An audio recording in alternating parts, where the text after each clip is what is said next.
was not so much.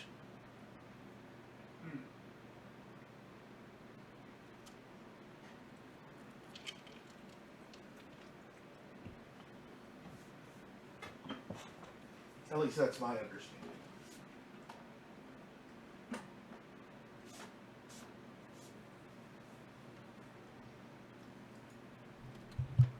Well, even disregarding that, which made the game much more complex, It did. 11 was still complex. Yeah. Like,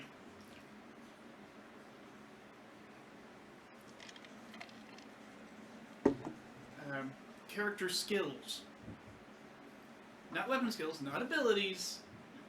Oh yeah, not to mention how they were all separate. Like, you had weapon skills, job abilities, and magic being completely different things. Yeah. I mean, they still are to an extent. They just... You also have, like, a global cooldown timer now.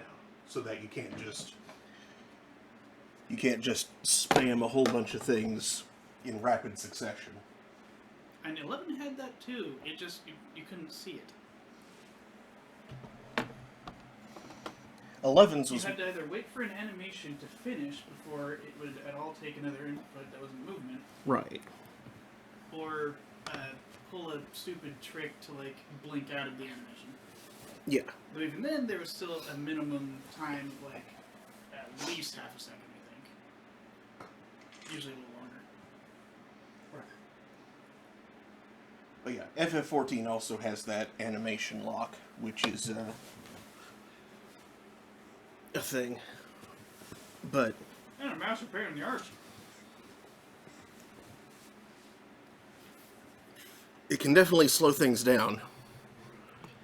And... In large part because it wasn't consistent. And cause you to die to things that you could otherwise have easily moved out of the way of.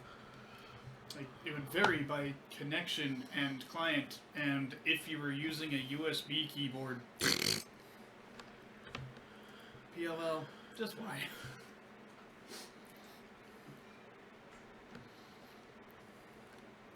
Don't tell me USB was a PS2 limitation. I mean, it might have been. PS2 had USB.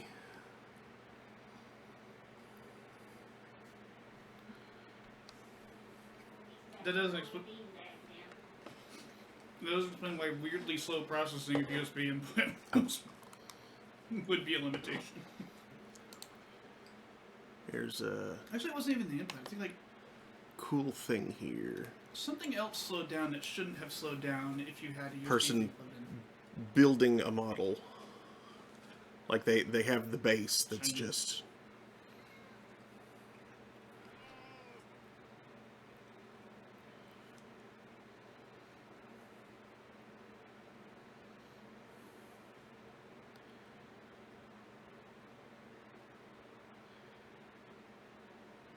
Like, it looks like that's all modeling clay. Yeah. I'm not entirely certain, but like even the quote-unquote... Right? Like, even the fabric looks like it's probably modeling clay, the way it's holding its shape and stuff. Yeah, but I think they do make. I can only assume there's hidden glue happening. Yeah. My God, and all the under stuff that you don't even see. Mm-hmm. But it's there. Wow. Yeah, otherwise it doesn't have volume. But I mean, the details Mm-hmm. go on the. That is a ridiculously fine brush.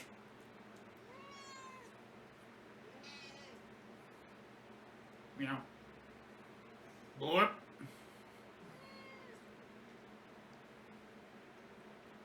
Apply the hair orb. Horb.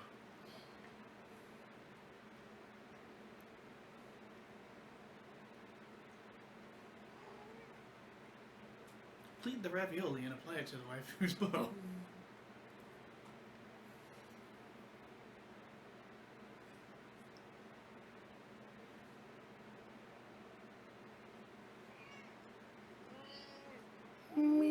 assume there's a hidden complexity here in the form of, like, tiny dabs of glue that were really difficult to avoid touching with the tweezers.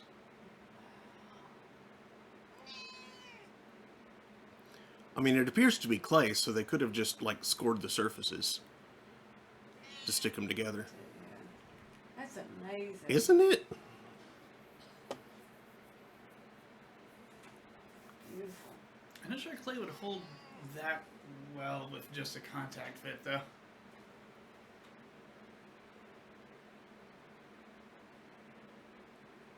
Well, certainly not like Play-Doh wouldn't. No. Ah, Hamas, Putin, and Warhammer 40k are Astros at Rangers. Kick-ass Rangers. Ow! Remy?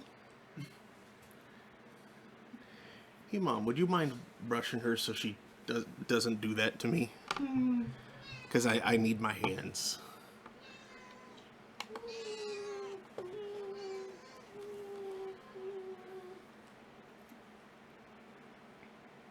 She's gonna show you her butt. Of course she is. Behold!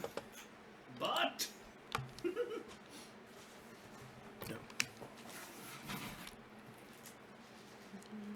Close that.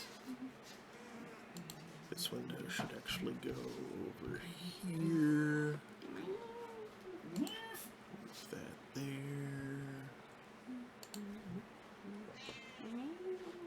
Really weird small cat sound.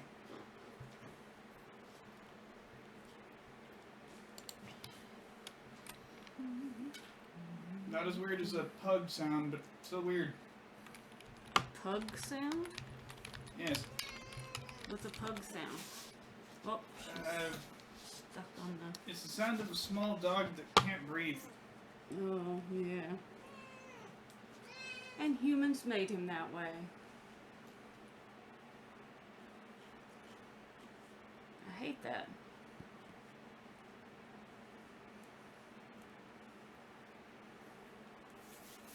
Well, we know they have lots of breathing issues, but they're so cute.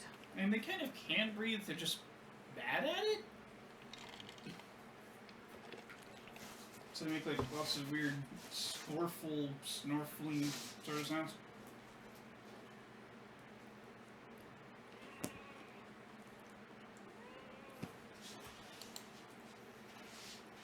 It's a wonder we don't have holes in absolutely every fabric surface.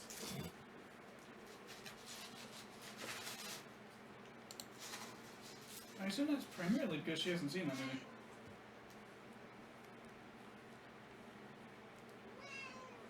Yeah.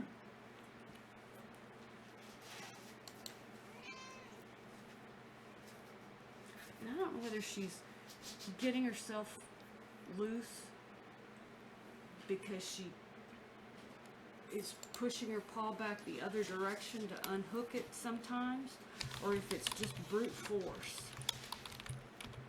But I've not seen Vince brute force it. I've seen him, you know, kind of move his paw and it won't go anywhere, and he's tried to walk and it's behind him and he's moving. Well, And of course I get him loose, but so neither of them have taken the time to understand the mechanics of the situation. yeah. And figure out how very, very easy it would be to get themselves. Yeah, just reverse the direction that you're pulling. Hey, Well, sometimes Remy seems to understand it, Yeah. but it's like she's deliberately pulling at it to get like a tug out of it, like you know, Oh, like like a on stretch, purpose? yeah, Yeah. to get a stretch on her knuckles or something. Yeah. or trying to pull off a claw sheath, both Cat of which are what the knuckles. cat scratchers are for. Yeah. Don't use the furniture for that. Yeah. You goofy ass cat, you.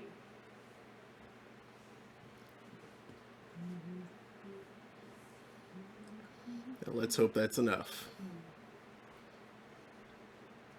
And Harry's back on Big old bean bag. Yeah. Having the fridge and the eggs flipped up. That was weird. Oh, now, I think tomorrow, I think Kat said it was this Friday, was The 20th. yes, Yeah. tomorrow.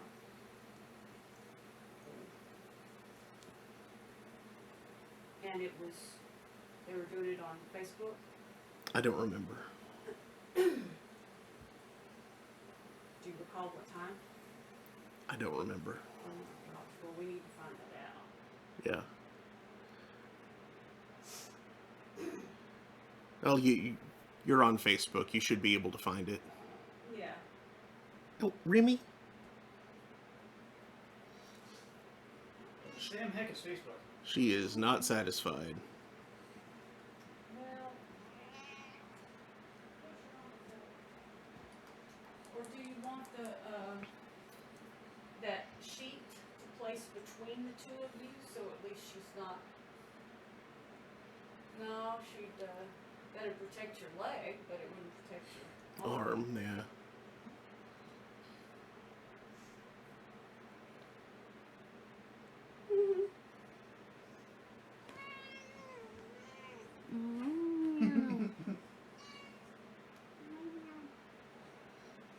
Don't try, For some reason, I imagined you, like, putting her in Teddy's pen. Oh, no, get right there. Back over here. Come on, stupid. Come on, dumb butt. Excuse me. Come on, little dumb butt. Yeah, see, normally this is where you want to be. You jump up in Mark's chair as soon as he gets up. And then won't give it up until he makes you. Mm-hmm. Or Vince, on the other But hand, now she's he following jumps you. up there. Oh. Or if Vince gets up in your chair and you come over there, then he usually surrenders the chair to you. Maybe not right that second. But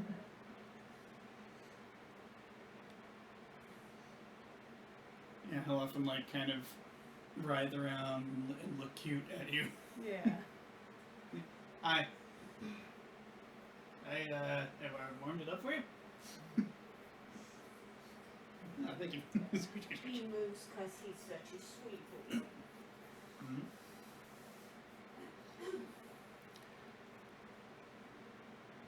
Yeah, sometimes Remy doesn't put up much of a struggle. Yeah, when she's sleepy. Well, no, I mean, like, she'll just get up and move of her own accord. Mm. Or, like, I only have to barely touch her and she'll get up.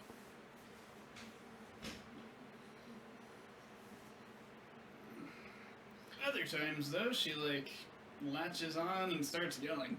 Oh, I don't remember her latching on. She does yell, though. Oh, yeah. Now, she will just, like, go totally limp, which makes it kind of difficult. Like a toddler.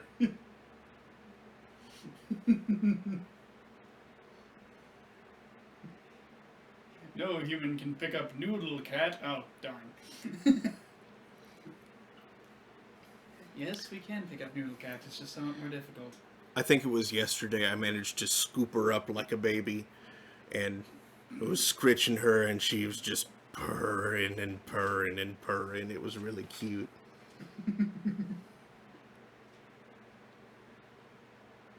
She was very sleepy. Yes, Remy. Yeah, it's often not great for them to be on their back like that, but if they've supported right and like they don't start struggling like weirdos, they can like don't hurt themselves. He's still up on the giant beanbag. Yeah? Yeah. And Remy's still poking me. Is he like napping there, or Probably. is he just like hanging out there and watching bugs? He was... We are live. Yep, we are. He was stalking grasshoppers earlier. An appropriate thing for a kid to do. Mm-hmm. I'm gonna catch this bug. It was funny. This morning, Vince wanted food, so I went into the kitchen, and I saw Harry right outside the back door, and like looking like he was getting ready to go pounce something. And so I looked out the side window to follow him, and he just boinged straight up the side fence there. Not up and over, just up to the top. And then proceeded to just like walk along the top, kind of like lopsided because of the way the top is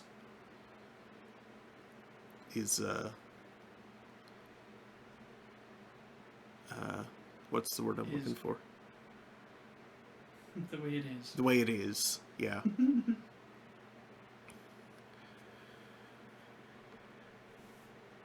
And then eventually just off into another yard. And then I turned around and saw a little caterpillar on the floor in the kitchen there. It snuck in while you were watching the cat. I Not that the caterpillars can see, it just went in while you're watching the cat. yeah, well, I mean, the door wasn't even open. That one stopped the caterpillar, we have that huge hole. Yeah. I mean, That's where the millipedes come from. I think it must have already been in there, and I just didn't see it before. But it, so I scooped it up, took it out front, and there comes Harry around that side of the house, meowing at me, and Vince is standing there at the front door, and Harry's standing at the corner of the garage, going meow, meow. And Vince is, Doing? What? What was it you were doing? I was rescuing that caterpillar. Oh, okay. and then Harry ate the caterpillar, No, I don't think so. and then he threw up the caterpillar and went after the grasshopper. And then I went back in and I found a millipede.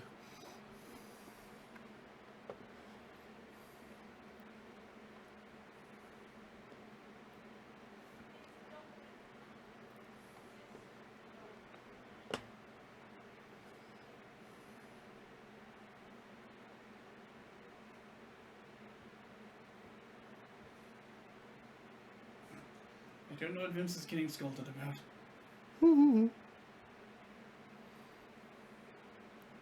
Anyway. Where is XSplit? Here Oh we yeah, go. we should spook light. Well, once we actually, get to the game. Good evening, Internet. Because, like, there's no sense sitting in the dark and talking to the camera. That's how we used to do it. We No. start the stream lights off. No, I'm pretty sure we would have... And we'd be like, good spoopings! You know, it's like a weird light under the chin or something, like scary storytelling flashlight sort of thing. I don't remember doing that. Thought we did that at least once. No, We may have done it once. I could be wrong. There may also have been times we did it, like, solely by the light of the TV, which there is none right now. Or times that we started early enough that there was still light outside. Because as you might recall, there was a time that our Saturday stream started at, like, 5 instead of 8. I forgot about that. Yep. Yeah, DJ Mon and I have kind of swapped places a few times over the years. Yeah, shuffled about. Yep. But anyway, good evening, Internet. It is 8:24 p.m. on Thursday, October 19th, 2023. Welcome to Thursday Thanatopsis. I'm your host, Mark Amsrai, DJ Amstrack. That's Daniel. This is Remy. May is over here. Yep. We have a did have a Halloween opossum in our garage. Ooh, spooky possum. He left like a total of 5 gigantic turds in the garage. Ooh. Scary poop. Scary. Spoop. Spook, yeah. Scary possum, full of poop. But less full now than he was before. There wasn't a big puddle to go with it, was there? No, I did not Okay. find a puddle at all, but there was some big Now for the mystery of what did the possum pee in? poop. Well, and what did he eat being closed up in the garage for 2 days? I don't know what he ate. Was he actually stuck in there allowed for him 2 days, or did he to- like leave and come back? It's possible he left and came back, but it's unlikely that he would have left during the day, Yeah. which would have been his only top opportunity to do so. Yeah. But yeah, so I don't know what he.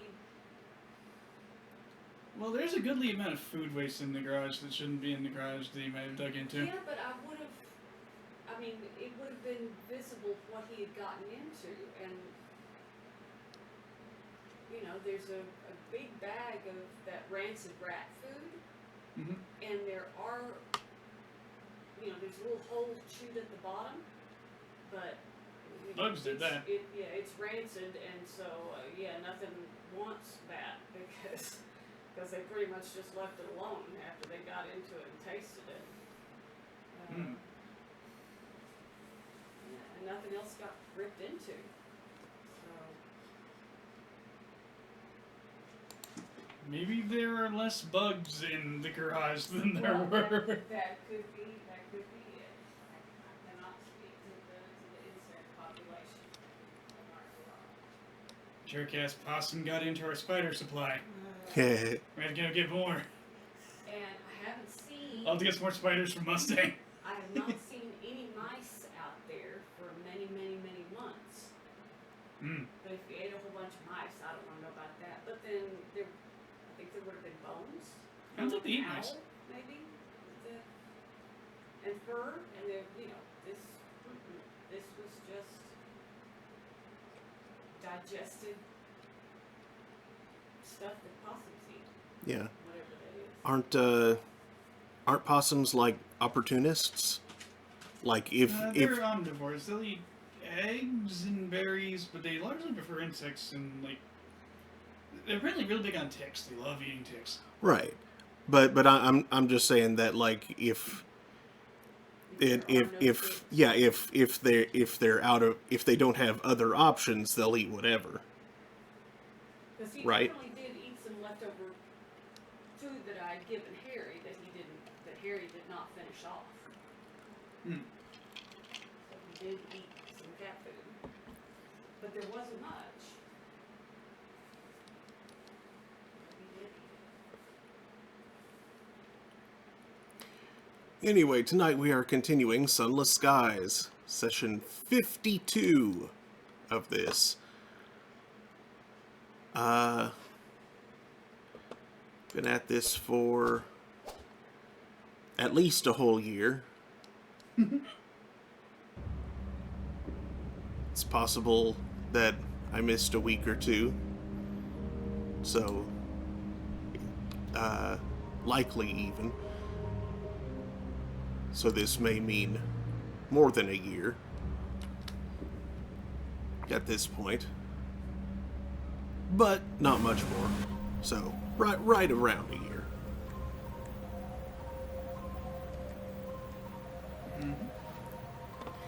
Alright, we signed off in Prosper last time because we were cut short by Remy being gross. What the heck were we up to? Last time we commissioned the weird statue of a burning book in titanium, did some smuggling, and picked up a new passenger. Right.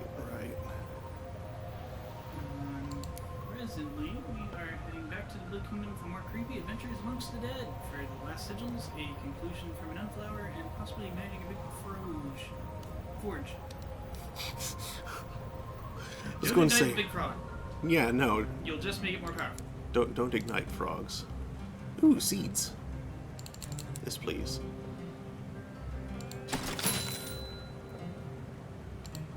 The next line passenger is for Prosper. Not sure if we have dropped that off yet. We appear to have, because the option to drop off the passenger is not present. Let's pick up a settler. There's time repair to do in I believe we determined that we're not getting sigils anymore, so going Right. to silly.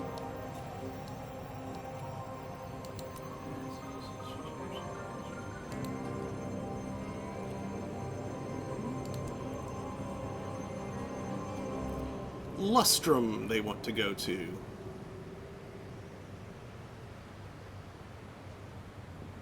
And it appears to be one of the secret fugitives. So I want to take it slow. I want to return to the gardener at the Arbiter's Palace for the end of the Unflowers too. That's where we want to go. Way down to Lustramo. Well, to keep an eye on the current month, because by August we're going to want to book it back here and Yes. get the Gloomy Industrialist, I believe. Yes. It has lost love back to the Blue Kingdom pretty much immediately. at that Yes. point. And our rubbery number is 4.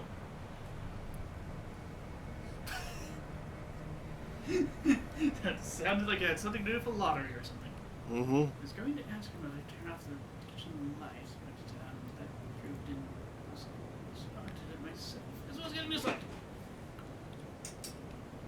Thank you.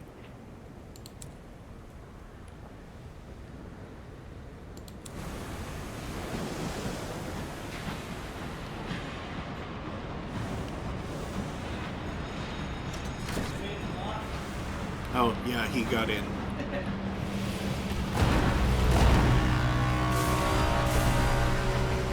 So you can lock the tree.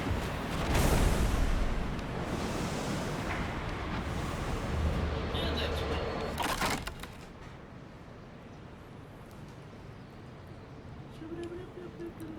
Alright.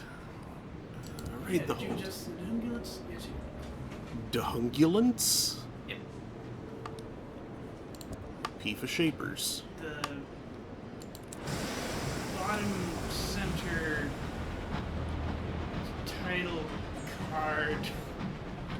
The game being completely not strange. Oh. Yeah. That is name. Yes.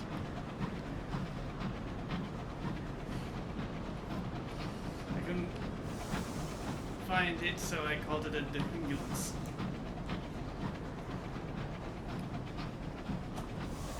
Maybe related to the wobbling lumbuses? I don't know. Lumbuses, how do they wobble?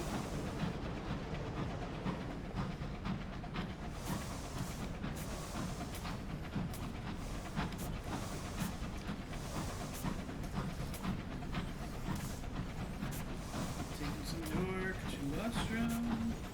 Taking some dork. East. Northeast. Southeast.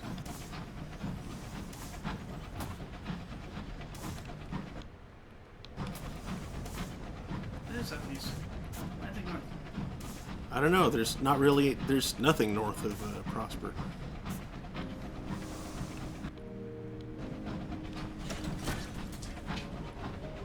Oh, yeah, not north of Prosper. I mean, like, on the map. No. Yeah, Lustrum's basically just east-east. Mm. Yes, Carolina. Time repair.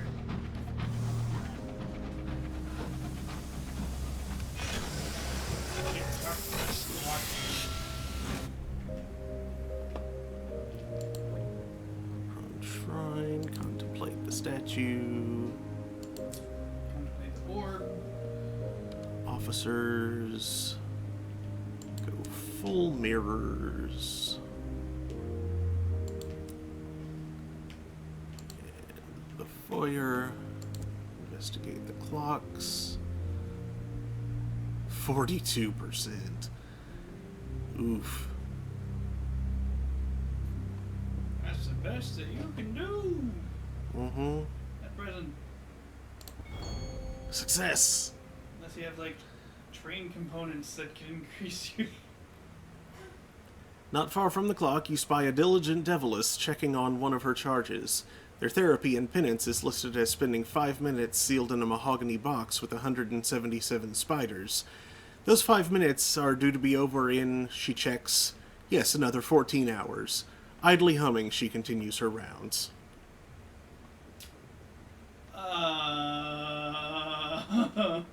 Harry It's a very is specific number of sound spiders. asleep on the beanbag out Beautiful. on the back porch. And Garage Gus did eat those 4 little bits of kitty kibble that I left out to, Yeah. see if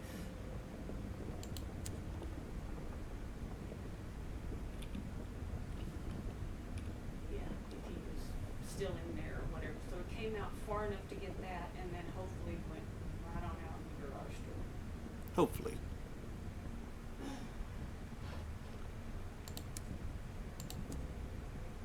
Or started trying to burrow behind the sink. Hopefully not.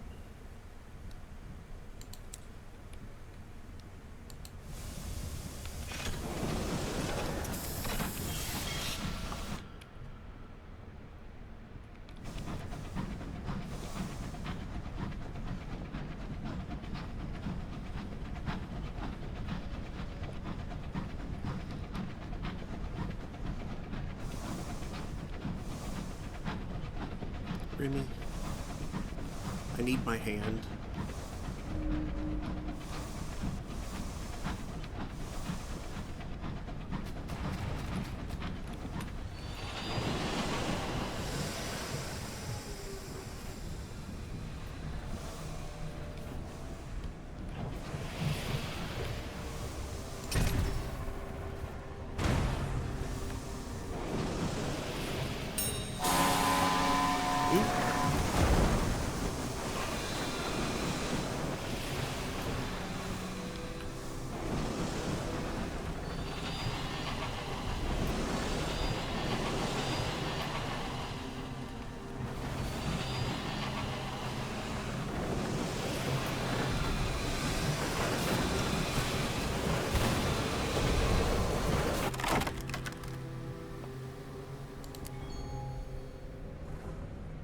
What a help that liberator is being. Yeah. How much gossip? 2.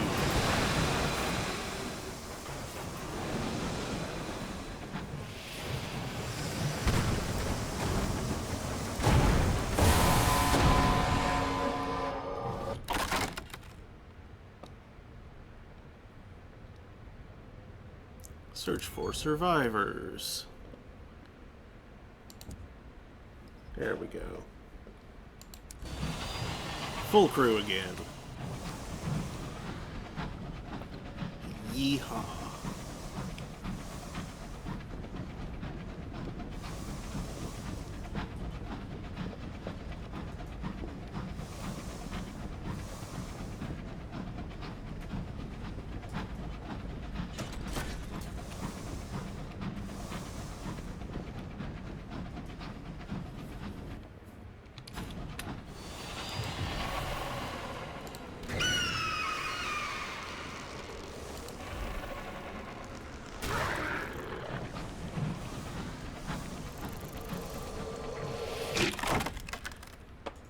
Take the pin.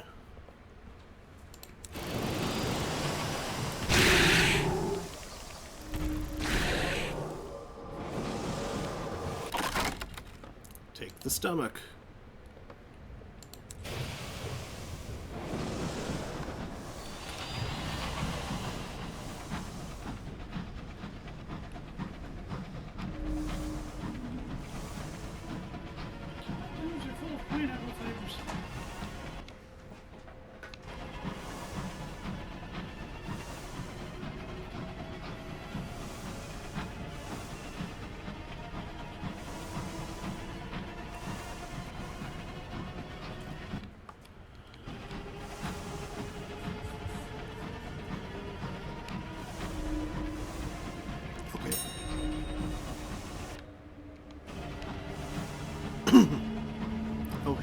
are you still there? Would you pour me some more drink? Do you need more ice or anything? Ice is good. More ice, please.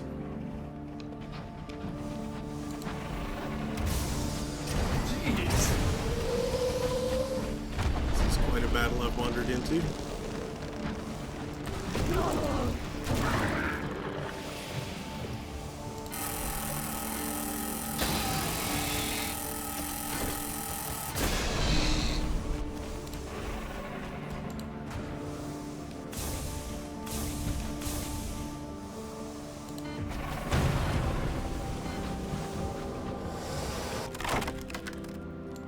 Hold.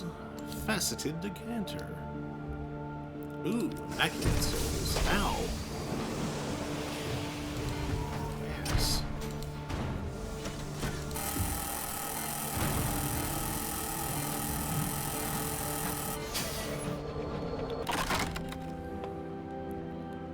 Ministry secrets.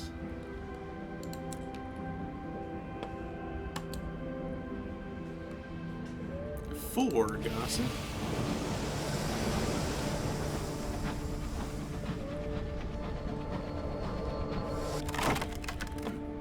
Ministry secrets. Oh, speaking of spiders, there is a very pretty and very enormous orb weaver just like over on Kat's porch. Oh, cool.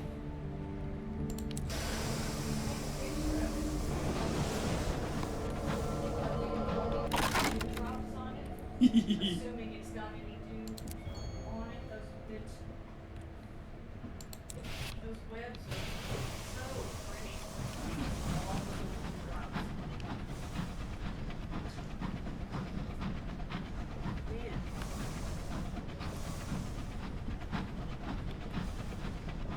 Did you get it a bit full? I stopped pouring just in time.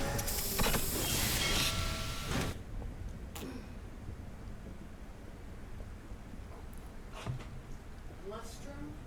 Yes. That made me think Mustrum Reed Cully, a Terry Pratchett character. Mm.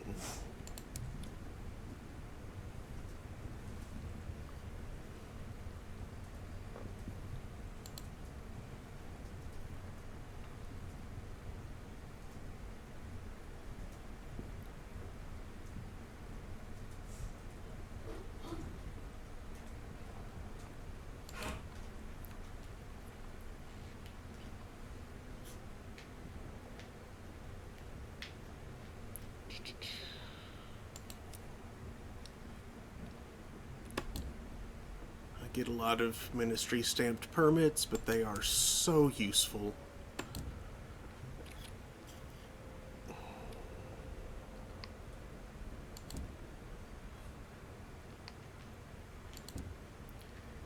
They pay for so many things. And the ability to just spend those freely is very nice. It's amazing how well you can get around in bureaucracy if you know how to do a whole social engineering in a convincing piece of paper. Uh-huh.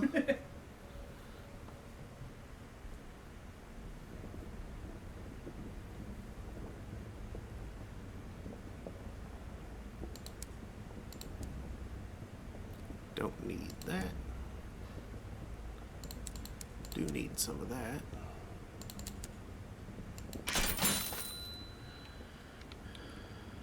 Okay. And I suppose I should just straight to New Winchester next. That's the closest stop to here that I didn't just go to. That one island looks like a sad fish. It does. I love that. And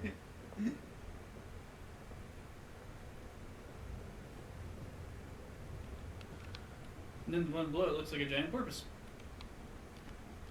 Who did it on purpose? Yeah, it kind of does. I never noticed that one before.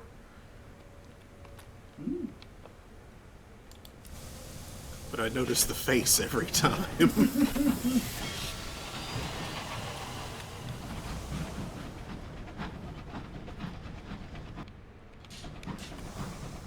Welcome to Sad Fish Island. This is sad fish.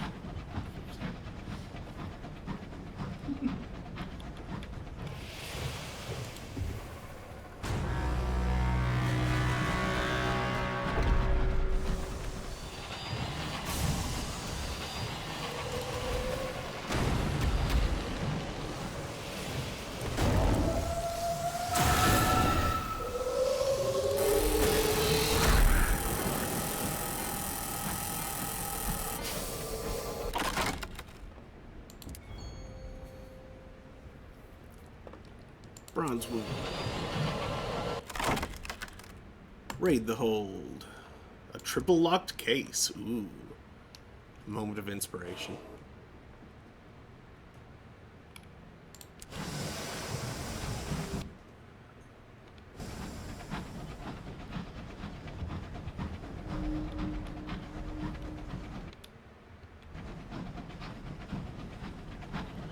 Sure does for a searing enigma somewhere.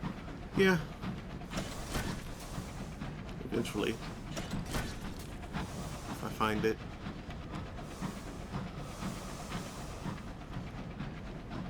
I couldn't tell that was you at first. What do you think it was? I don't know. Some spooky wraith creeping up behind you? It sounded weirdly like, I don't know, casters rolling on concrete.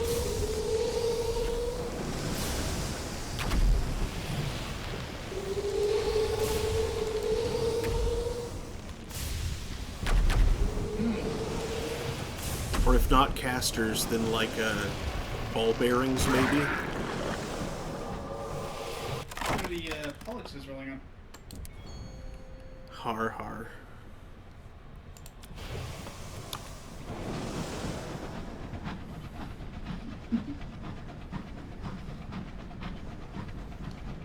Although I think it's the same root word.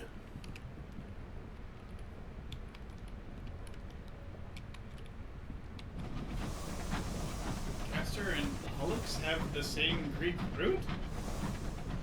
No, as in Castor, the brother, has the same root word as Castor, the wheel on furniture.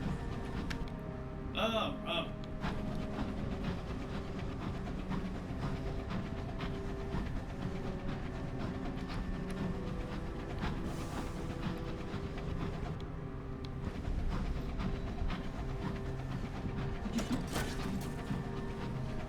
Castor, go out of shopping carts.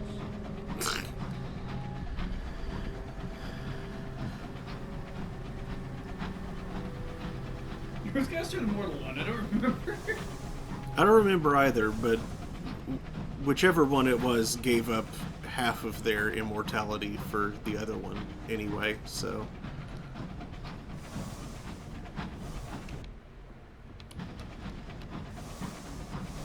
So that even works.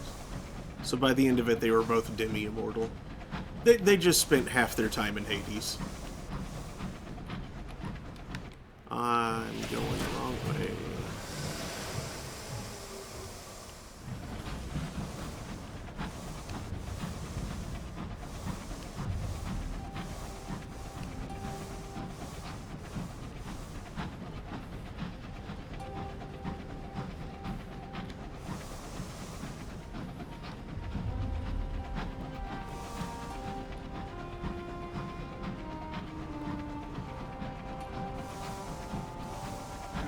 You know, if he receives many guests.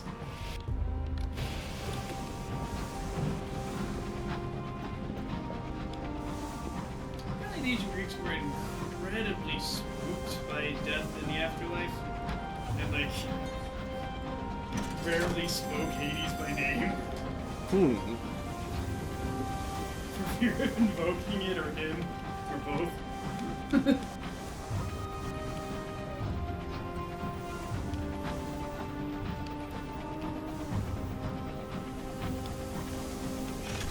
Yeah, like all these episodes.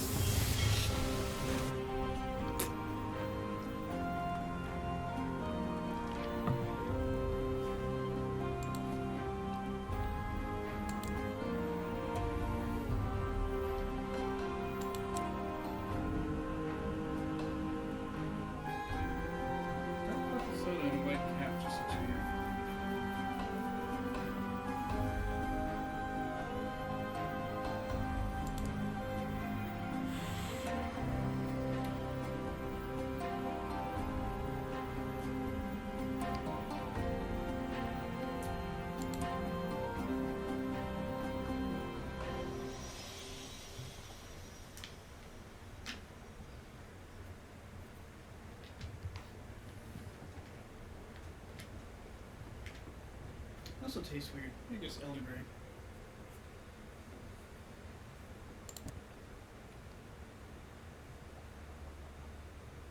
Speaking of epithets, elderberry kind of sounds like a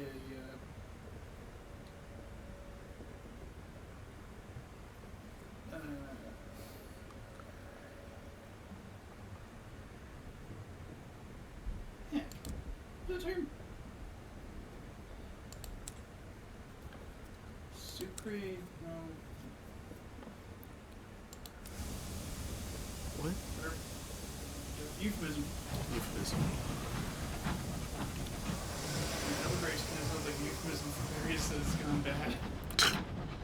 No, Bananas. it's like from the elder tree. The berries has gone bad. Today is for What? just what the heck is going on down here?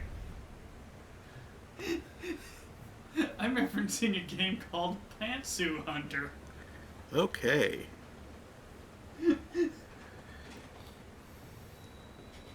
Which, in spite of its stated goal and the gameplay definitely being that, manages to be weirdly wholesome, I see. especially in the end.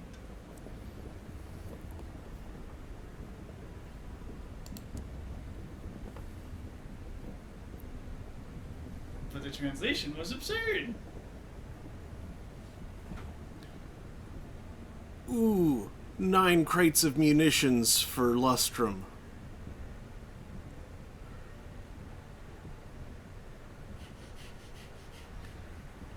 I want it. And you can always run to Lustrum with the munitions and then run straight to the Blue Kingdom from there. Yeah, I could.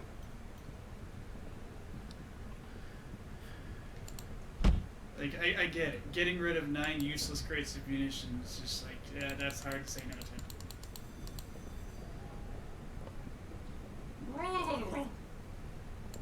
Nice! It's hard to say the word nice when your mouth is full of Fanta.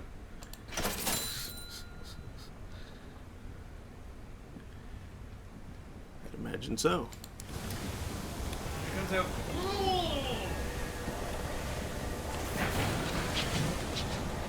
Or thereabouts.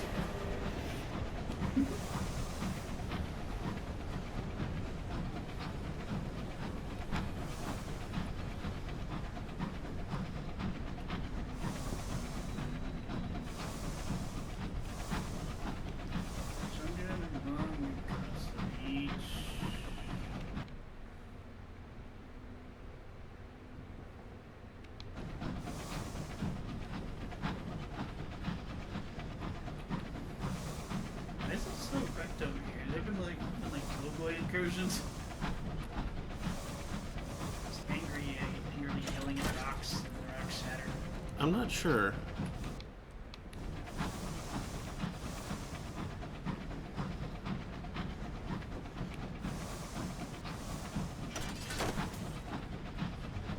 Also, if you spread the Blue Kingdom's philosophy too far, you start seeing Lokoi running around in the reach. Oh god. You forgot the graphic those. Oh, so I did. Okay, I'm going to need to go back anyway. Yeah, you may need to go back through the chest in case. I think I did try to use it, stupid. Yeah. I don't remember why. I think it was something about Hades and the euphemisms. No, hey, free prayers.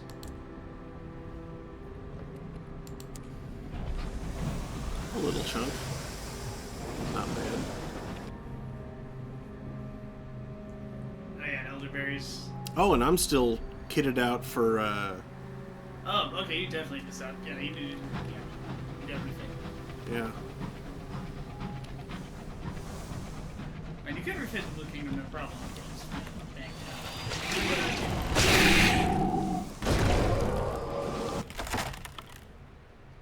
You'd stop off for repairs anyway.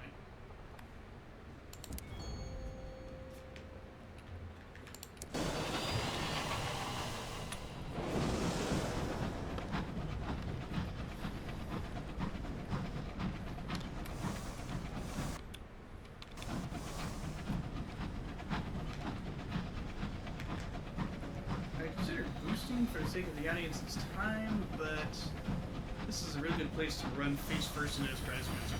Yeah. Or just like 4 freaking Stovey engines at once, making a wall of stupid. Mm-hmm.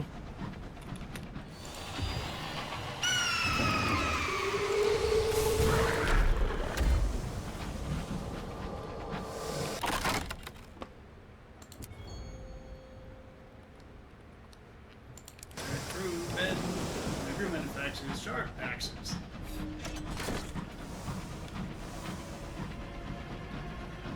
They run around the reach doing their taxes.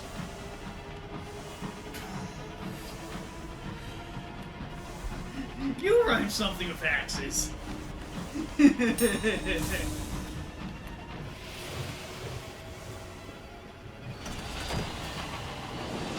Flaxes, plural, does it? Just a little bit ago. Axes, if you're Schmeagol? Just a little bit ago, I was watching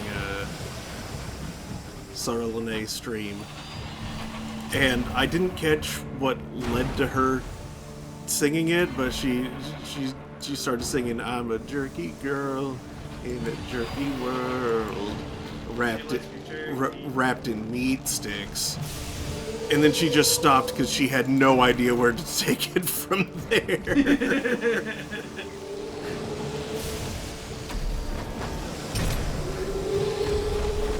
And I looked around for a minute and, no, stop. Silly freaking monitor fully out of range.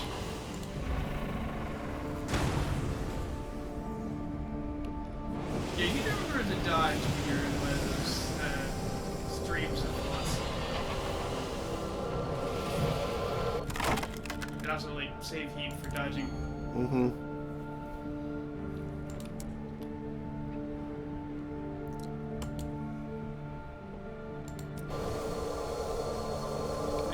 Eating some jerky.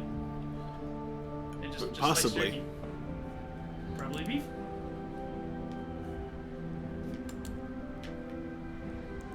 And yeah, so then I spent a couple minutes with like a rhyming dictionary trying to figure out something. And the best thing I could come up with was 7 feet thick.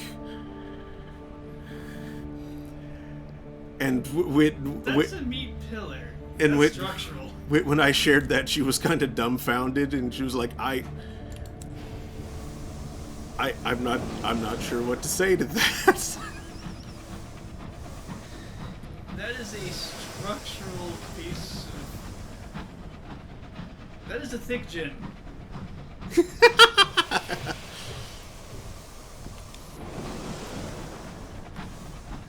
And that Spinster is apparently fleeing for its life, which is an appropriate thing to do.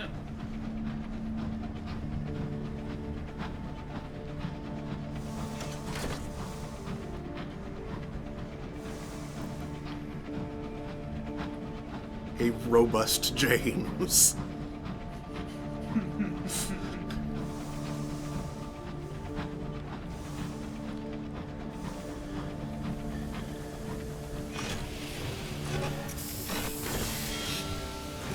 A real Tiberius Kirk.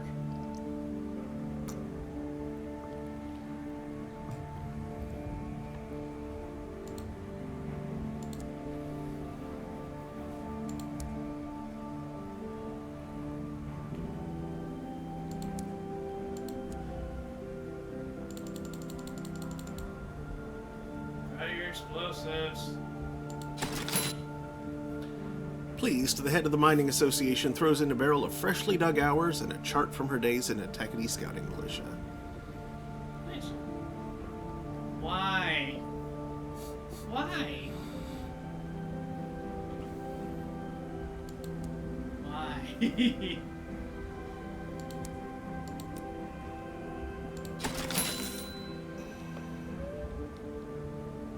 I suppose you have a couple more charred nameplates to dispense with. Yeah.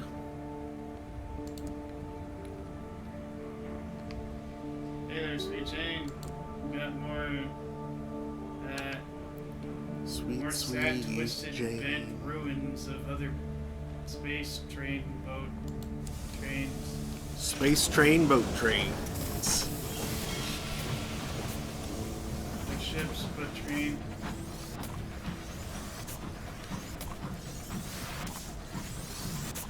Like space boat, but is train.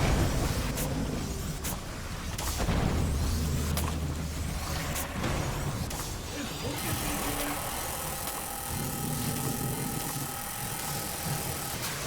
Whoa! You go fast. here. You can.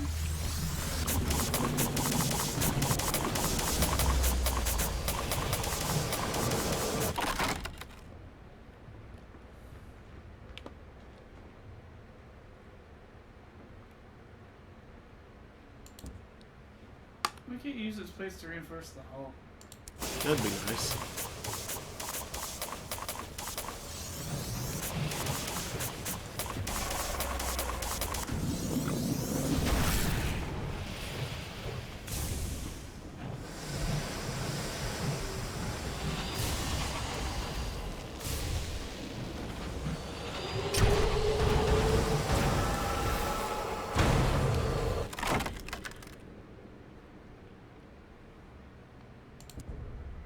Partial success.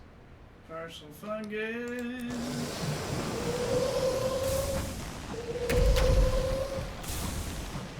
Oops.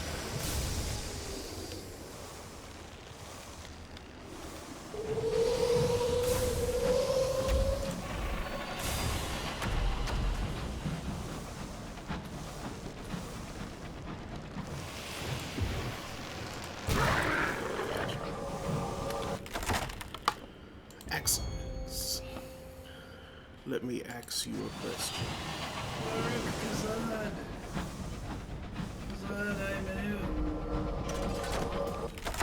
Kazad, I am a newt? What? No, Kazad, I menu. Dwarves are on the menu. Oh. Wait, that's not right. The dwarves are upon you.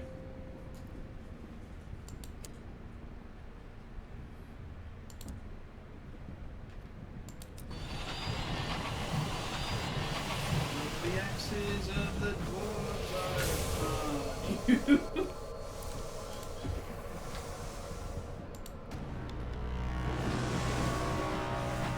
That last propelled at you. I don't think so.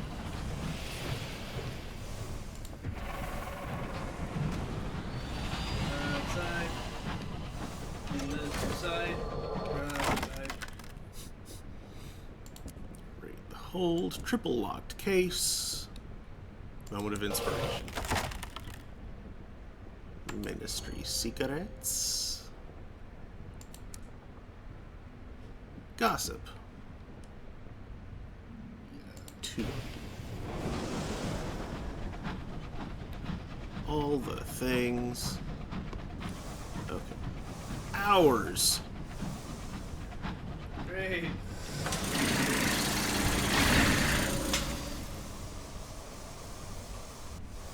I'm just gonna ignore that unless he comes back. Nice 360.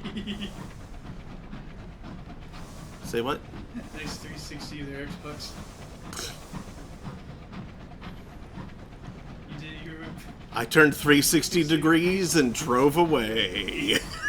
You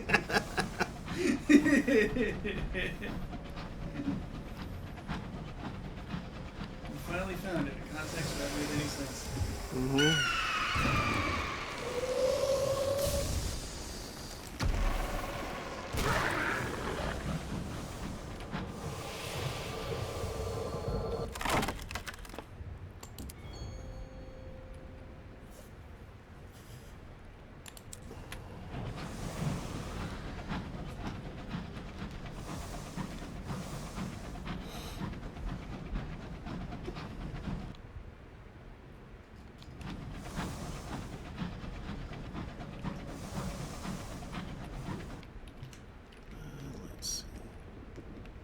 Actually, probably be slightly faster if I go this way.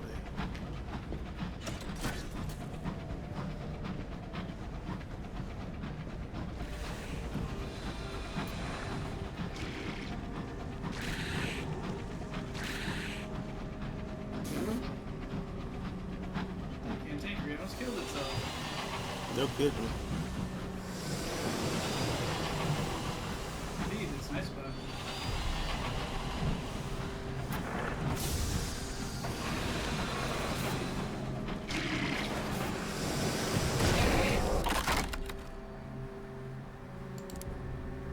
Partial success. 8 sovereigns. That was totally worth it. Inside the corpse of the space monster, you found $8. This makes sense. Now you've accumulated a surprising chunk of terror. Yeah.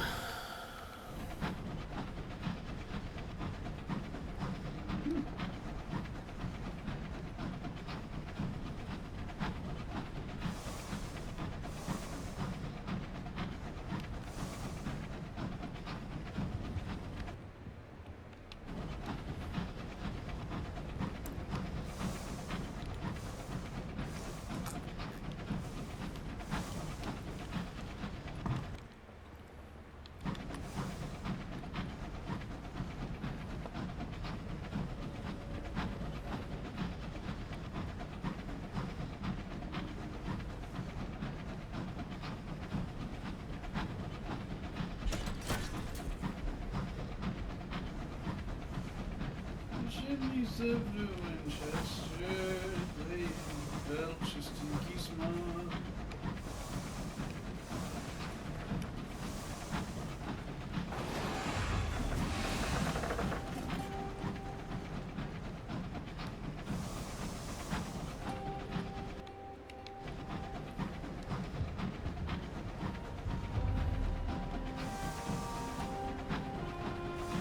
What's Minecraft's fun? I have no idea. This was there.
Repair first.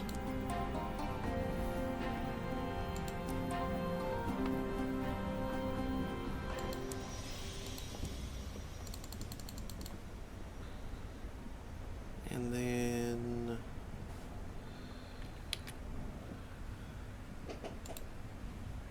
Respec. yup. RESPEC.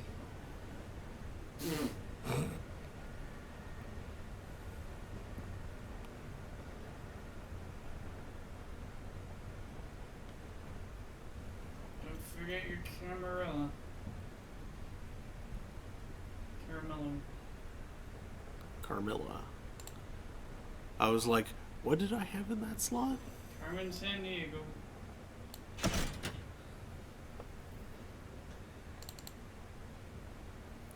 Tell me where in the heck is Carmen San Diego? Where in the F is Carmen San Diego?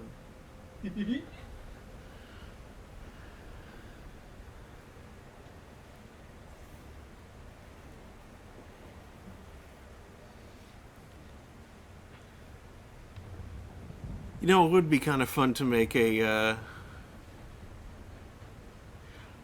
Oh wait, actually, now that I think about it, I think that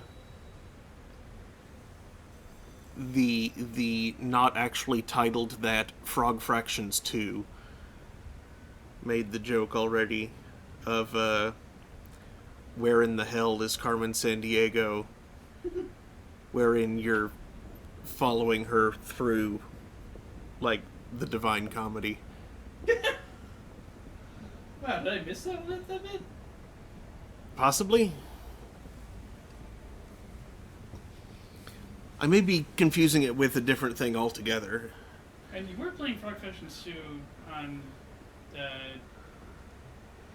chord thing, I think, right? No, I don't think I streamed it. Okay. Because I remember you playing it while I was working. Meow.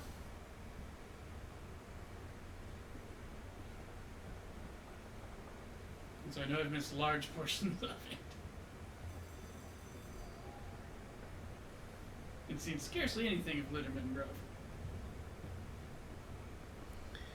No, even though it is just like a shell on the tacked on to the to conceal the frog fractions within. It's honestly a pretty decent game all on its own. Yeah, it's like Like it's a surprisingly fleshed out city manager, I think. Yeah. When it didn't really need to be fleshed out much at all. Mm-mm. Like, it's not amazing, but it's good. It's decent. Yeah, And, like, a city full of fae folk. There you go. I enjoy that genre of game, so I enjoyed myself. You can pretend to be Gil-galad.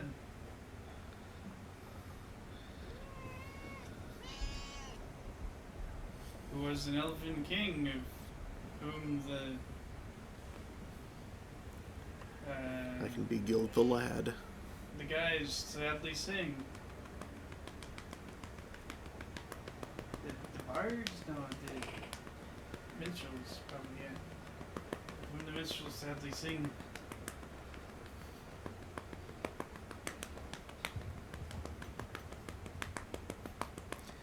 Oh my God, Remy.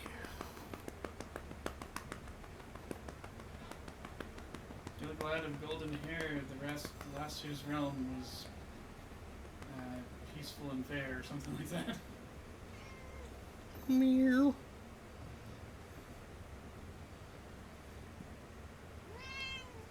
Meow.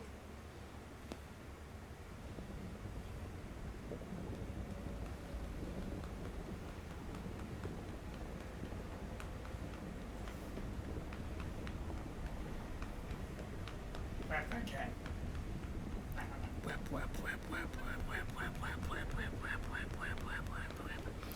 Okay, my arm's getting tired. Too much cat whacking.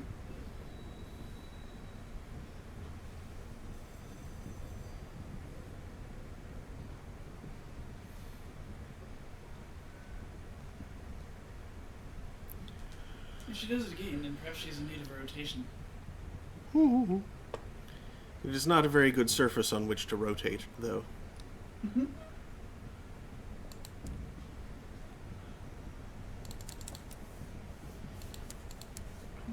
I'm not one to squish and spin, but...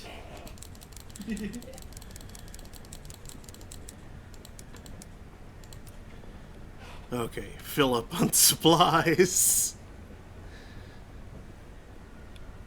Never mind, the bank's full of supplies. It's fine. As long as I'm out here, I may as well. You loaded up on hundreds. Yup.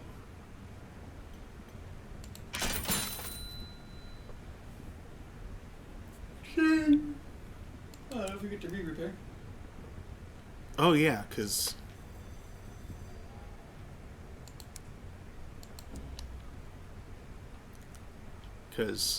armor. There we go. And I guess stop at Magdalene's? Because you got a new problem? Yeah, I guess you're right. A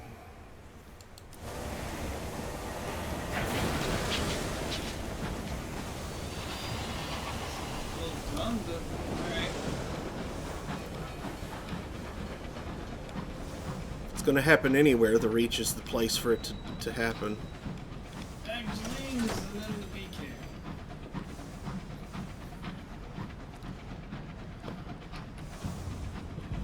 The Burger King? Chicken fries of the day. Chicken fries de los muertos.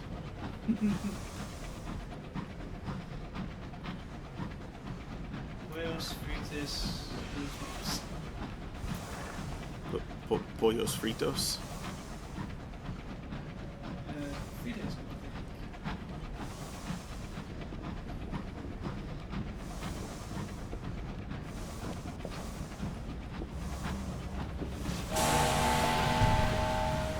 Fritos is like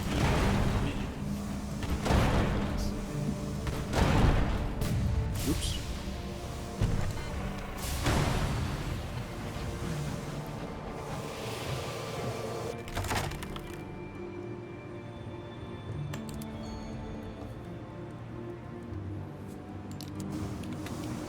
I suspect the captain has something weird.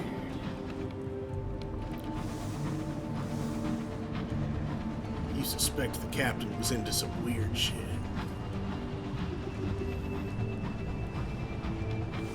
Why do you think that? Ants.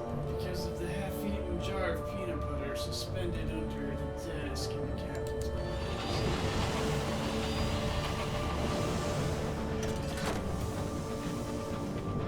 Seems weird.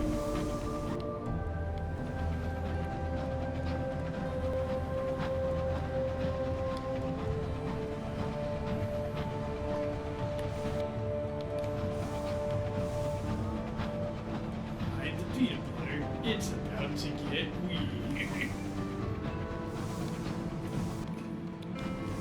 Thanks, Internet.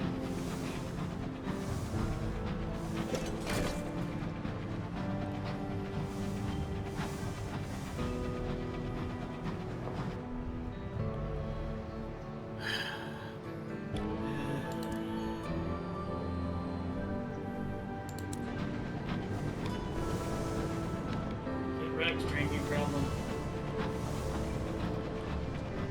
The hour of the wolf.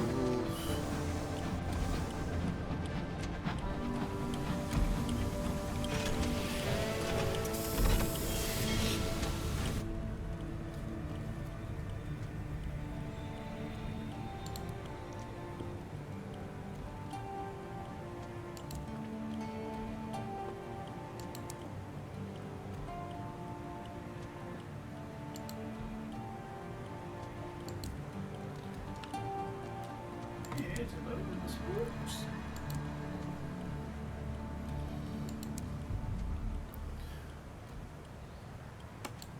May as well zero it out.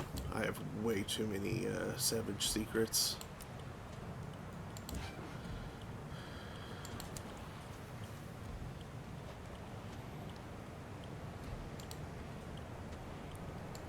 Report. Bronzewood. Sure.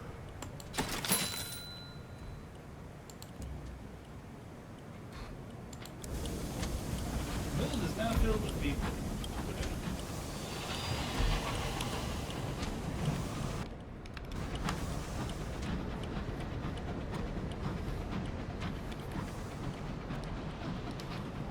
I thought it's strange that the trees are growing in an alleyway.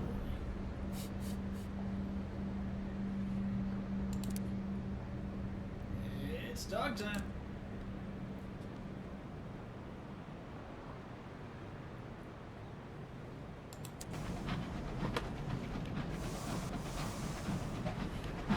Inadvisably large dog.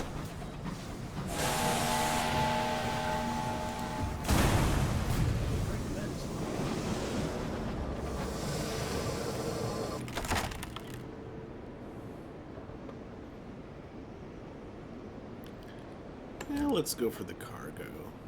It's probably worth more than the repairs. Oh, it's one fuel. It's not worth more than the repairs.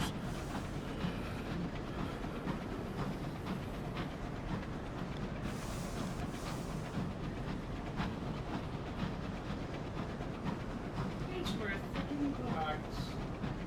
$30. 20. $20.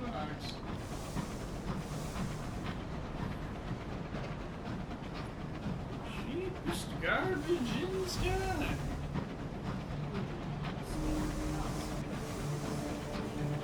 Mm-hmm. Votes.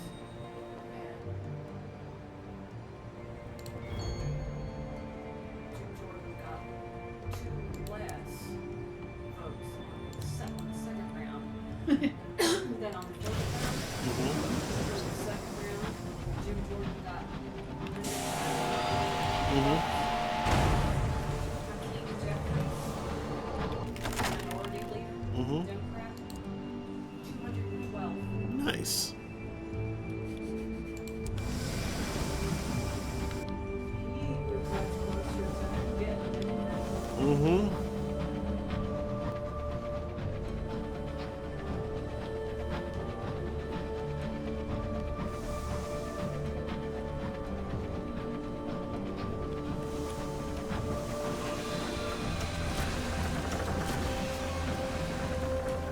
Yeah, I heard on the radio that Jordan's is known for some like strong arming techniques, Mm-hmm. and it's biting him in the butt presently.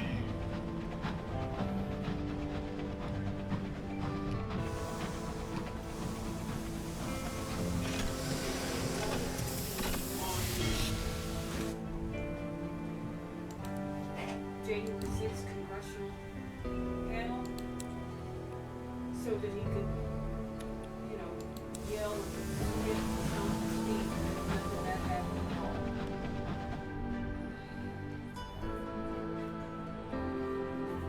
Obviously he didn't get that spot. I assume he's not very popular in Congress. Considering that was a very, very scary day for those old men.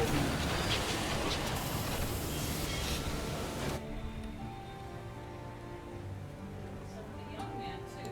Who was the guy that had the picture of it pumping the fist going in that day, and then they showed him running for the door later? Yeah. I don't remember. This is zipping across the I don't hall. remember the guy's name, but yeah, I know it if I heard it. I think, but Yeah, the usual places made fun of him because, I mean, yep. Yeah. exactly.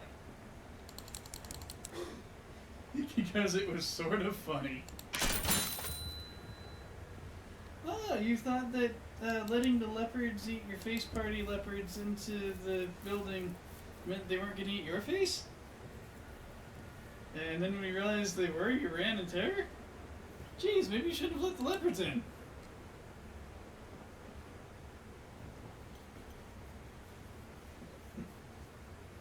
Oh, you see the leopards, like, ripped people's offices and pooped on the walls? Maybe you shouldn't have let the leopards in.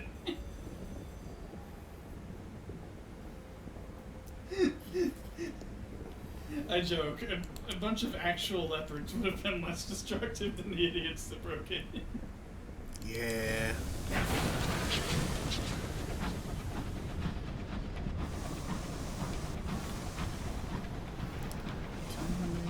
Drop the drawbridge. Who let the leopards in? Actual leopards would not have eaten cops with back blue flagpoles. Hmm.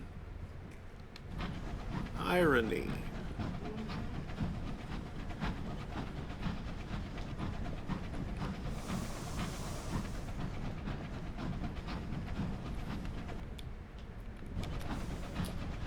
So what you're saying is we need to replace the Tea Party Republicans with like 3 dozen leopards. I'm not sure they qualify as Tea Party anymore. This is like Trumpist, which is something which Tea Party was definitely a precursor to.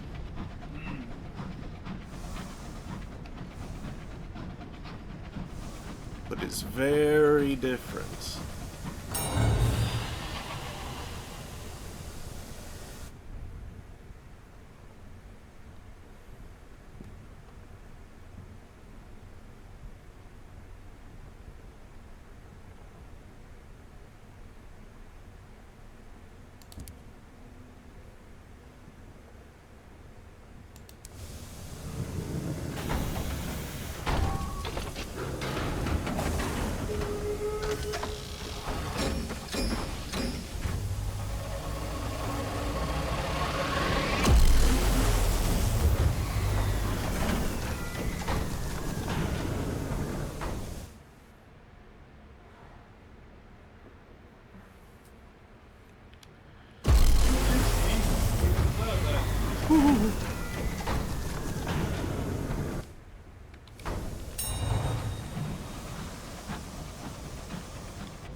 Okay, I think I'm forgetting at least one of the things that I was going to be doing here.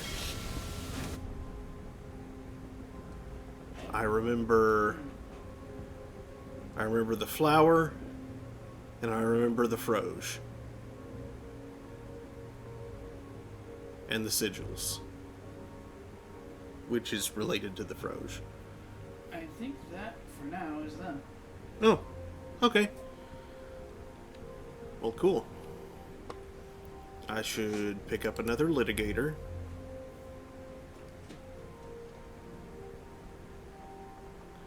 I can't get the Cal Loquacitor because I don't have the... It looks like it just wants literature. Oh yeah, Where okay. is it? So yeah, I can go to the bank and get that.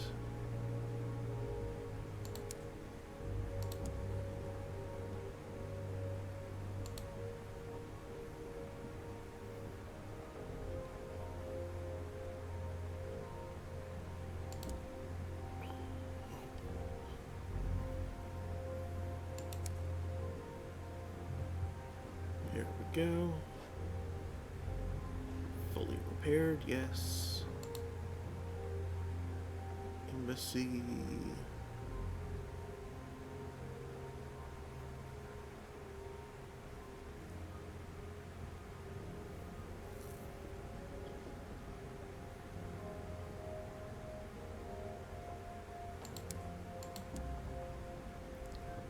Okay, Caged Catches for the Forge of Souls and Bombazine for the Forge of Souls.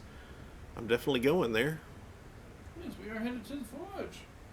5 Caged Catches and 7 rolls of Bombazine.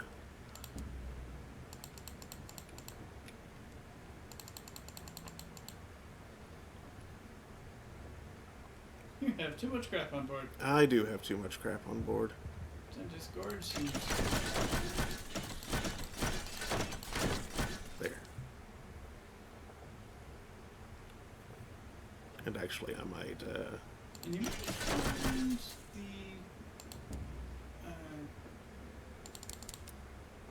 the works of the guy to be useful elsewhere. Ah, okay. I don't think they take base space, so we can share as you go. I could not understand a word you just said. I don't think they get base space. Right. Delegate curiosity at them. Yes.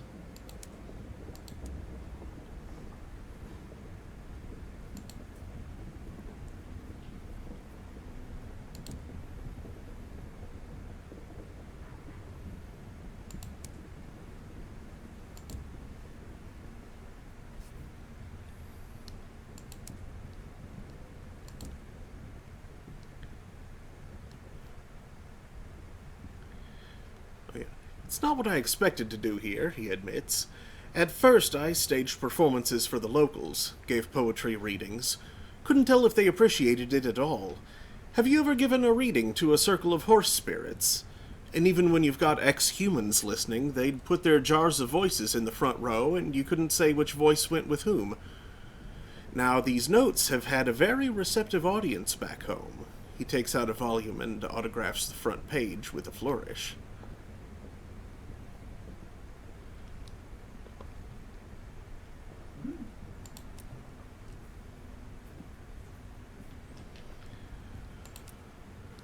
Potentially useful. Mm-hmm.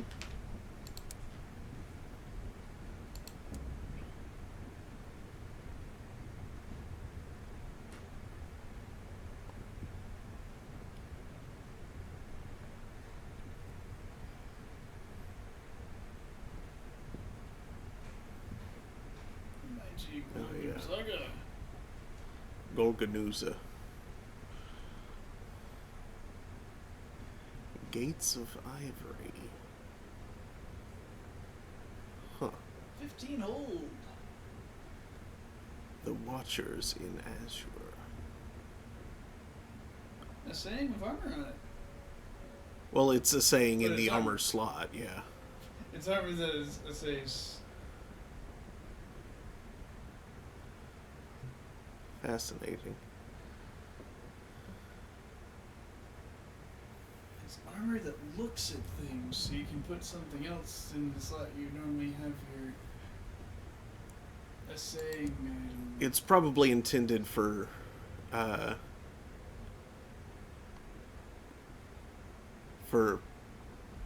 things like the Juggernaut that have two armor slots in it. So you can have one thing that's actual armor, or two things that are pseudo armor that add up to a normal amount of armor, like the that thing and the one that's also crew space.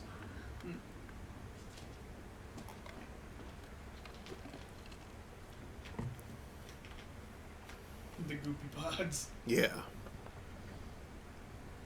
The amniotic sacs. That was the word that I couldn't remember.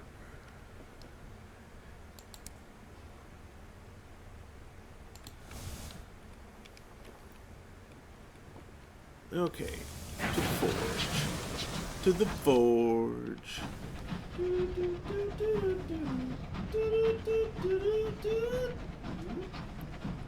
The sign of the forge.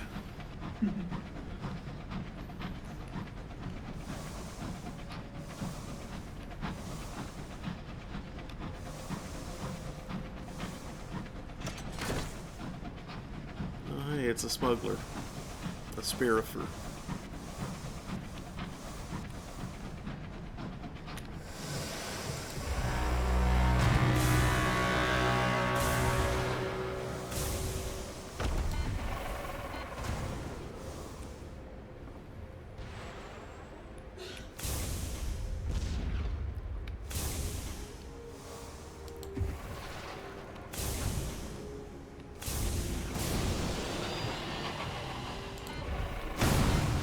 Gotcha. Took a little damage, but that's fine.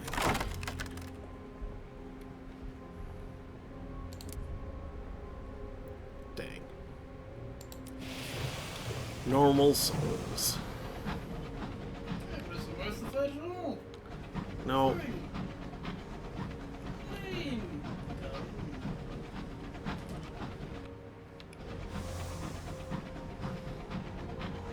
For an engine that flew such great flags.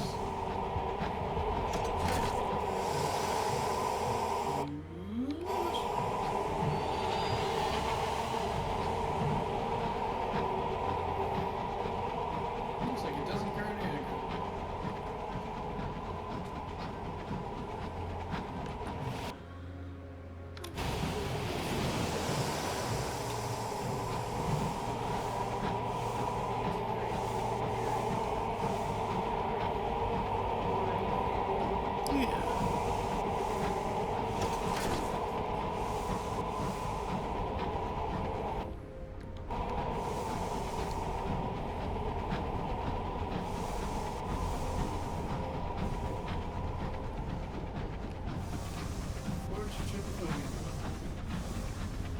The Forge of Holes.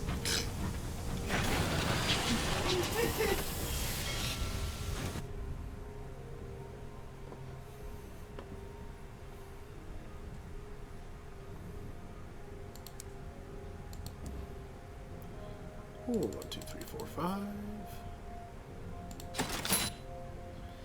The lamentation servitor loiters by the dock. It is one of the yoked dead, its face concealed behind a porcelain mask.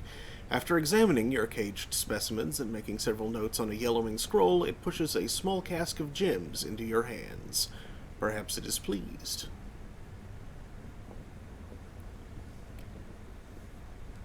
The pilgrims are a small movement of bohemian mendicants intent on seeing the Blue Kingdom from the bottom rungs. To this end, they dress themselves in bombazine like the shades of the invisible caste, so few of the kingdom's bureaucracy will deign to trouble them. The Forge of Souls is east-northeast. Okay, yes. The pilgrims meet you before the walls of the forge, where they have been begging for petrichor, the food of the dead, from visitors. They are malnourished and fever-eyed. Their spokeswoman whispers their motto, in humility truth, in your ear as she hands over the payment in sovereigns she has found all but useless here.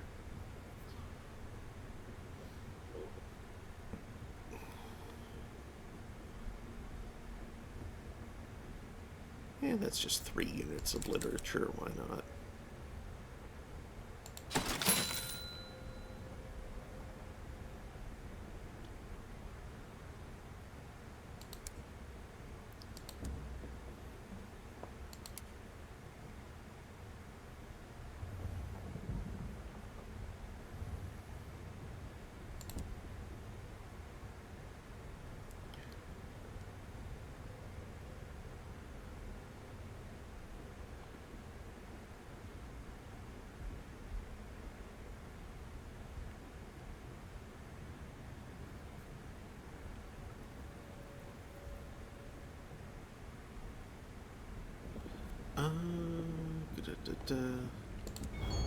There we go. Yeah. Use a well-placed mechanic? What?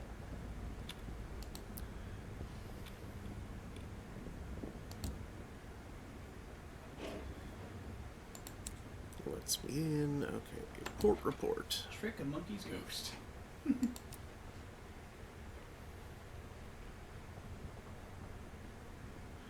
Clerk of Sevens.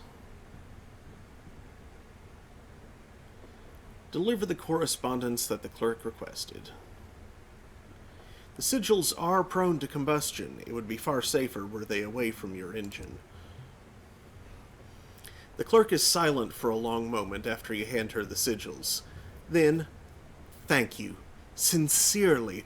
I wasn't certain anyone, could do it. She hauls several heavy clay tablets from beneath her desk and begins carving correspondence sigils into them with a knife. As she works, she gives you a partial explanation. The set of tablets bear the terms of her service. Each sigil you brought her has its place, expanding the scope of a phrase here or introducing contradictions there. This will grant me a period of freedom. If I return occasionally, the king might not even notice I'm gone. It will only last for a time, but, she grins fiercely, I intend to make the most of it. Searing Enigma. Cool. We need help someone. Yay. Where do you intend to go? I've been stuck at the Forge of Souls for years. The High Wilderness will have changed since I last went exploring. Londoners never could let things lie, she smiles. I have a standing invitation to Langley Hall. I'll look for familiar faces there. Yeah, we can find her in Langley.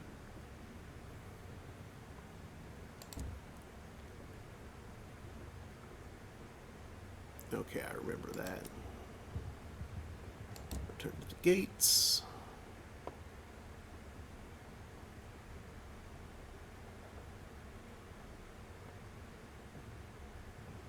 know where the forge is. I've helped her do something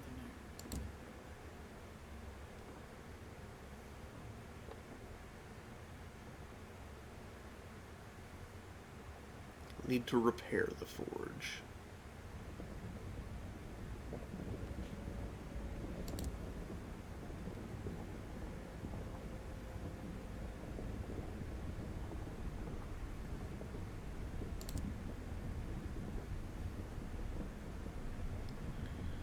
No, that's... It might have been nice earlier, but...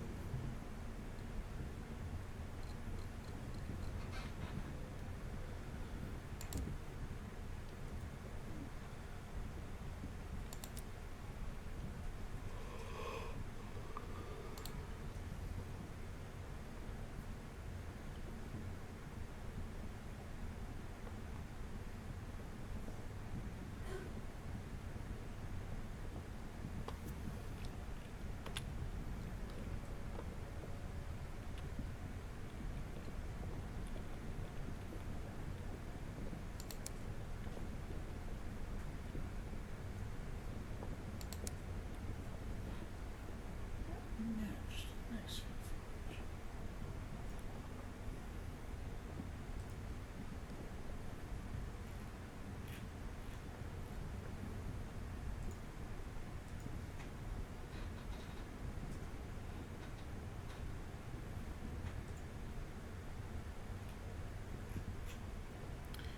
It is rekindling the forge.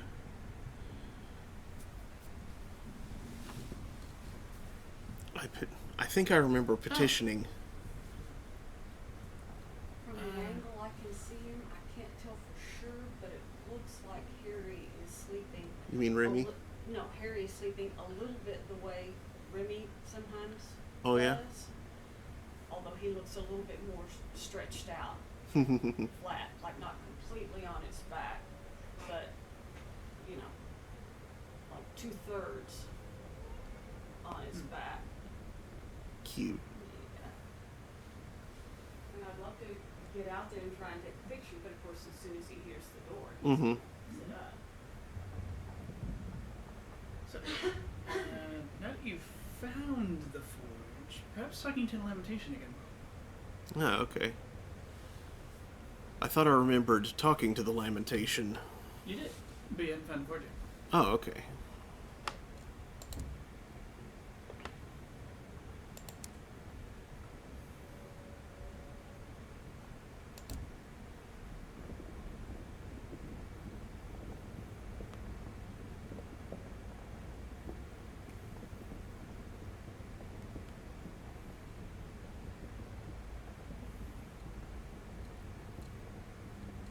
Right, offer a testament of the feather.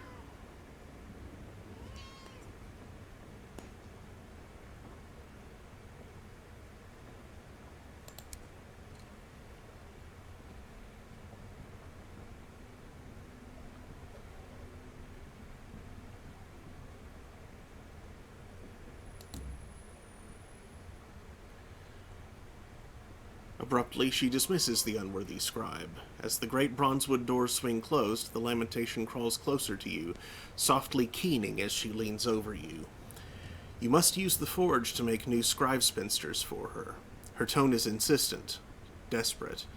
They were made here once, before their library was destroyed. Then you may do as you wish. The Amaranthine edict over the forge would not be broken so long as nothing new was made at the forge. The westernmost king would not concern himself with that. She's been alone for so long, and her work at the Lyceum would only benefit. She drifts away from you, still whispering. I guess the ones you meet out in the sky are insane. Probably.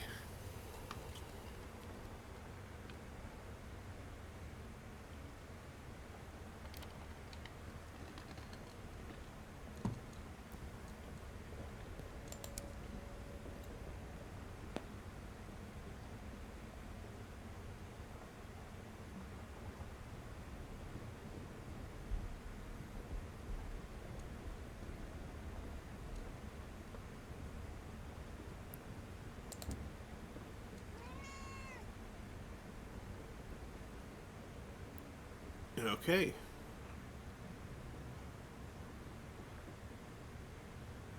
So, I have to make scribe spinsters?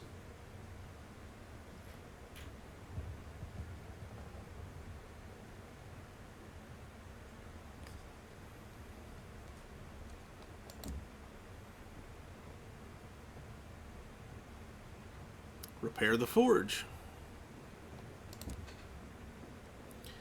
Within the forge are many chambers housing ovens and kilns, furnaces and forges. They are blackened with soot and glass, and all stand empty. Once, every chamber of the forge was ruled by its own spirit, who allowed the chamber to perform its functions. Now they are gone, mad or lost or slumbering. To relight the forge, those spirits will need to be drawn back.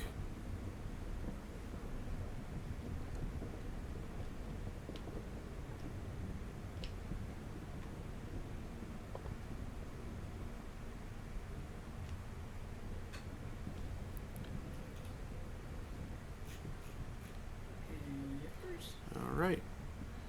Provide souls for the forge. First venturer looks over your collection of souls. Slag, really, but we must whet their appetites. There are eerie lights in the forge as the first venturer melts away the souls, freed from their glass, like so much candle wax. He pours the remains over the kilns. The red ministers will be pleased, he says, offering these spirits far more affection than the slurry of souls now dripping over the clay. They're returning, he tells you, or waking at least. Provide a condemned experiment. You appreciate ingenuity. The venturer hands you a torch and instructs you in the melting down of your condemned experiment. The remnant you gather up in a clay bowl and with mortar and pestle grind to a fine powder. This you sprinkle over one of the empty kilns. Good, good, the venturer tells you. This will inspire them, make them remember their purpose. Yep. Undistinguished souls repair it to 20%, bronze wood repairs at 40%, and condemned experiments repair it at 60%. Cool.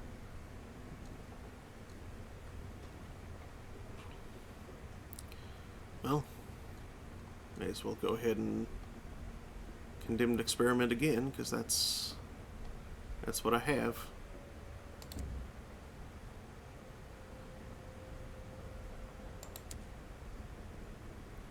Chaos of Lights. The Forge of Souls is operational once more.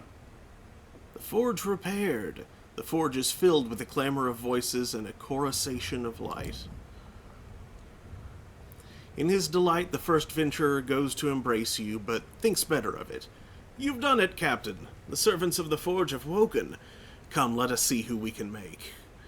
He leads you into the newly bright chambers. Along the way, he introduces you to the host of spirits. You meet thrones and dominions, the red ministers, to whom the venturer is deferential in the extreme, the principalities of Chalcedon, the sisters in green and gold, and the white minister herself. The forge is repeopled with its spirits. The real work can now begin.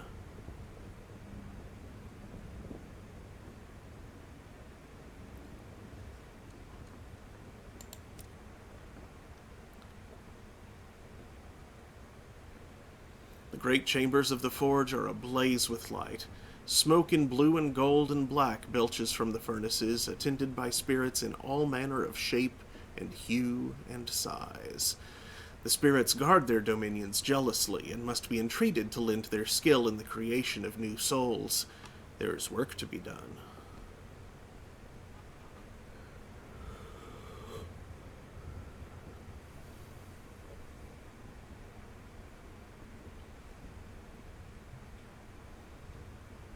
Okay, so I need aspect of verdance, aspect of dominion.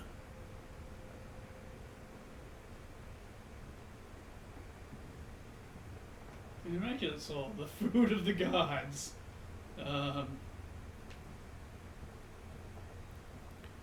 Treat the sisters in green and gold for an aspect of verdance. They were educated by the regent of the Reach once, the venturer whispers before coming to the forge. They know the secrets of longevity and expansion. You need bronzewood for that. Aspect of the hourglass. They were once servants of the King of Hours, the venturer informs you. They helped guide the Graven of the White Well across the heavens and remained at the Sapphired King's court.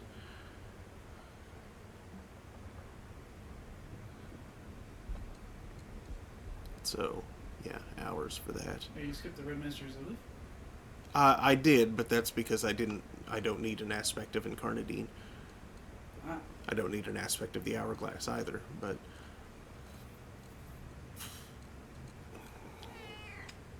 Venturer tells you they hoard the properties of vitality, wanderlust, and loathing. They appreciate poor quality souls for their collection.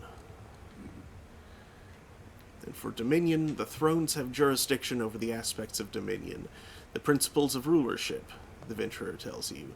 This was their reward from the king. Okay, 2 panes of stained glass.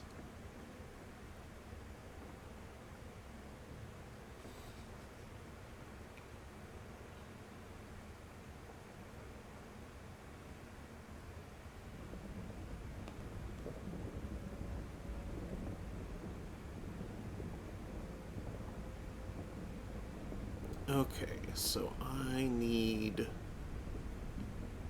For its aluminium, just 2 pieces of stained glass, and... 1 bronze wood. That's trivial. Send it back. Yep. As long as I'm out, I may as well finish the deal with the flower, though. Remy? I swear, Remy. I need my hand, Remy.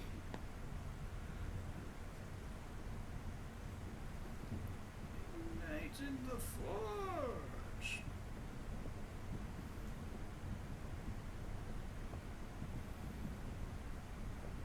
Got your paw.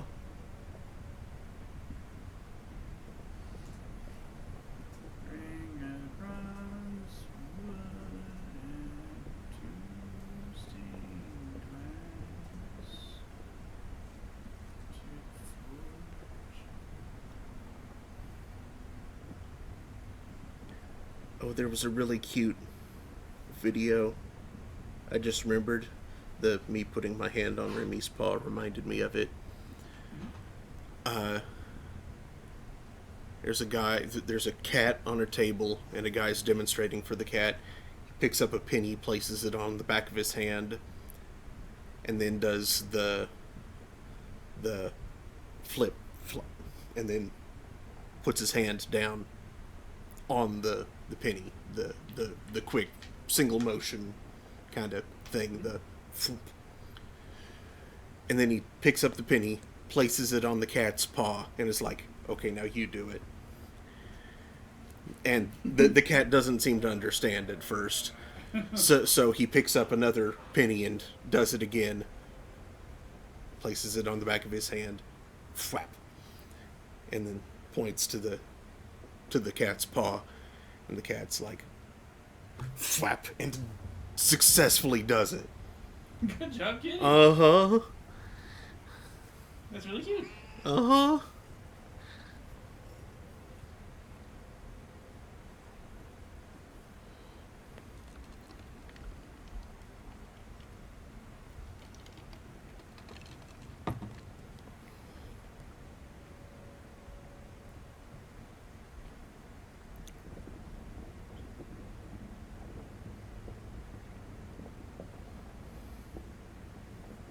Hey, See, I just swung twice.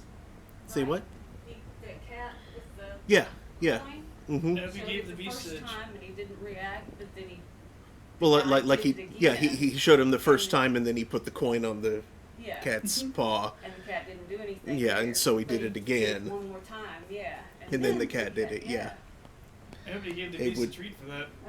he definitely- he pet You pet should him. remember this. He pet him vigorously. Yeah. After that, Cats are bigger on like full-on bribes. Like if Yeah. you've given a treat, Kitty would be more likely to remember that trick. I'm sure he probably got a treat too. would, In fact, give would Kitty you enough treats and would you brush her some more? Because she's starting to come after me again. give Kitty enough treats, and Kitty would probably like go looking for coins to do that in hopes of getting more treats.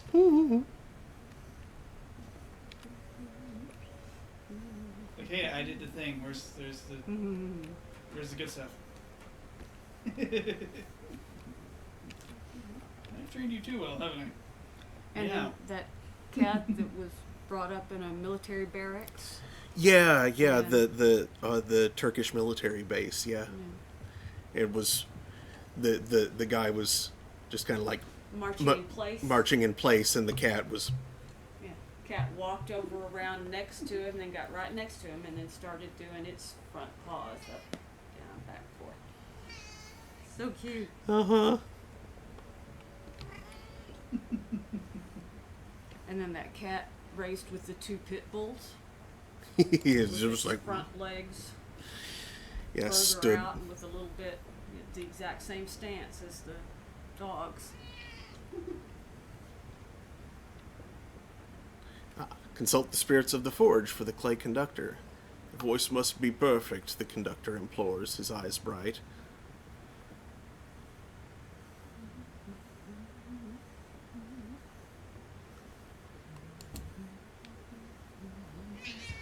The sisters in green and gold raise their limbs as though shrugging. The red ministers are implacable behind their woven masks. The principalities scurry away from you and will not consider your request. Only the white minister, bearing her voice in a silken casket, consents to hear you out. She informs you that a new soul requires a template, but the Amaranthine Edict forbids new templates from being created. If one wishes to receive an exemption, one must visit the sun's daughter at death's door. You will need a testament of salt to petition her. The clay conductor punctuates all of this with a grumbled monologue of impatience. Now I need a testament of salt. Yeah, you probably should have asked for that anyway.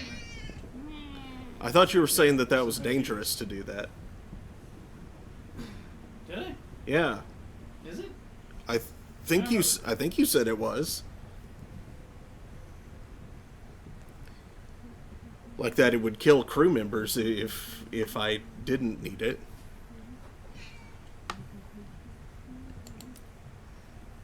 Was it?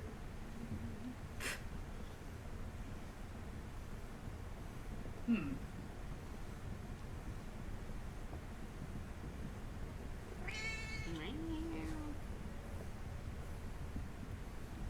Okay, now chill out.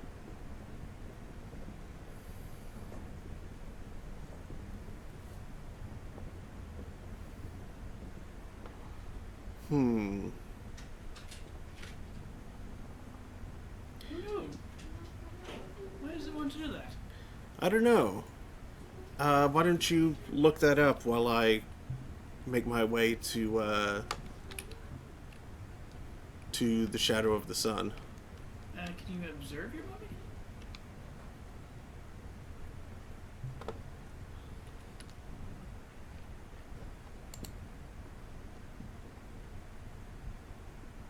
No, I thought there was an observe option. That's the same thing it always is.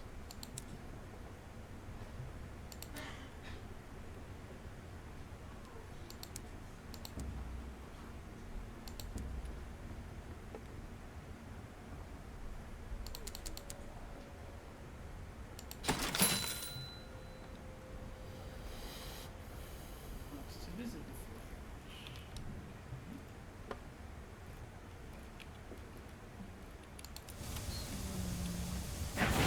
forge.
There is a thing there.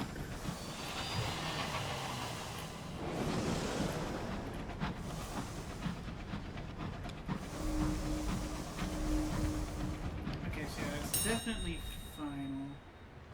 Now, I'm surprised you didn't notice the Blumkin doing other things around here. Because you can observe it at the Court of Dust. And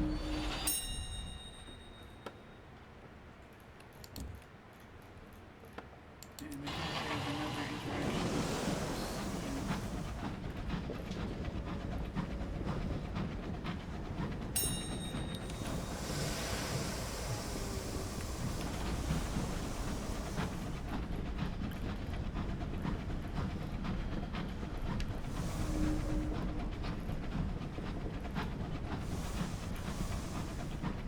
I mean, it being final is one thing, but if it's worthwhile, that's the important part.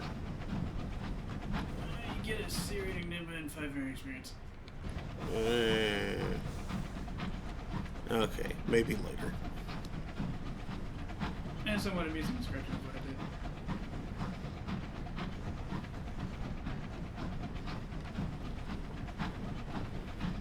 did. Like, we can do that before we... Dark. Yeah.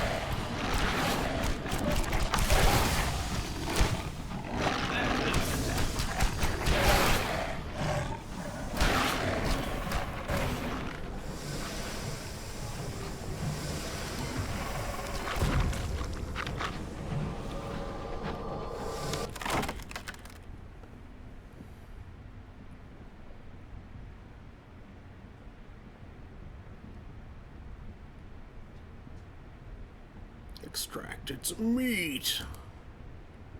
Meat! With careful application of your cannery, you prize off the most succulent slabs of meat. Your crew shuttle them back to your engine. Now that the beast's bones are exposed, you can see that they are scored with correspondence. The sigils are fractured, many of its still pulsing internal organs are twisted and deliquescent. This doesn't look like damage from your weapons. Was it made to be thus?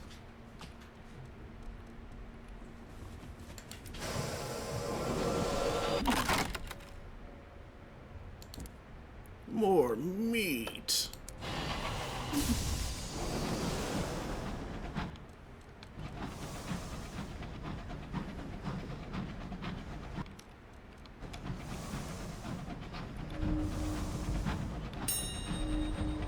Three souls. Race off the most slandulant sucks of meats. Boy, that sounds transcendently wrong. Mm-hmm. Get face shot. Explode. New blood.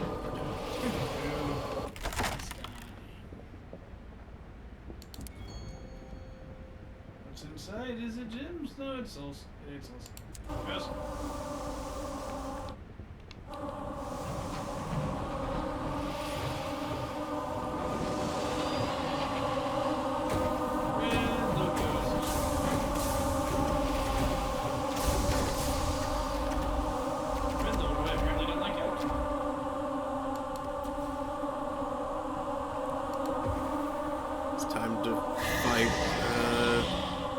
Correspondence with correspondence.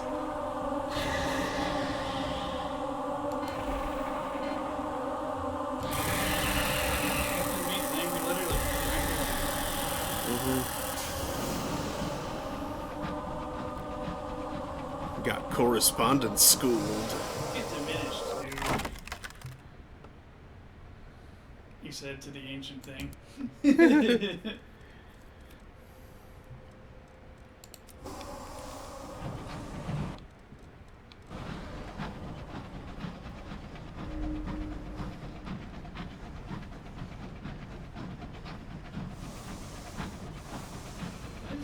Look like a bridge.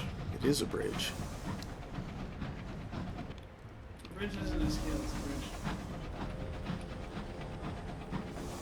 bridge. Scale is in, like, climb. Uvula.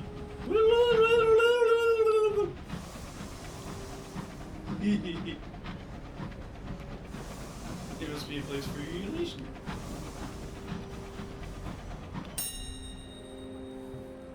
Orologion. The observances are mandatory for spirits at Horologion. There is an observance for every status, and once begun may not be escaped. Sure. It may be slightly inconvenient, but it could also be very interesting. Or highly unsettling. Your engine lands at the appointed place in the shadow of the Gnomon. You step from your engine onto the face of the great dial. Aureate ministers with crowns of molten gold turn to you as you disembark. An observance is about to begin. Every spirit has its place during the hours chimed by Horologion. You are about to be shown yours. The great dial Horologion is in motion. It is the clock of the Blue Kingdom dictating the hours of the observances, rituals which govern the progress of the spirit towards death's door. Beneath its face, thousands of spirits labor to power its revolution. Above, greater spirits of aureate majesty preside over the regular observances. It is both a symbol and vital function of the bureaucracy of the dead. Witness how the antedeceased become ephemera when Horologion dictates. A flock of antedeceased crosses the dial. Some are living, still in Skyfarer's garb. Others are spirits caught between life and death. One quakes beneath their porcelain mask. Aureate ministers assist the antedeceased in their transition. Masks of smoldering flame are placed over their heads. Their garments and forms are rent, bearing them to the sun's light. A scent like myrrh and incense emerges as the light begins to fade. The new ephemera are shepherded in the direction of death's door as junior ministers appear to begin the cleanup. Horologion's face turns. Yikes. The cleanup, you say? Mm-hmm.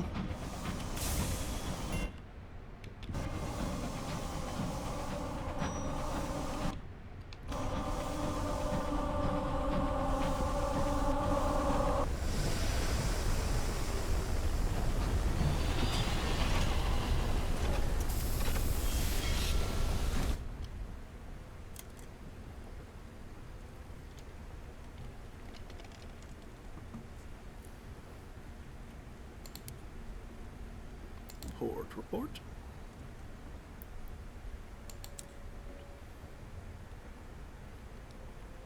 Visit the Garden of Unflowers.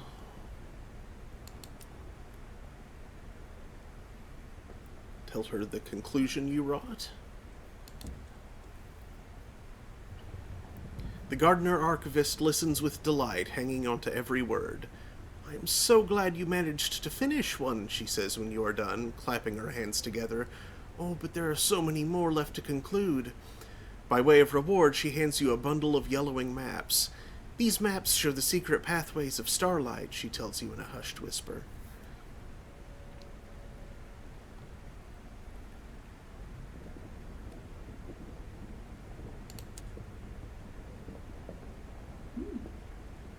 Sure, let's conclude another one. This one will take us... She hands you a flower pot. It contains an unflower, a huge and delicate papyrus blossom sprouting from ink-black soil. You're in the process of concluding...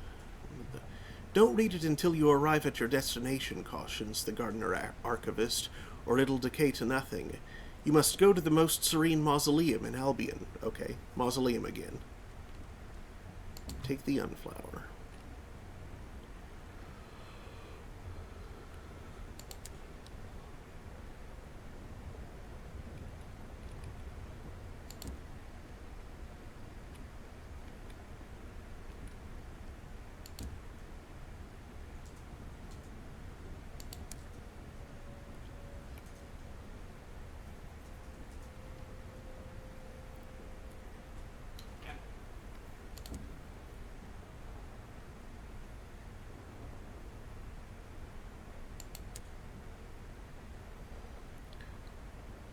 Request a template for the clay conductor's companion.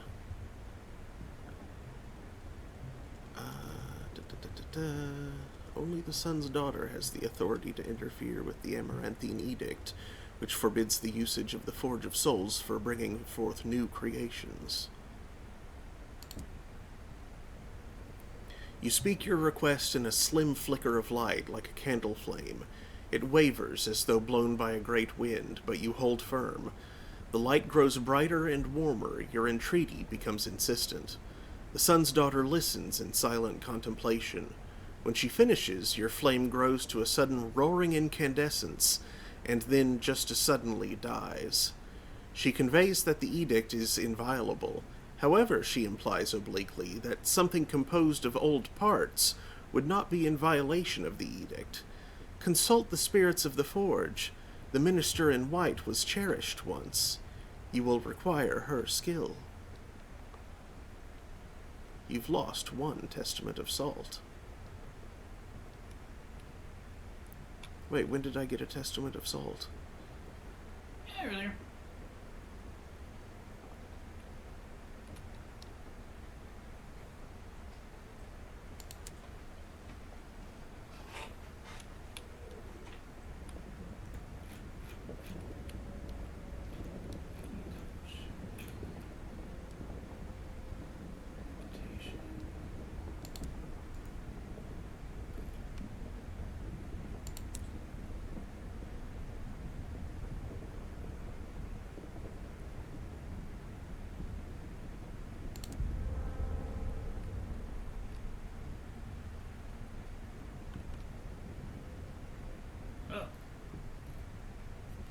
Okay, yeah, getting testament of salt from the lamentation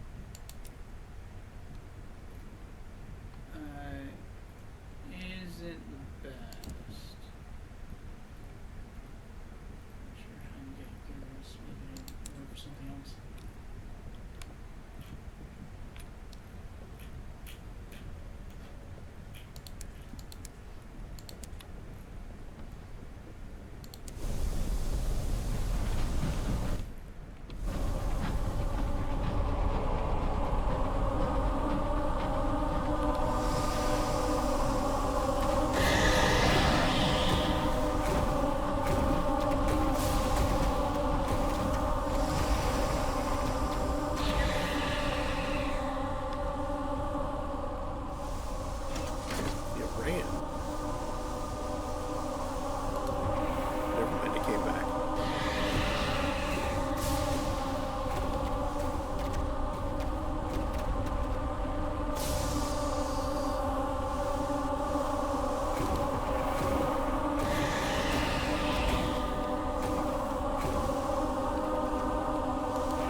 Only a minority of the shades of the Blue Kingdom are human, or even human-like. Here, between Death's doorstop and the Endless Furrows, a group of pachydermis spirits congregate. Their thick legs and the prehensile trunks that hang from behind their huge porcelain death masks are caked with the local gray mud. They will exchange souls, possibly theirs, possibly not, in exchange for sovereigns, which they eat one by one before taking the next. It is a slow transaction.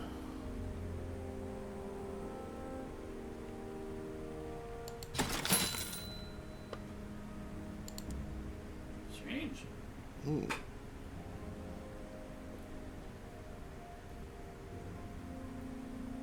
Three souls in the balance. Lamentation hanging from a long chain of fire.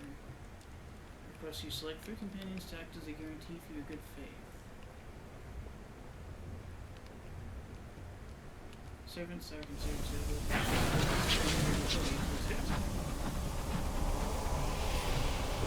yeah, you ante up your silvers,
Ooh, lots of waves.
4 otherworldly artifacts. Nice.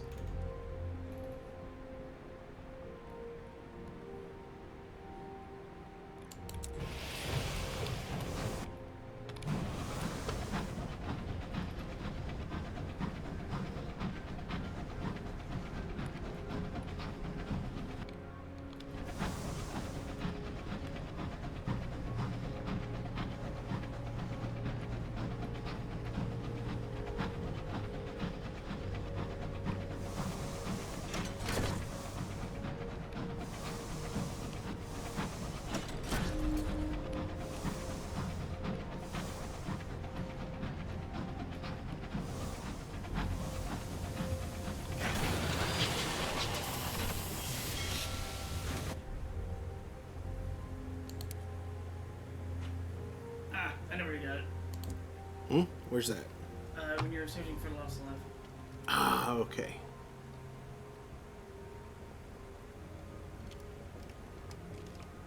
They gave you a Testament of Salt.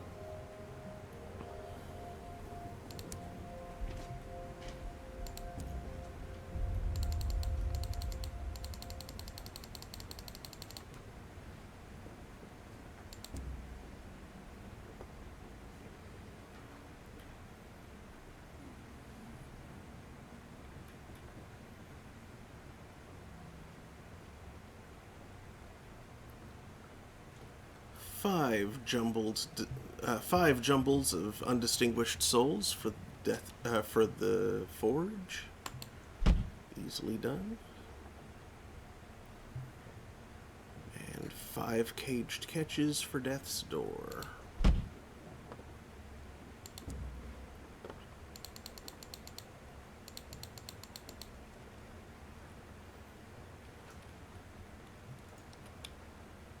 And to the forge, we should bring a bronze wood and 2 panes of stained glass. That's right. Thank you for reminding me.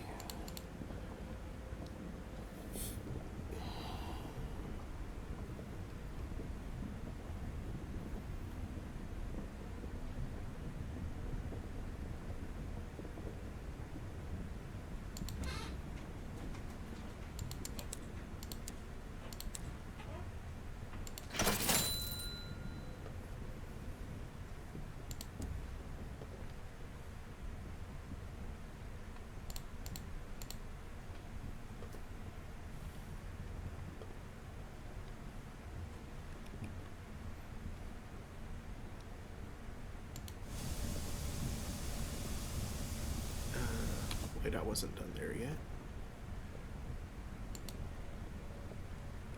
Embassy, deliver port reports.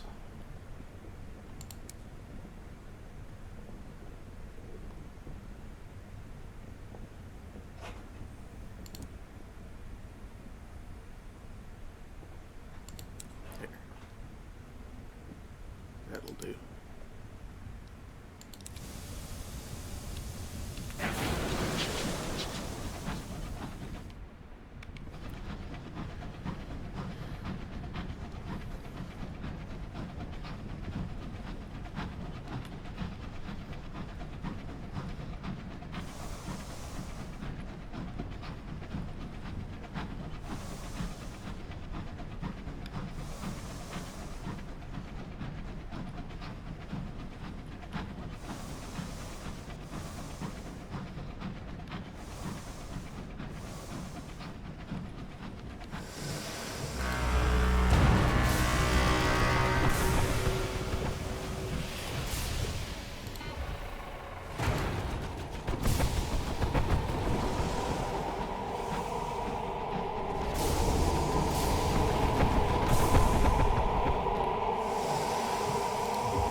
Get him.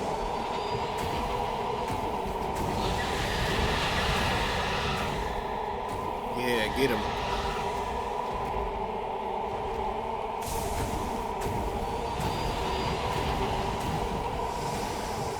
You and him fight.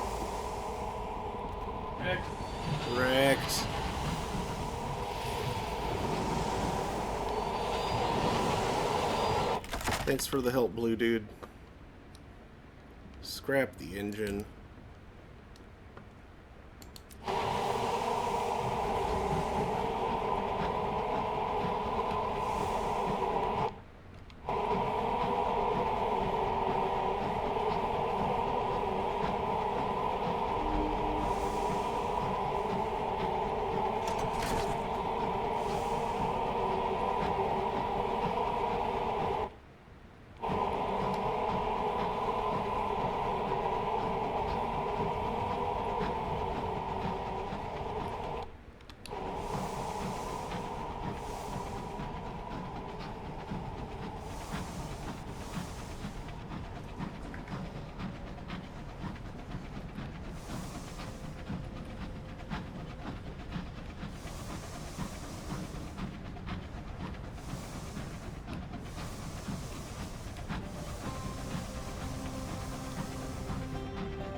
The first venturer receives your shipment eagerly. Good, good, he mutters as he picks through the souls. They aren't fuel exactly, but properly used, they help extract impurities, like carbon when making steel. His payment includes a selection of rather finer souls, which he says are too good to commit to the flames.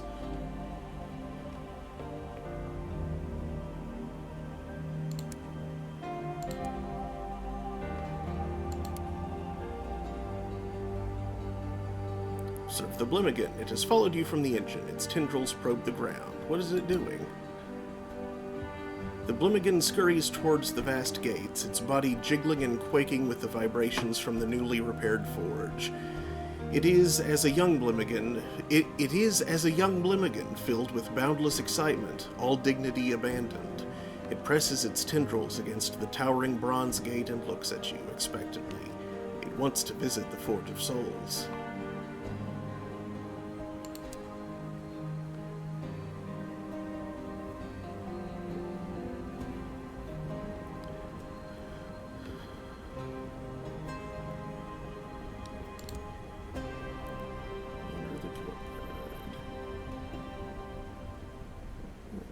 As you are making your way along a mean and narrow boulevard, you notice a weary spirit hurrying toward you.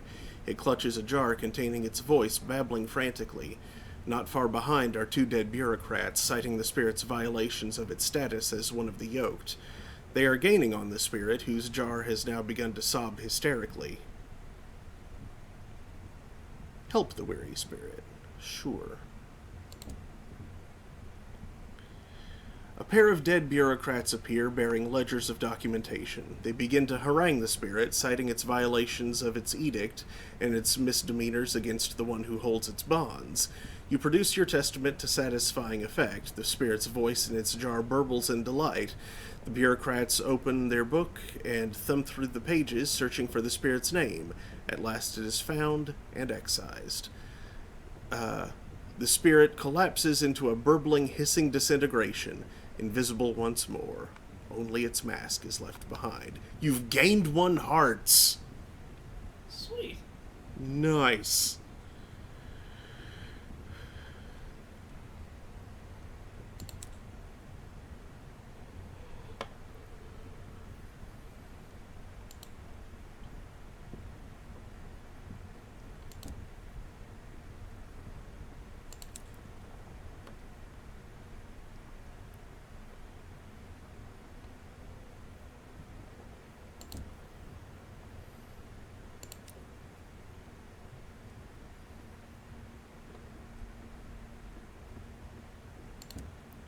Forge of Souls.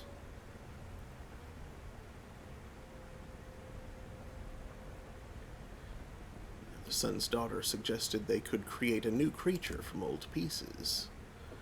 The spirits gather in the greatest and most central chambers of the forge to hear of your audience with the Sun's daughter.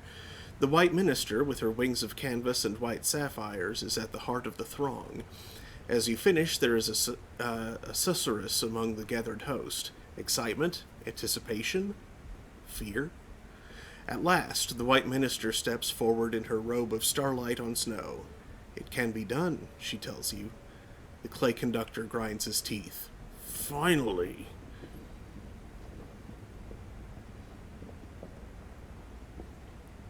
You can now begin creating the conductor's companion at the forge.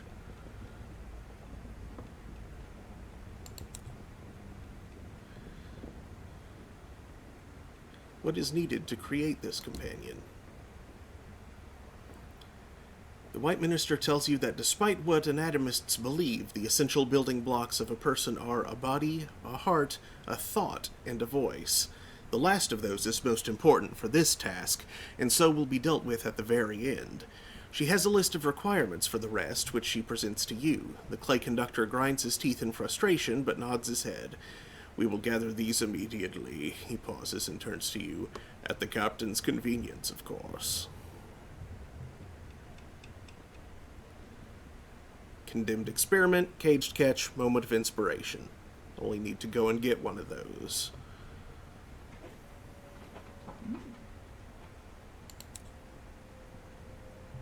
Oh, no, I have caged catches on me. Ha, because I need to deliver those to place. So, provide a body. The White Minister has a very specific requirements. Unfortunately, they do not naturally exist. The White Minister bends low, sheathing the silver blades in her forearms. She takes the condemned experiment from you. It rests in her arms like a child in a cradle. She promises she will give it a purpose it was denied. The conductor nods in satisfaction. One step closer. Soon the air will resound with our voices. Provide a heart. The White Minister asked for something that was once wild but is no longer, that knew freedom but is now trapped.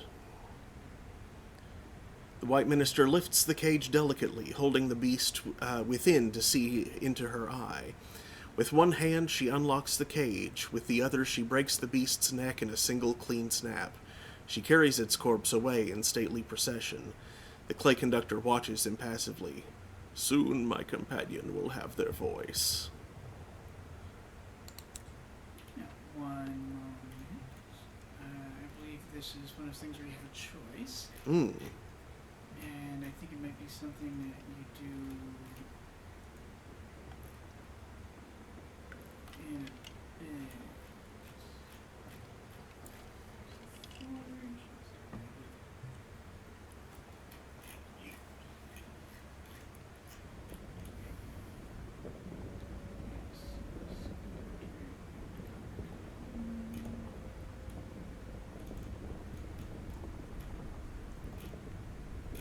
Because of course he is one of those guys that has two options. Mm-hmm.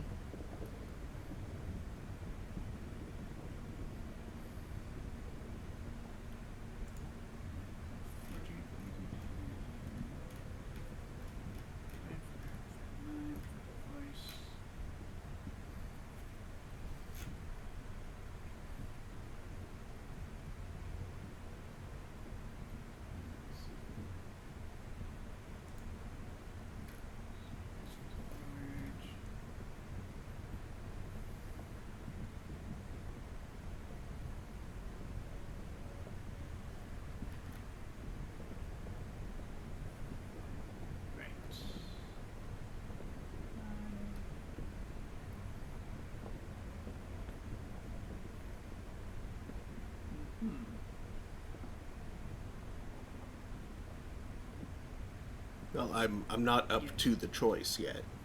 Okay. So shall I go ahead and proceed? Mm-hmm. Okay. A singer without inspiration might become competent, but never exceptional. The White Minister requires a thought to fill the companion with fire. The White Minister leads you into one of the slimmest of the towers and bids you sit over a small furnace for 3 days and 3 nights. The air is soon damp with steam and sweat, which the white minister gathers in a small iron pot. At last you are free to go. The clay conductor hurries to examine you, and is not satisfied until he is certain you have not been diminished.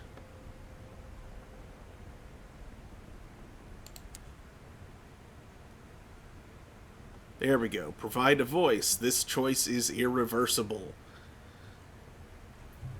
Yes. So, if you have a singer of clay, from attempting to do clay singing with the clay conductor, I have the option to offer your own voice, which will result in him going a different path.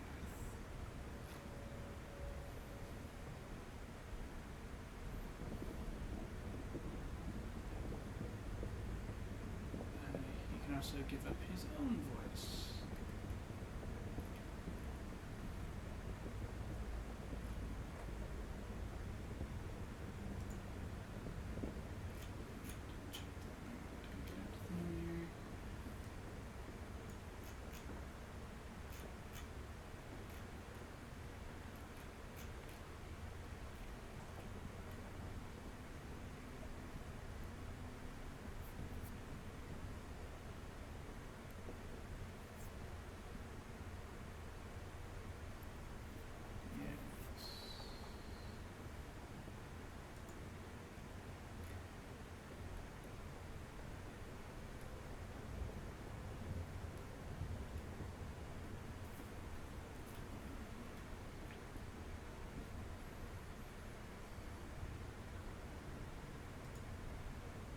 So, one path leads to the carrying conductor, plus 10 hearts, 2 affiliation academe.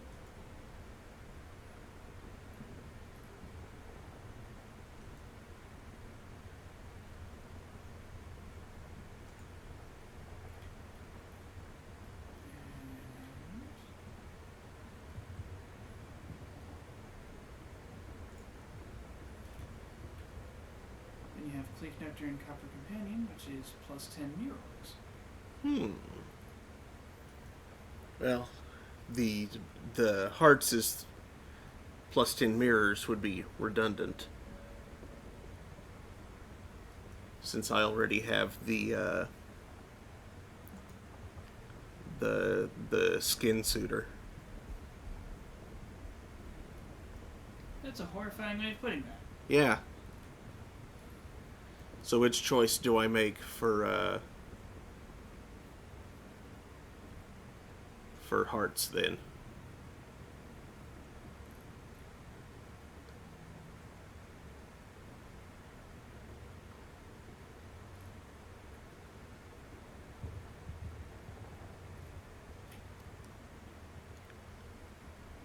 Let's see.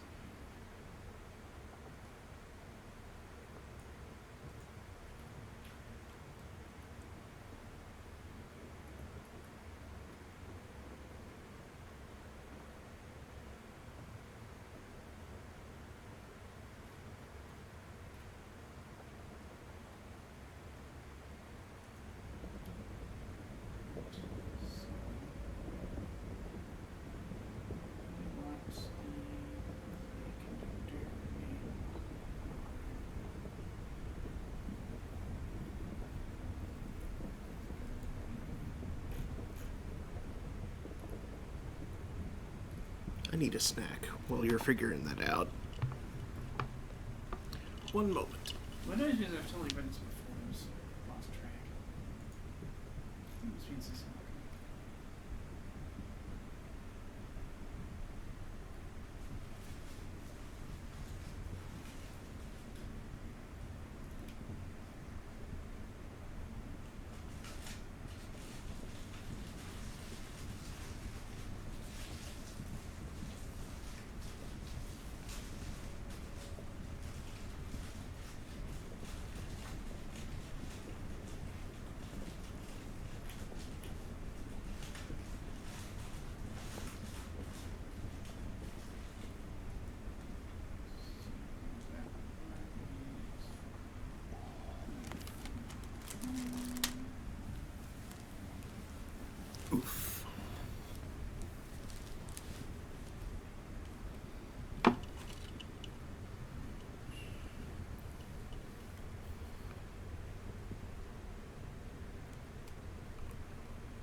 check your...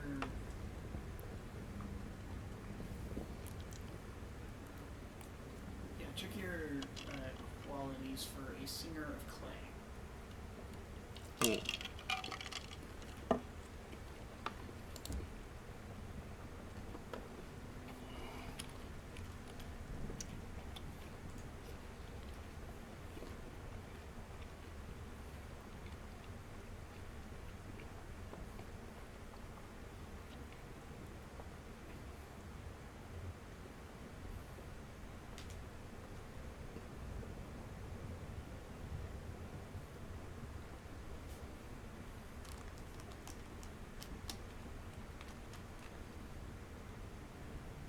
I'm certain I didn't finish that.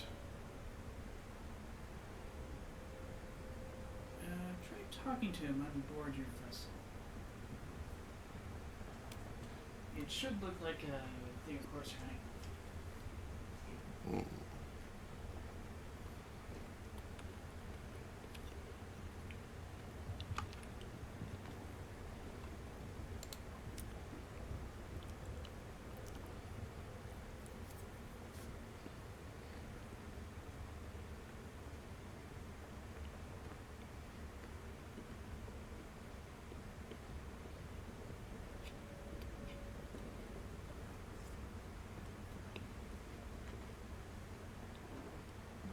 Try talking to him on board your vessel.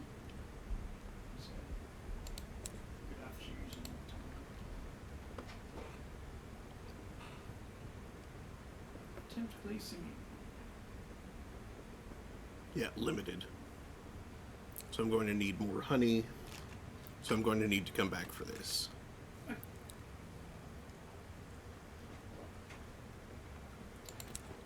because otherwise you're going to wind up with the mirrors.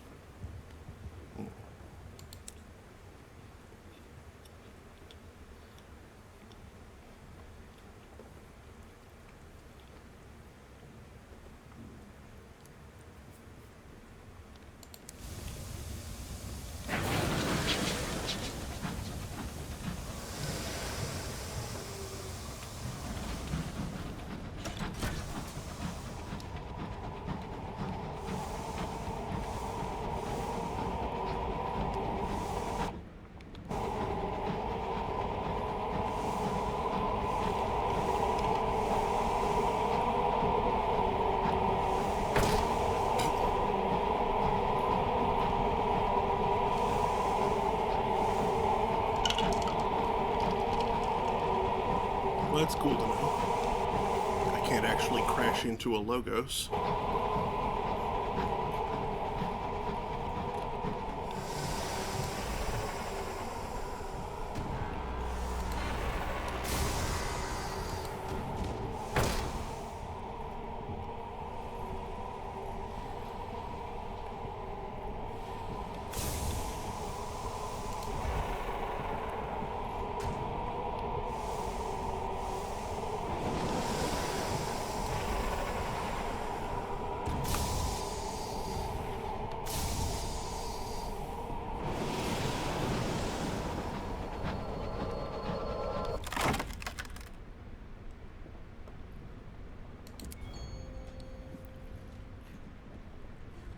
Yay.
I should have done that. Oh well. Oh yeah, we're gonna make Spencer. Forgot about that.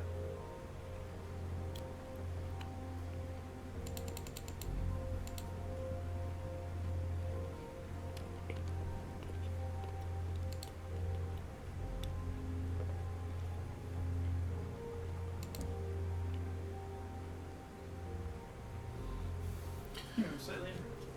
Mixed with sugar and water, the nectar's taste is almost worth the wrist-wrenching labor. You gargle it just as you saw the clay conductor do. Your throat feels as though it is expanded. Your vocal range has widened. You can project further. Your voice is richer and more resonant. The practice is exhausting. Your vocal cords throb with the low notes and trill with the high. You sing of the rock and shale, the arias of quarrying, labor, and the living clay. It's passable, but not there yet.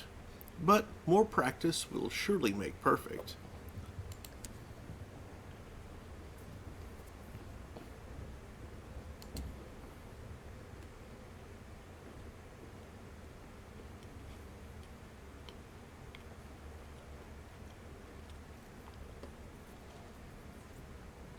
You That's think what you it might sounds. be getting somewhere. It's kind of an expensive thing to do. Mm-hmm.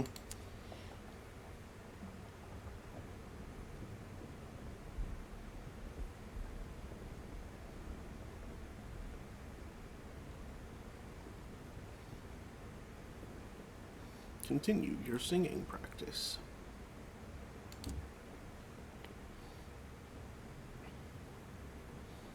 The familiar ritual, the locking of the door, the gargling of the nectar, you assume your usual position, discovered over hours of exhaustive practice, hunkered low, compact and growlsome.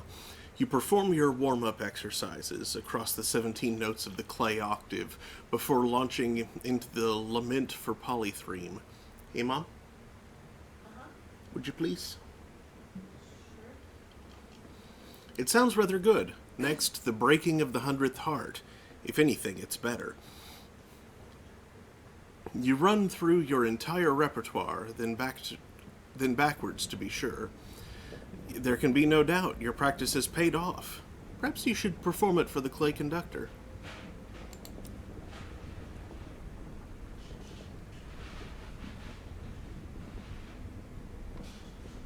Show him the fruits of your labor. Will he be pleased?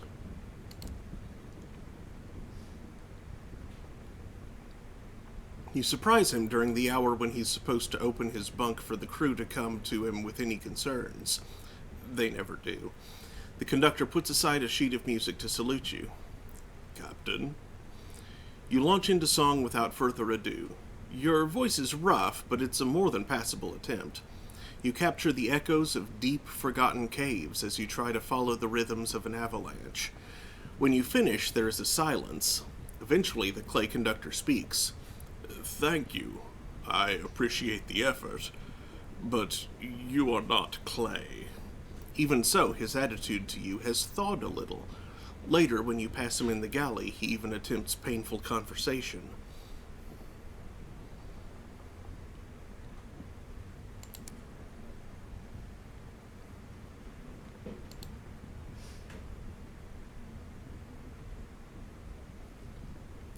Thank you.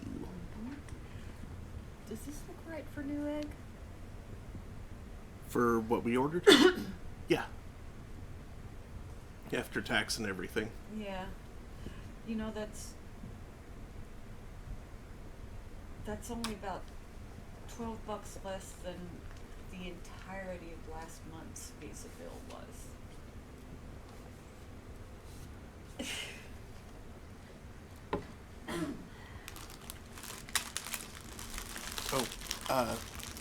Also, would you put these away? Thank you. This way,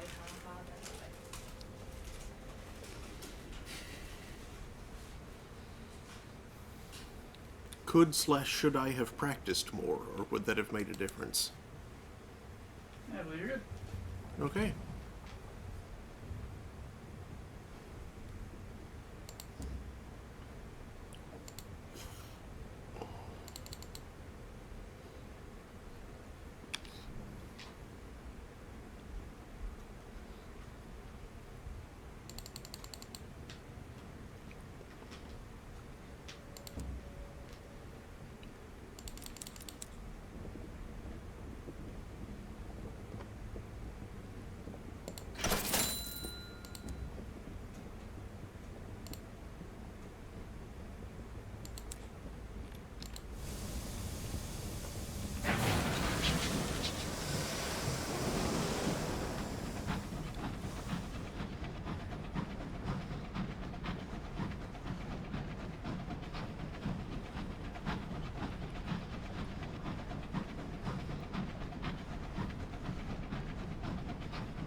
I'm not sure. Penultimate. I'm just not going to worry about any of that. Just leave them all in my wake.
Provide a voice. The White Minister leads you deeper into the forge. The clay conductor barrels ahead of you, almost running into the minister until a sense of self-preservation stops him short.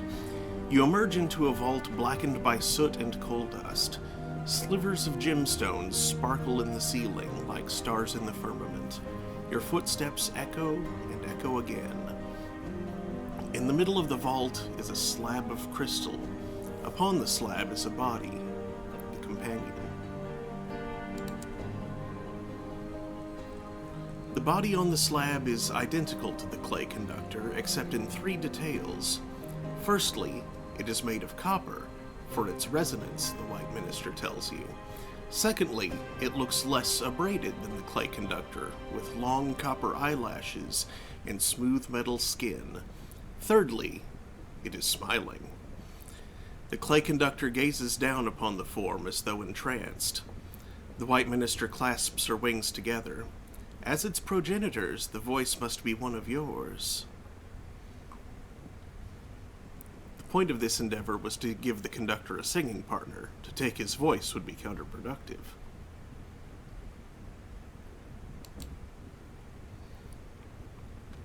The clay conductor looks up once from the body of his new companion. Thank you. His expression is wistful, almost lost. The White Minister fetches her silver spindle and advances upon you. She is about to hook the thread about your tongue when the clay conductor cries out, "No! Damn you, Captain, stop!" The White Minister lowers her spindle and steps back. This was a mistake. His gaze falls a final time upon his companion. Cover that up, please. The conductor has intervened to spare your voice. The body on this... A decision has been made. The companion is upon the slab. The White Minister waits to see what you will do next.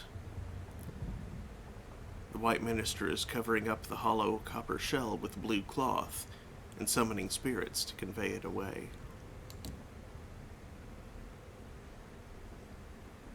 The clay conductor turns to face you, but his eyes are unseeing. His voice cracks. We can talk on your engine. I'll be along shortly." He looks back at the body on the slab, now shrouded in blue cloth. "Go, before I say something I'll regret. Besides what I've already said today." The White Minister bows briefly as you pass by.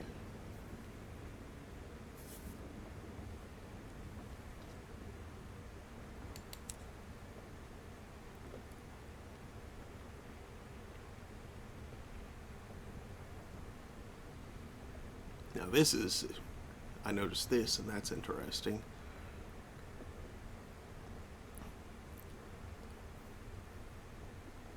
You could make an officer for your crew, one constructed to your precise specifications.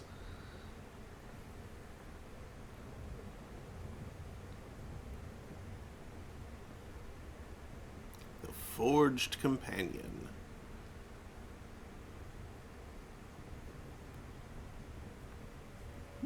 Have you come across that at all? I know it's a thing you can do. I don't know exactly what it does. I like kind of skipped over it as a late game thing.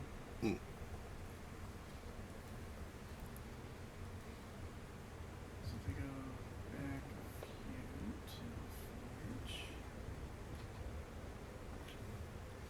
Meanwhile, I'll go ahead and start making. Spinsters? Yeah.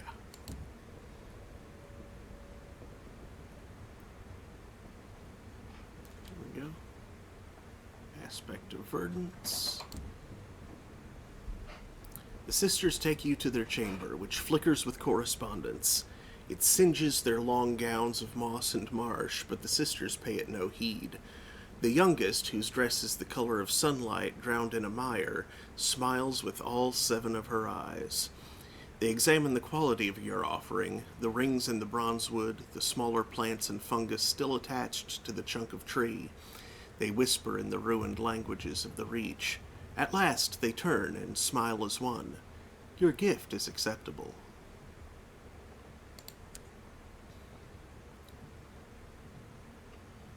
You have a something of the Forge. Yes. Caprices. You have a Caprice on. The thrones command the heights of the forge. Within the highest and strongest of the towers, where the glass and smog rises fastest and thickest, you meet the trinity of thrones.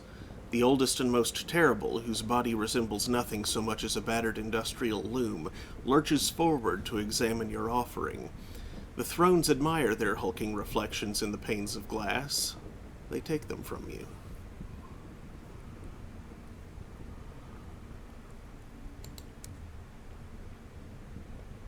Craft, a scribe spinster. As was taught by the regent of the Reach to the binary, says the venturer reverently.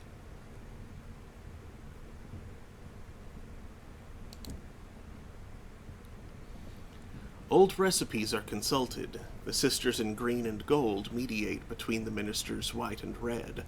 A dozen sheaves of wood are burnt, rekindled, and burnt again. At last they have something approaching a soul. This is carefully guided through the echoing halls, growing as it is imbued by each spirit of the appropriate character. You watch as the sisters pin quills to the form, sewing parchment wings onto its bronzewood flesh. Correspondence is traced from the walls onto its hood, claws curl, yearning for scraps of old knowledge. It is, at last, unmistakably, a scribe spinster. The lamentation of mists will be pleased. You've gained a condemned experiment.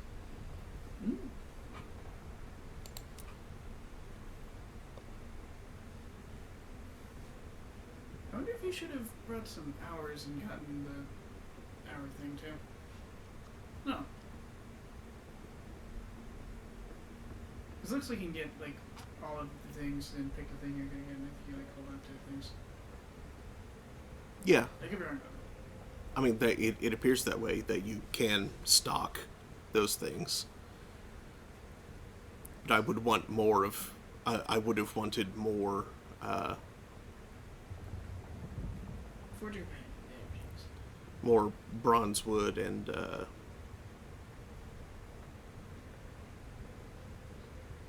stained glass as well.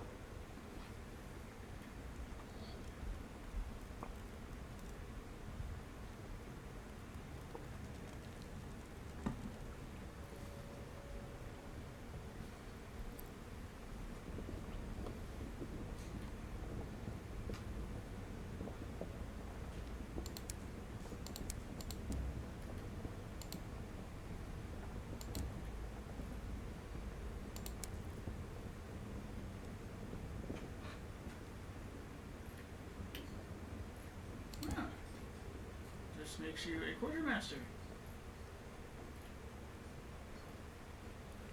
Hmm. A quartermaster with custom.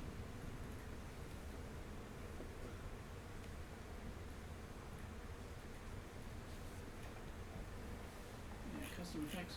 Cool.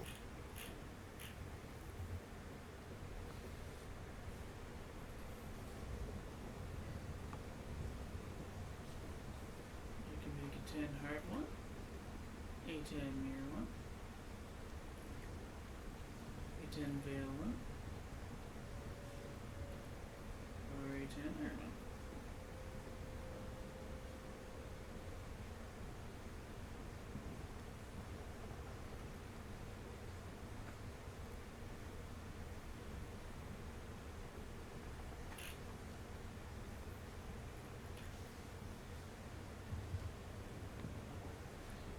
And then there's more to it. Just make it pragmatic or visionary.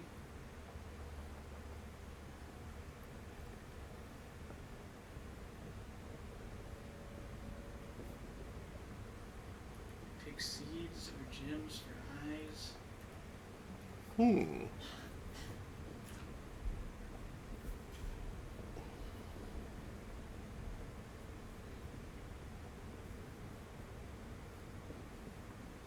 What did those choices do?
He is, as ever, in his bunk. His suitcase is folded neatly by the bed, and his things have been taken out and placed around the cabin. He sighs as you enter. I'm sorry for wasting your time, Captain. I couldn't. He stares at his hands as though he might find his answer there. I did not think it was right for you to sacrifice it. He shakes his head. If you don't mind, I have my duties. He leaves the room to begin his rounds of the crew.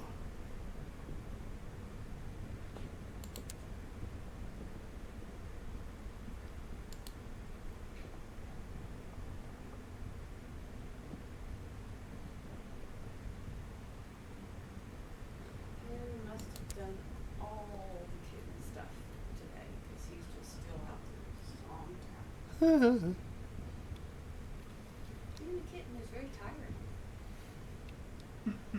Takes a lot of energy. Mm-hmm.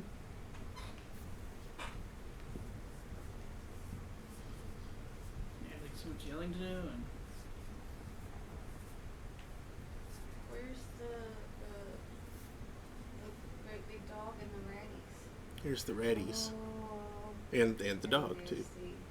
What's it, the inadvisably large dog? Uh-huh. He's huge, he's enthusiastic, he's hairy, and he wants very badly to help. Of course he does. He's a good boy. A pangolin Uh-huh.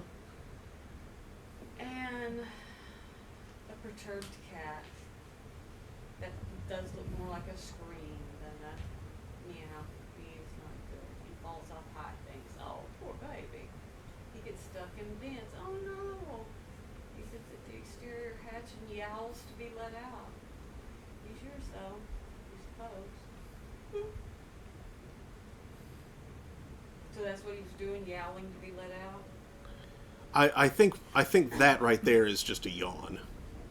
I don't know. Looks more like a yowl to me. Yeah, he causes trouble for the crew, annoys your other officers.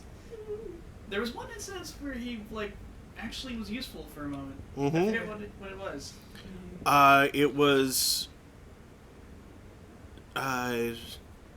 in helping with some sort of parabola magic. Oh, yeah, because someone wanted to see a tiger. Yeah, that's right. So he turned into a tiger briefly? Not exactly. Nah, just when brought before a certain kind of mirror, most cats look like tigers or panthers or some other kind of big cat. Okay. Mm-hmm. Who's this? Sky one virgin. Okay. She claims to see half the sky already. I believe she's seen a bit more since. Yeah.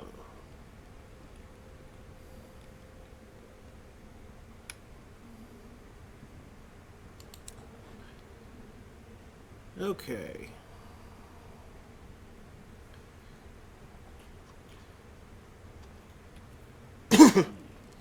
Well, since I don't have the all of the stuff, like I don't have seeds or gems right now, I will proceed with my loop of trade good stuff while you continue reading.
Okay, maybe I should head back.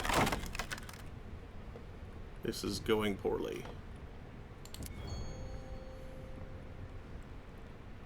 Wait.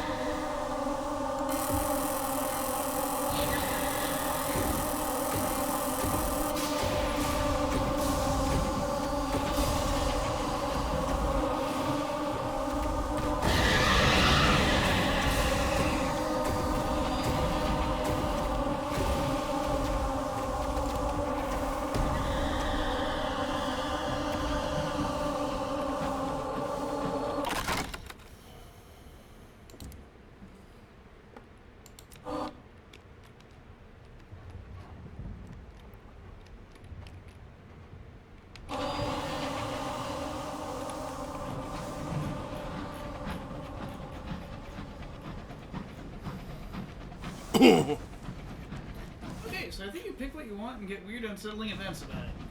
Oh boy.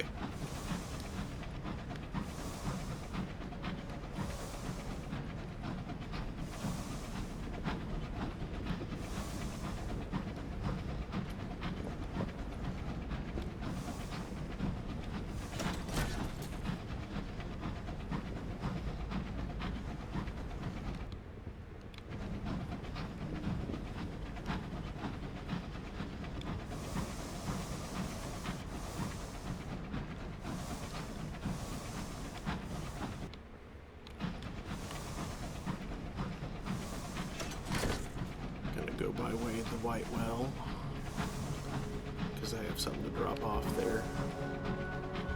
And it's barely out of the way.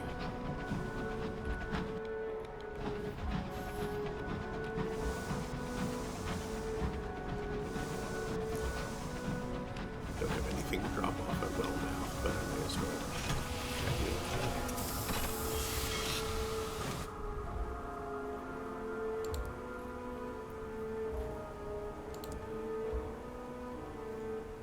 Okay.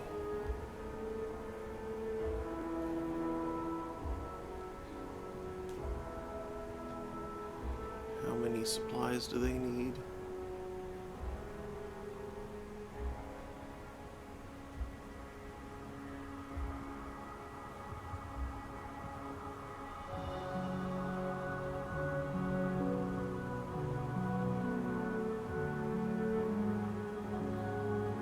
Okay, so 3 for that.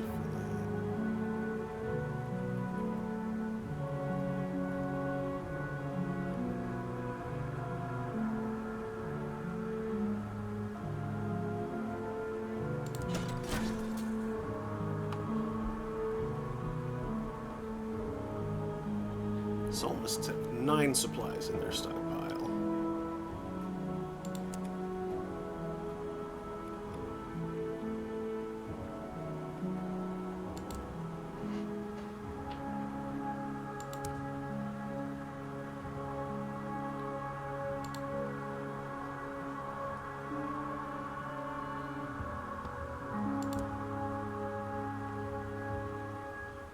It's just a tale of terror. Okay, well, nothing else interesting there.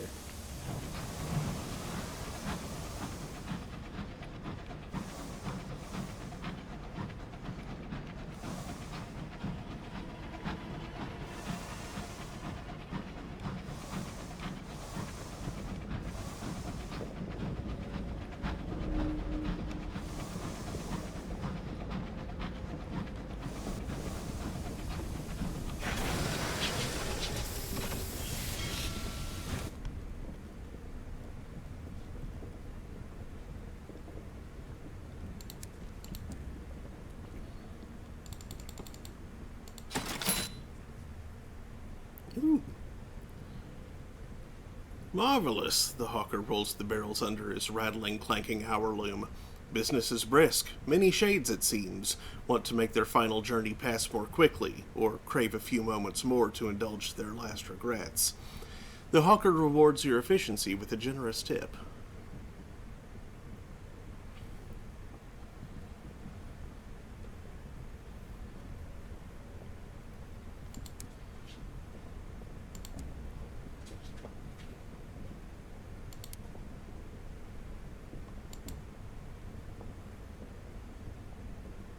Oh, I can't enter when I'm yoked. Okay, well, delivering that is all I can do then.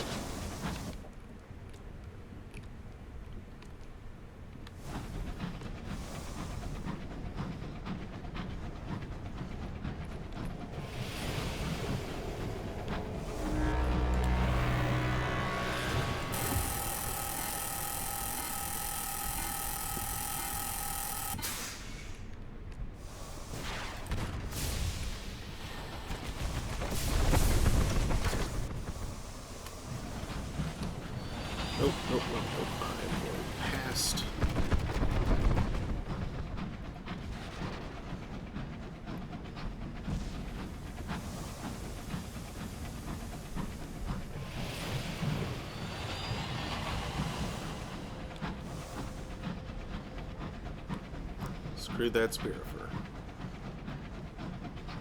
Going back this way.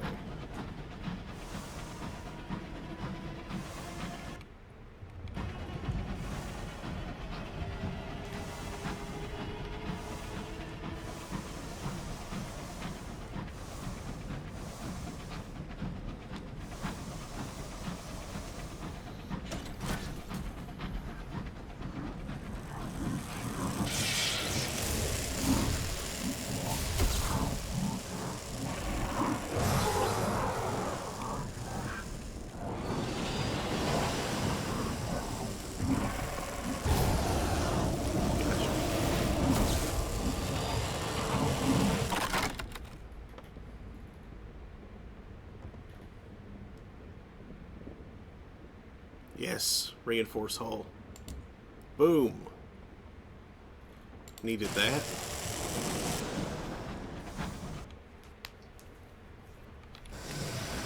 That was delicious. That was a scorn fluke. Ah, that was delicious.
Good thing I had plenty of room to reverse there.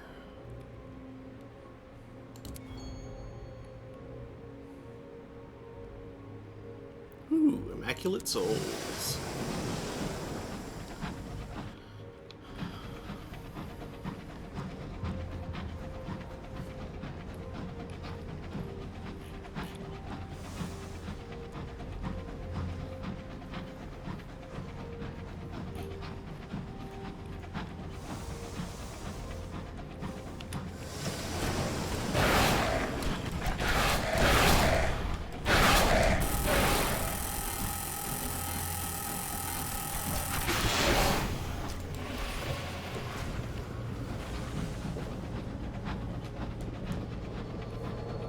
This thing's freaking hurt. Mm-hmm. Failure. Oh well, 71 sockets, that's something.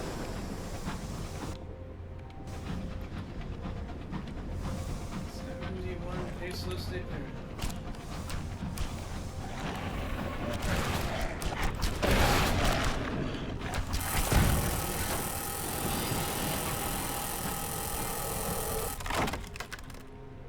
Meat.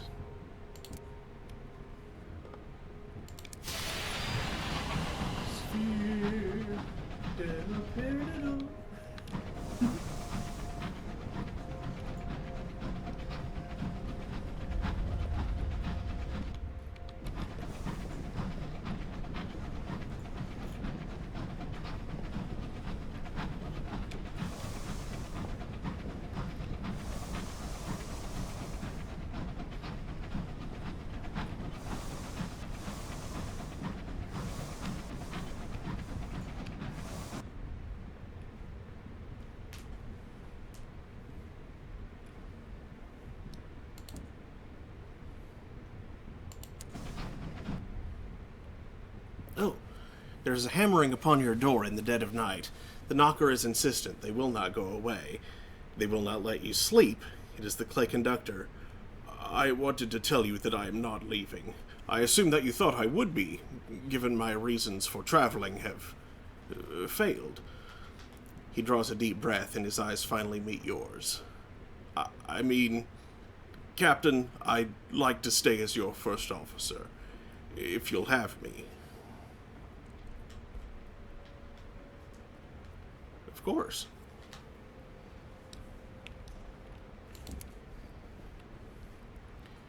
For the first time, you see the conductor's face open in a broad smile. Of course, Captain. I shall resume my duties immediately. He goes to turn away, but stops at the last. And if you ever wish to sing with me, you have a very fine voice. Over the next weeks, morale improves. As first officer, the clay conductor's mood is infectious. It spreads throughout the crew. They're happier and more productive. Occasionally, when you pass the clay conductor, you find yourself humming a snatch of a song of the clay choirs. Sometimes, when working alongside each other, you find yourselves humming in harmony. Aww. Get equipped with the carrying conductor.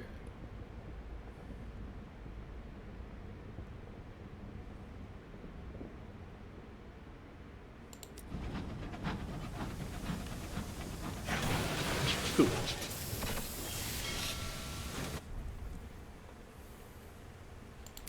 Repair. Behold is fully 10 hearts.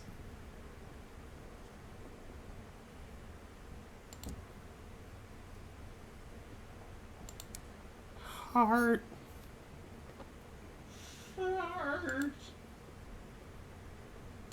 Port reports.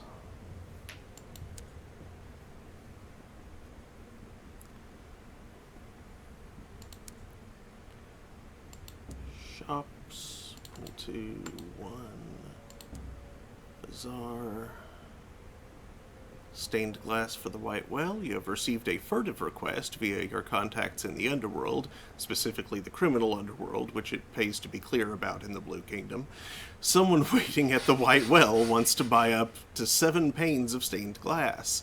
The reasons are undisclosed. That's quite a lot. That's trying- really funny, though. I like the way they phrased that. Are they trying to make him a big old spider lantern or something? With all the 8-legged tomfoolery happening around the well? Who knows?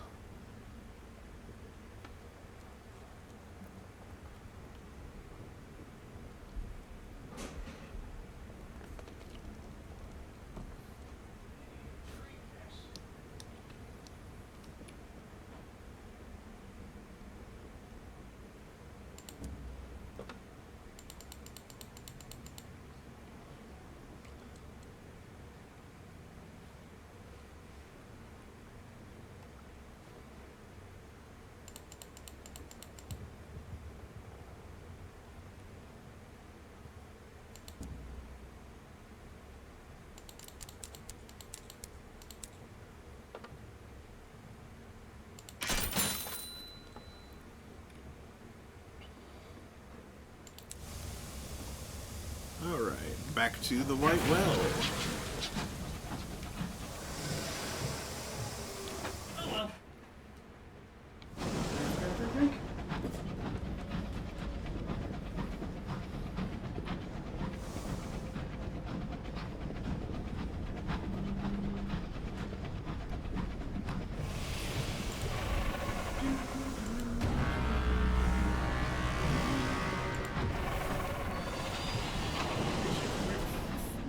Don't.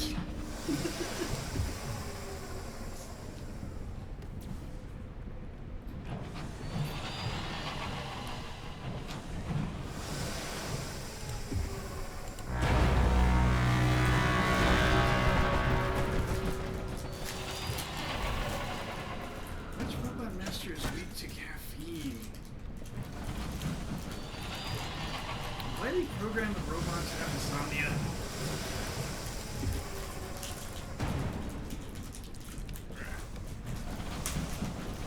I mean, Mountain Don't does sound like it could be a funny name for TNT.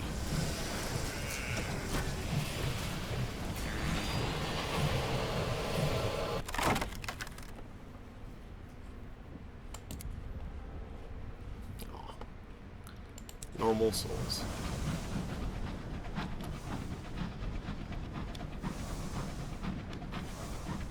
Mountain Dew, straight from the Turner Network toilet. Wrong TNT. But you knew that.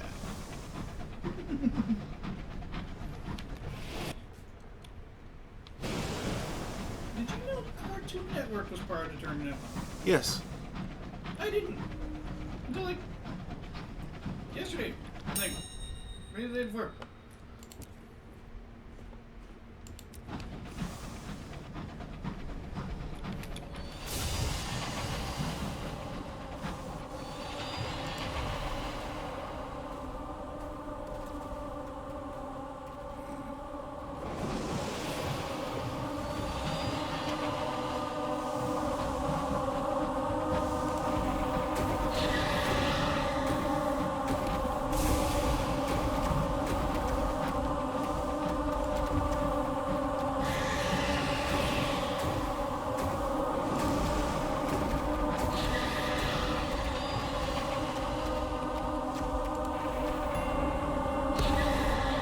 Oh hey, experience from discovering a place. As I back away from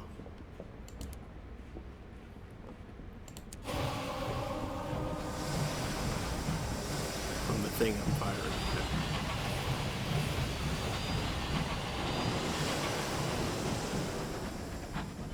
at. Slightly murderous gaze and red logos. Yep.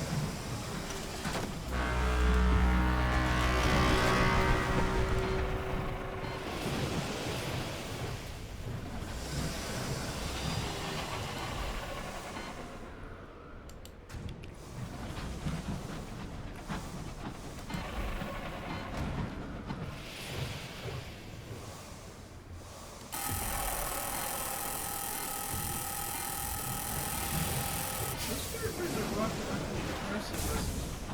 Mm-hmm.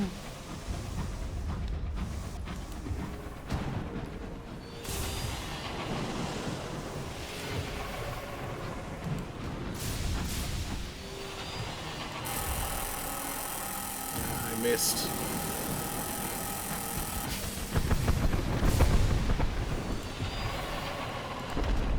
Ah.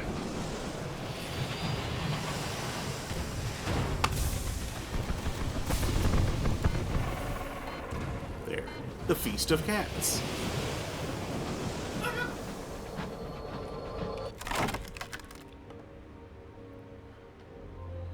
Sure, let's repair to full.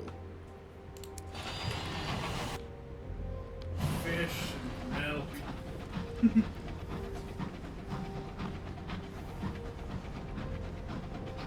Grr.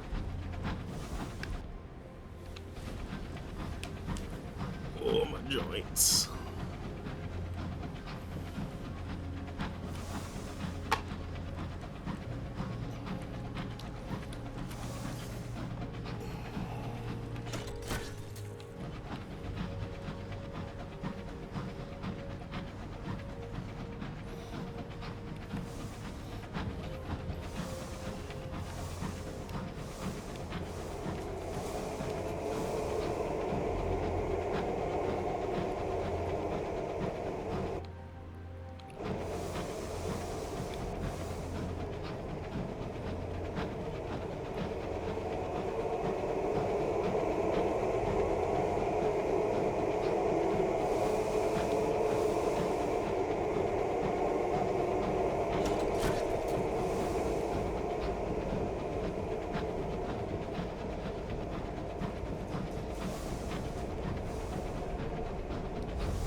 Picks up an additional oversized food.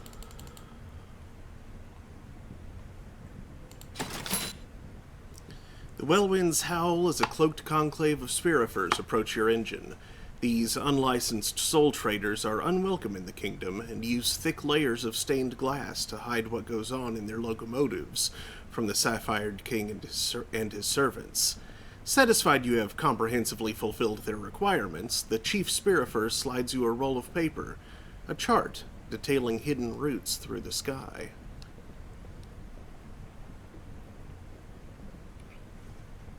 License fart.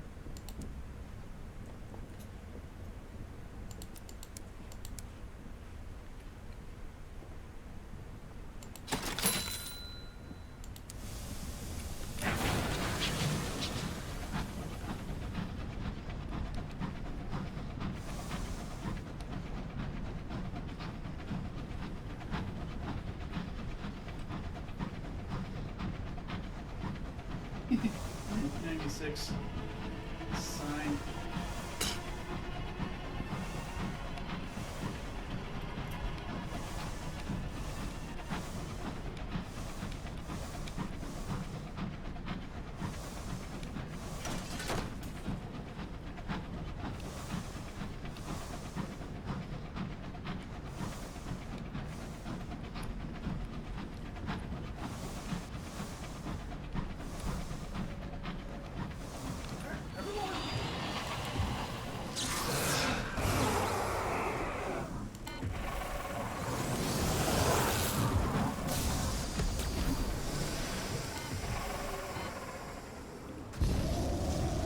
Gotcha.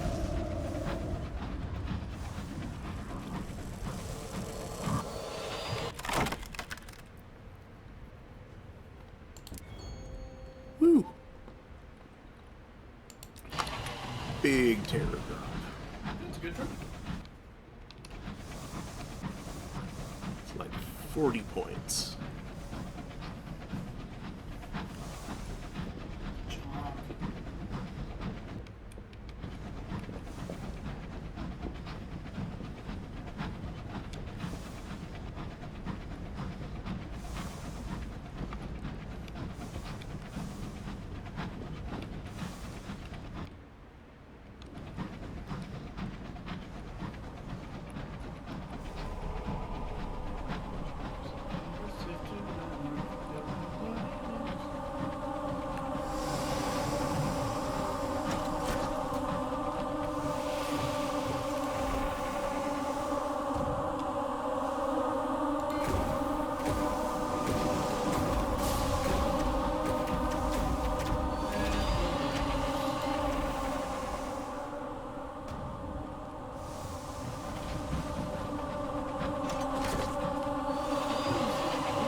I don't know.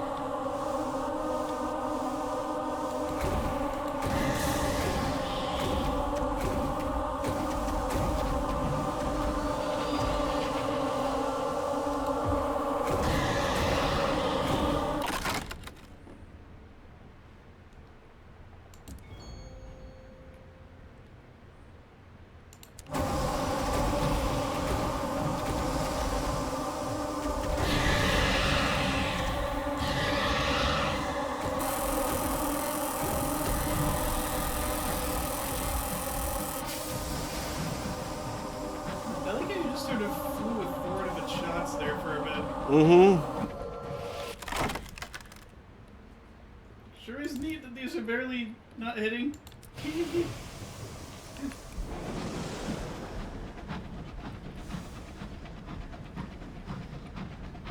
Yeah, that felt pretty cool.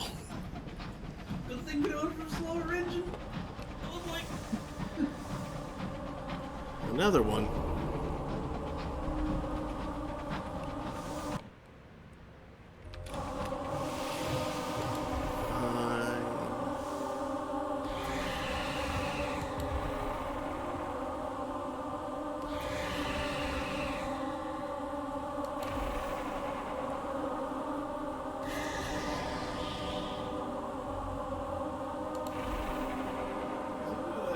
Stuck.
Colonial Independence Day.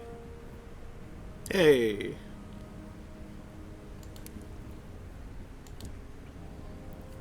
Report. That's really all for me to do there.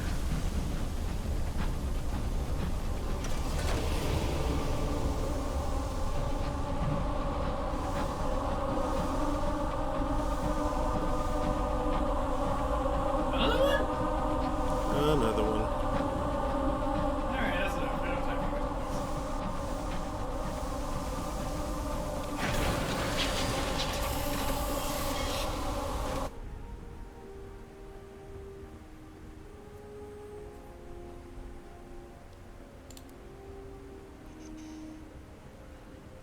Wander the streets of the officially nameless town.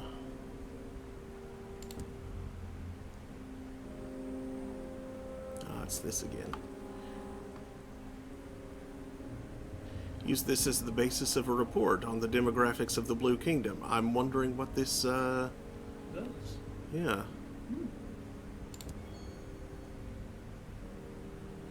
You copy down the numbers of each creature with notes on their conditions and the division, as far as you can tell, between male and female creatures. The leopard spirit looks wounded. Might it have come from a circus? Add a paragraph or two of summary and interpretation, and you have a document you might present in the guise of a port report.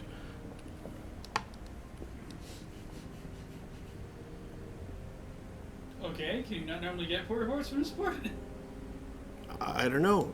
You might have to you might have to go digging for the port reports here.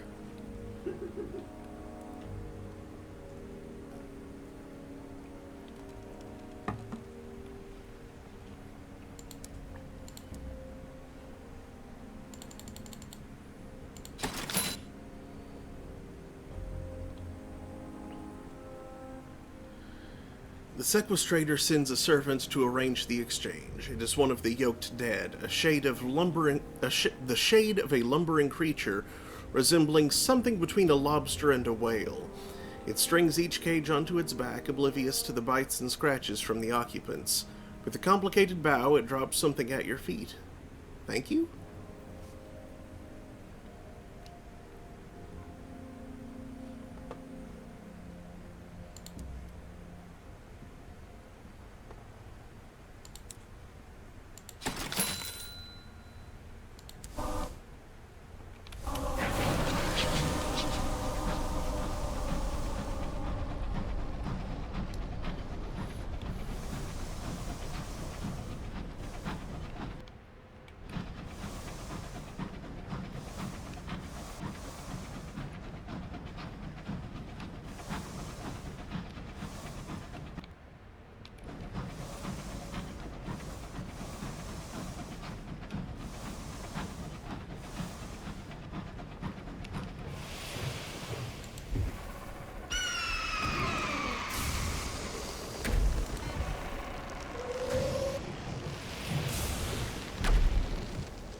No, that's not the thing that I want. So, bronzewood it is. Ooh. 3 bronzewood. The wood of a senior scrivener is prized. It is said Her Renewed Majesty insists on writing with pens fashioned from it.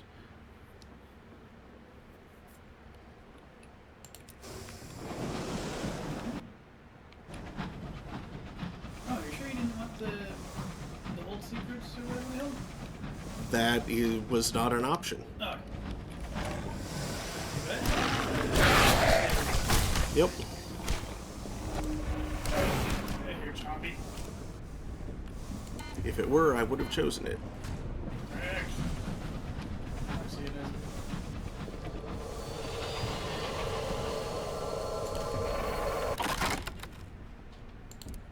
Give me meat.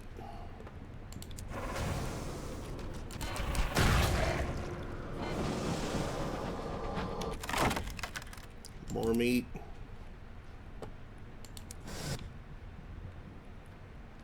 It has a sushi. That's the fantastic.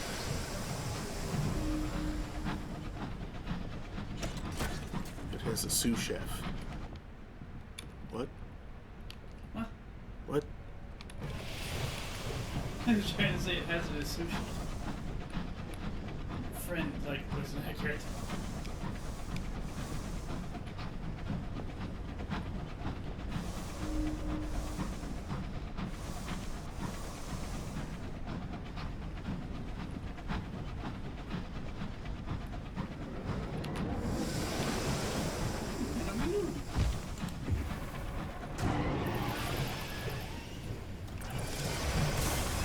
Oh, should have dodged the other direction. Oddly, the effect didn't even hurt.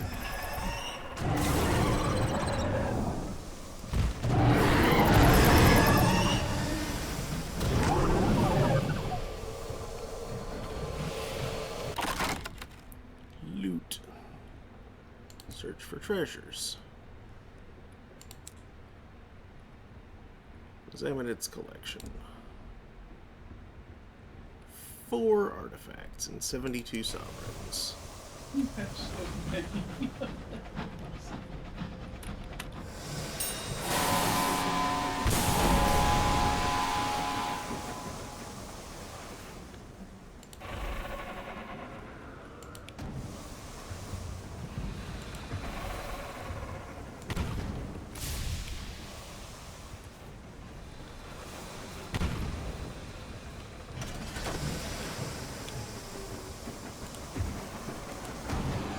Gotcha.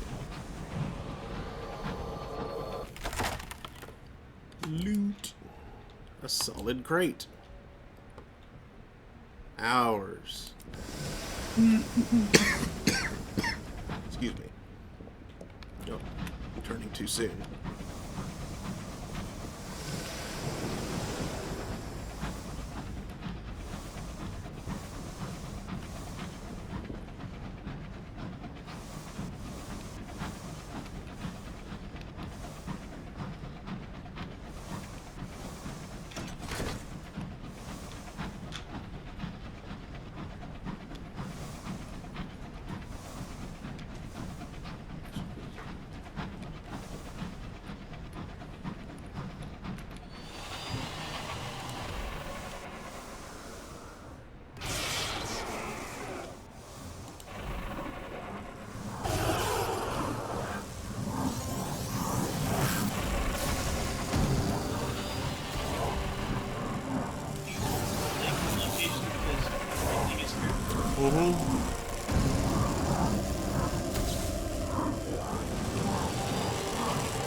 Let's get some repairs.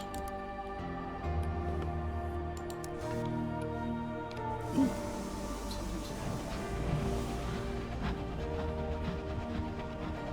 How are you shiny? Some stuff. Okay. Fuel. And It's like a far center of the fourth wall.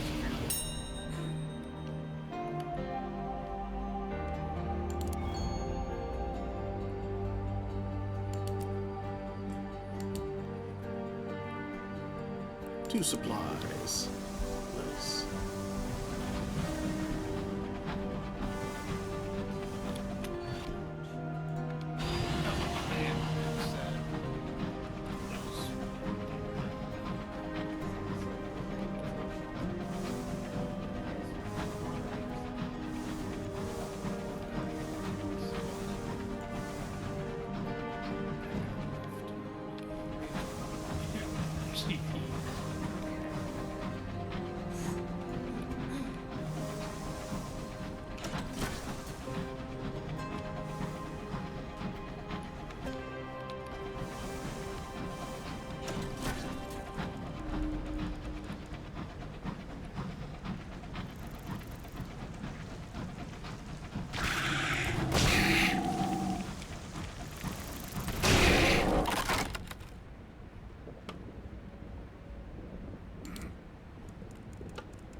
job.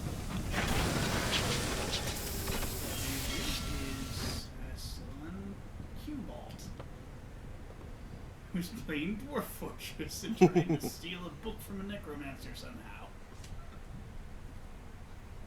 Which I'm sure is something you can do in the newest version of Dwarf Fortress because the breadth of things you can do continues to increase ever. Indeed.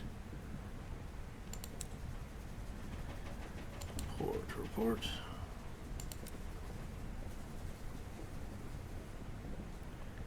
Return to the forge. Into the forge with the Lamentations permission.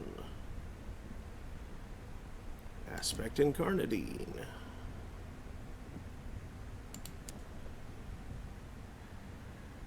Aspect of Verdance.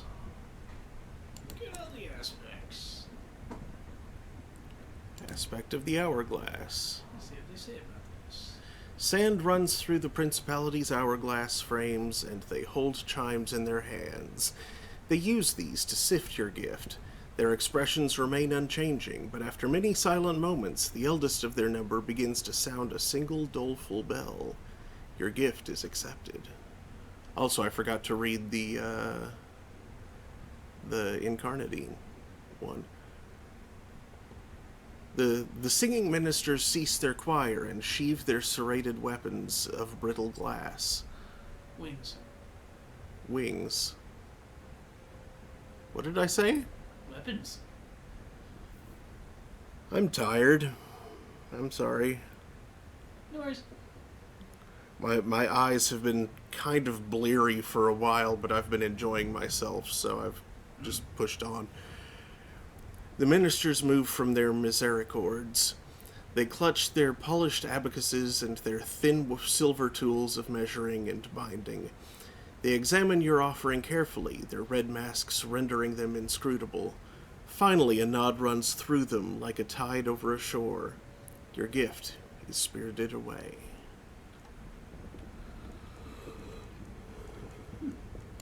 These are servitors of the other kings. I know this was obvious when we first talked to the Reach ones. Looks like you can get another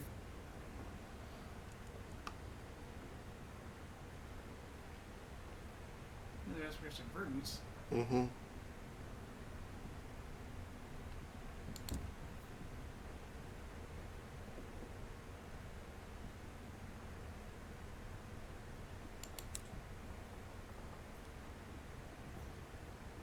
Oh, I see. You can get as many aspects as you have stuff. Yeah.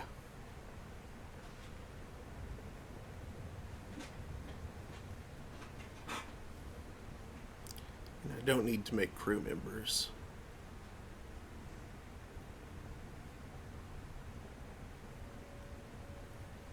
When the forge's caprice has risen too high, it becomes unmovable. The forge will need time to recover after this. It needs more accessibility.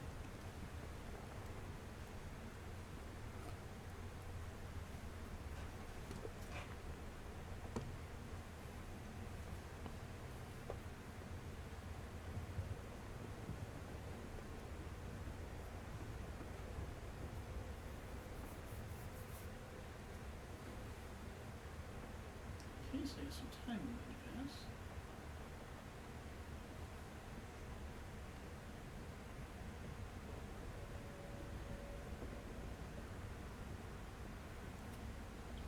Okay. I guess you can get another aspect of verdance, so you don't need to bring.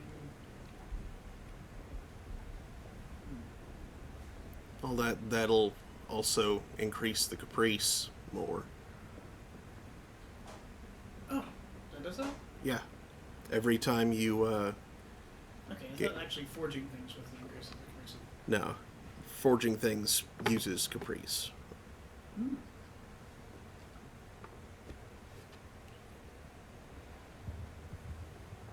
See. How can you tell what it's currently at?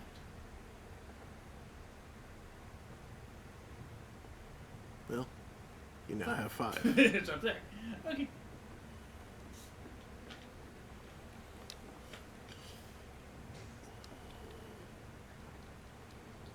I'm going to need Dominion to make anything that I might actually want. And that came from the Stained glass. Stained glass. Although I'm not really sure why else I might want to make Scribe Spinsters. Or Immaculate Souls, considering how easily I can get those otherwise. Maybe Immaculate Soul doesn't mean what do you think it means? Food of the gods. It's... That's, Mouse!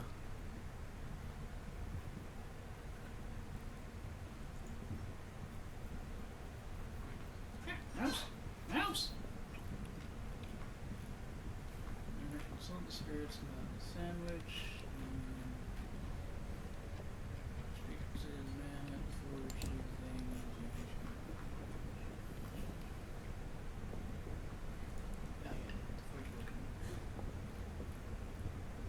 aside from forging a companion, I don't think there's particularly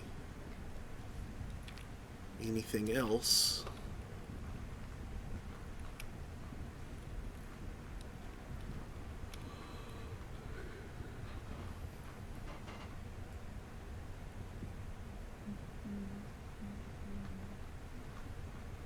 And did it turn out that I need that I would need seeds or gems, or are those, or is that just a choice that it provides me? That's just a choice it provides you. Okay. I can't tell what it is. Okay, well, let's try it out. Forge a companion.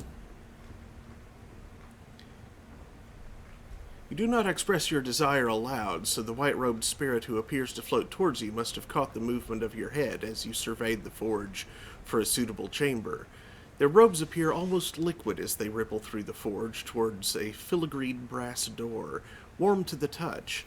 The heart that engulfs you on the other side makes your skin prickle and breath catch. You are inside a tiny chamber, immaculately clean, despite the smoke billowing from the furnace set into one wall. At the center is a stone plinth bearing a crumpled object 6 feet in length. The heat that engulfs you. What? That was the heat that engulfs you. What did I say? Heart. Heart. Oh, yeah, the heat. Sounds deeply unsettling. Yeah, the heat that engulfs you on the other side makes your skin prickle and breath catch. I think I picked up the R from breath. It floated up. The crumpled object on the plinth is an empty sack of leathery skin. Its head is featureless but for a mouth and 2 ragged holes where eyes should be. The spirit places 4 neatly labeled vessels beside the skin. Each contains a soul. The one you select will determine what your companion becomes. As you consider your choice, the spirit stares at you. It could be an illusion, but their facial features appear to morph in the flickering light from the furnace.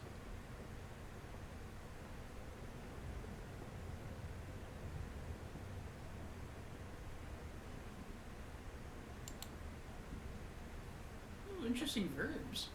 Sharpen your mirrors. Thicken your veils. Strengthen your iron. And Bolster your hearts. Okay, well, I don't need mirrors or veils. Those would be redundant. unless you're trying to fix time. No, they would still be redundant. Because I already have a mirrors and a veils in the... Do you have a Mirror's Quartermaster? Yes. Oh. That's the Oh, the bat. bat. Bat.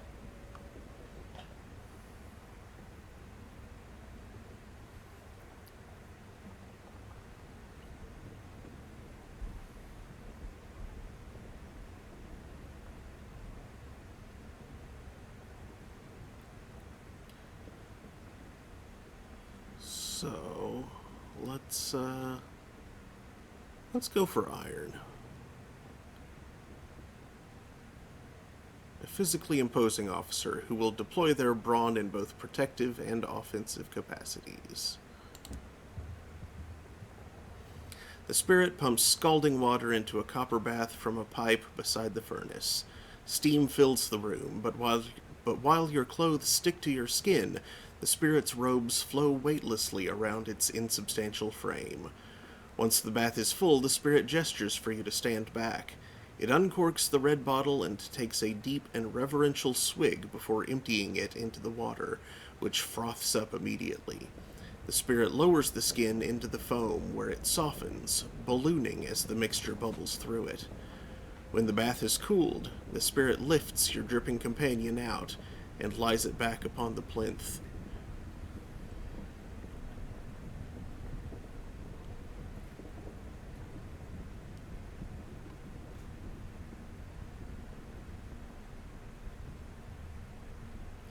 Ministry-approved literature or a hogshead of starshine?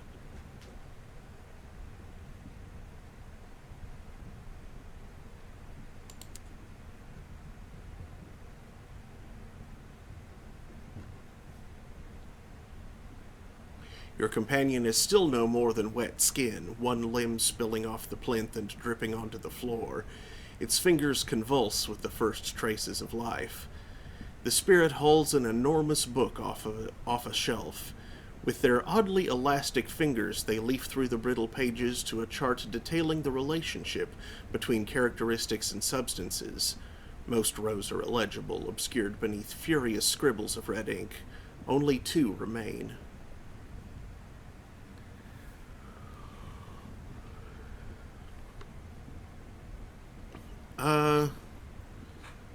I feel like Visionary is going to be the more interesting choice.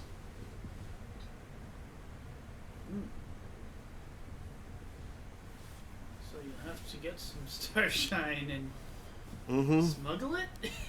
I don't think I mean, there's not any... Yeah, I don't think anyone, keeps an eye on the booking in real life. No.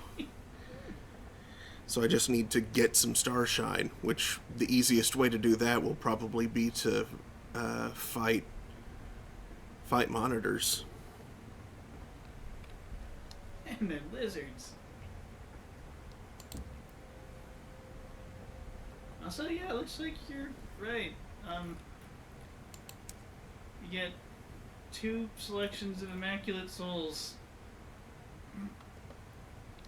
for one aspect of Dominion. Oh boy. So it's just a weird way of converting.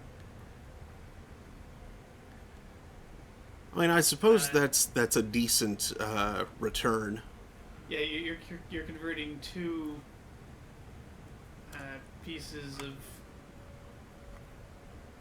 stained glass into one thing of Immaculate Souls, which... You mean one thing of stained glass into 2 things of Immaculate Souls? Right.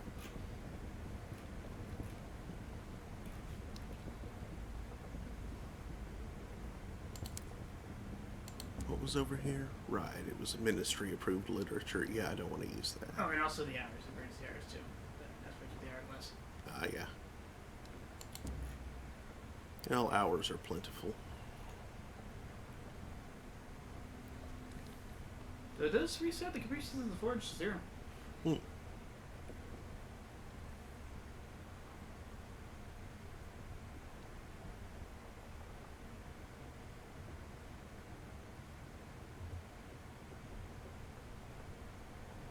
Okay.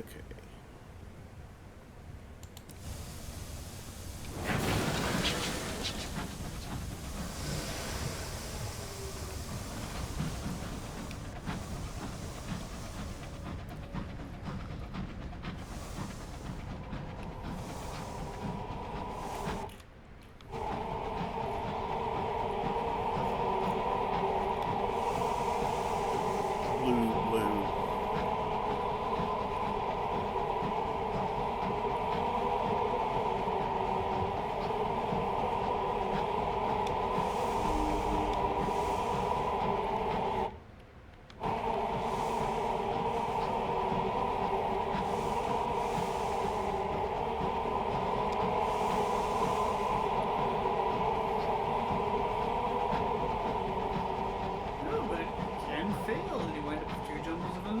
souls instead.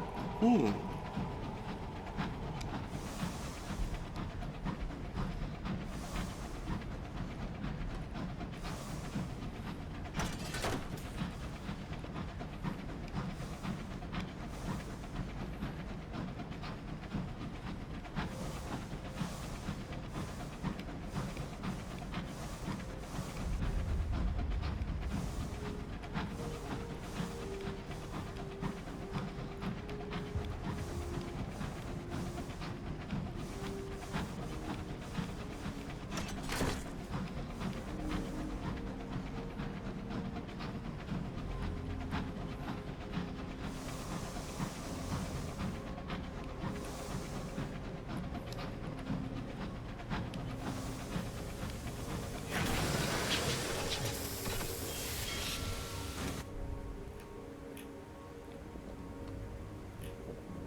Series 1 rounds 1 2 pins of last turn due to Lamentations Gratitude.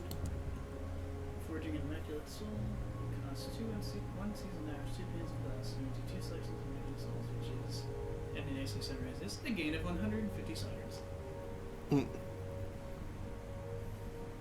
Forging crew members cost 1 unseasoned hours and 2 undistinguished souls. And rewards you with 1 to 5 crew.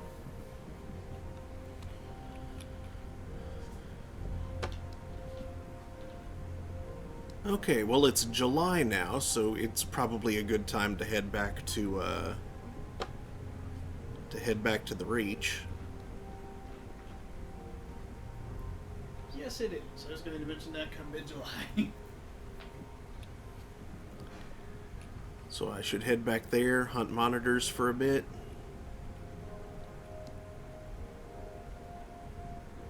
At least until I get moonshine.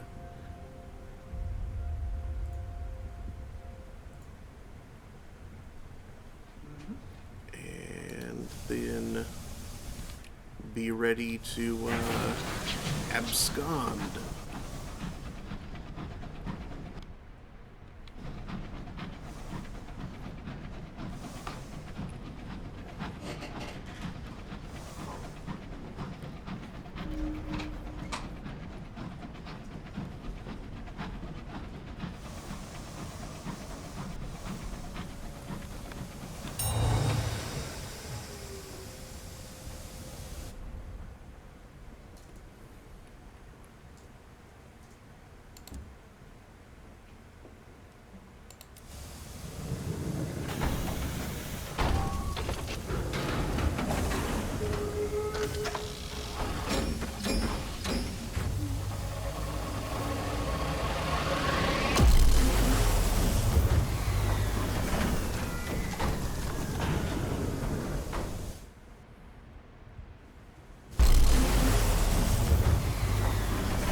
No, you left that here earlier.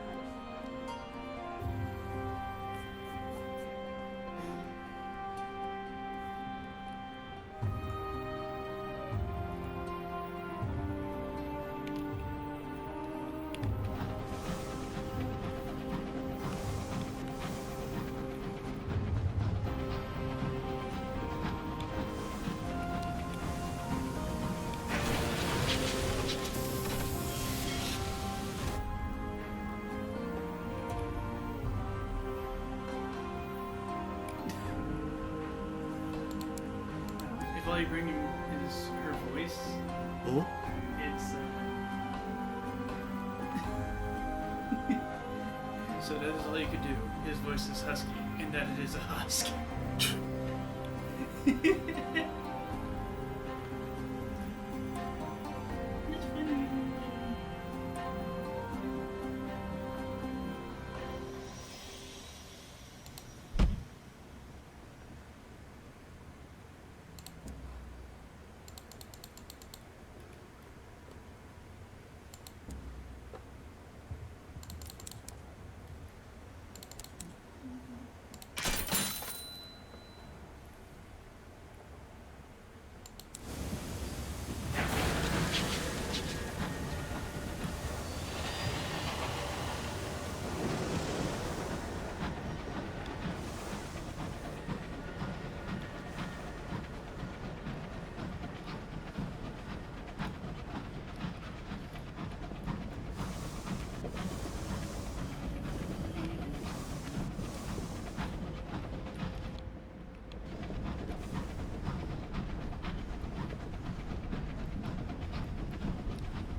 Oh, I dodged right into that.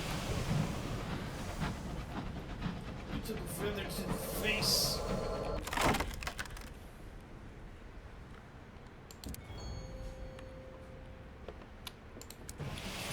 Send down Axeman.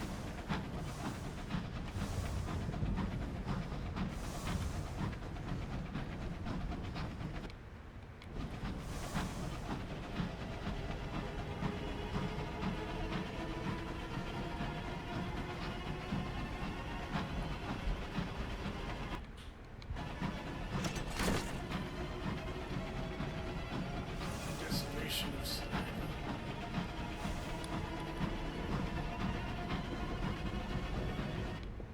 Bonk.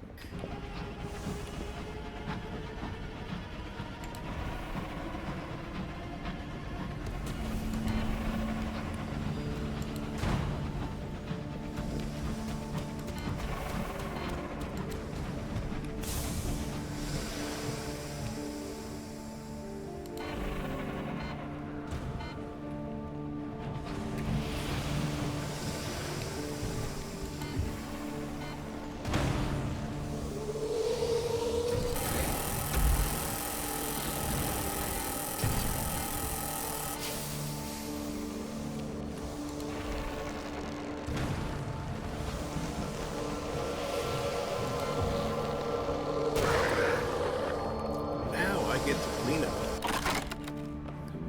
Search for contraband.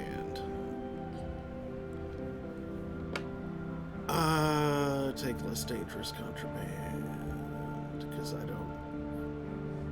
Actually, I suppose I could take the illicit literature. to, yeah, anything that I don't need, I could probably take to Titania, thank you, and sell for a profit. What is the less dangerous contraband even do? Probably just money. Like, they probably just hand wave it.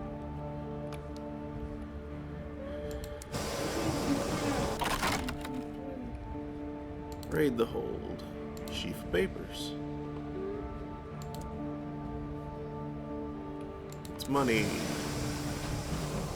That's not sure it's at all at this point.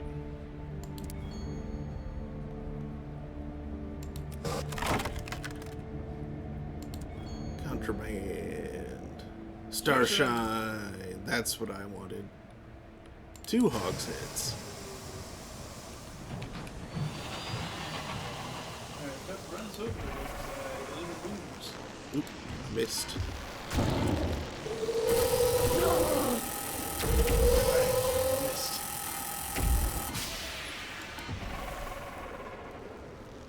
I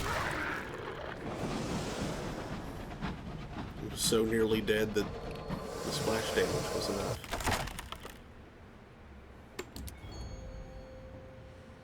Heck at the bits! Heck at the bits! Jump it up, take the bits on, take the bits on board, throw them in the hold, heck at the bits. Sell it! Portrait?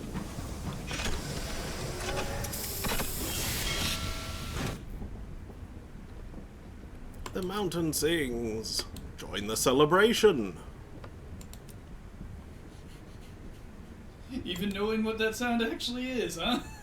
Yes. Alright. Cool.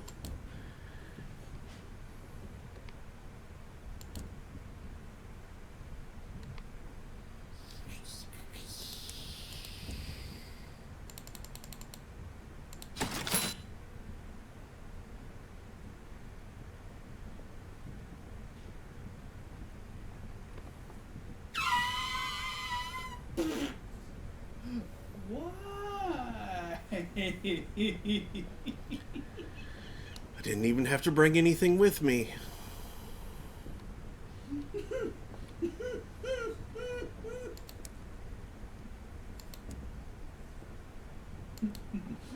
They wanted different ammunition.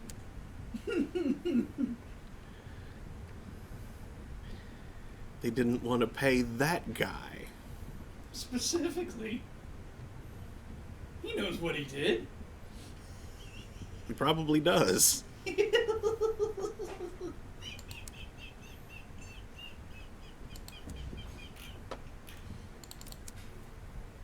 Now, before you head out from port, what is better when properly spanked, your iron or your veils?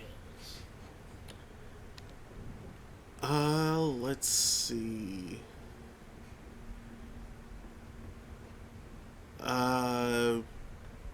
When spec'd for it, probably my veils.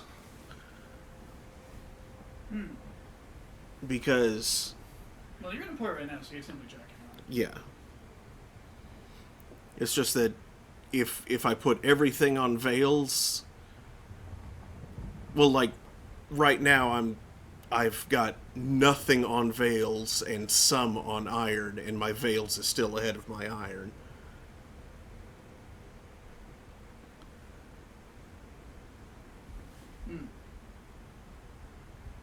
So my veils is pretty dang good. But your iron officers wind up overwhelming that advantage. My iron officers do not that greatly outnumber my veils officers.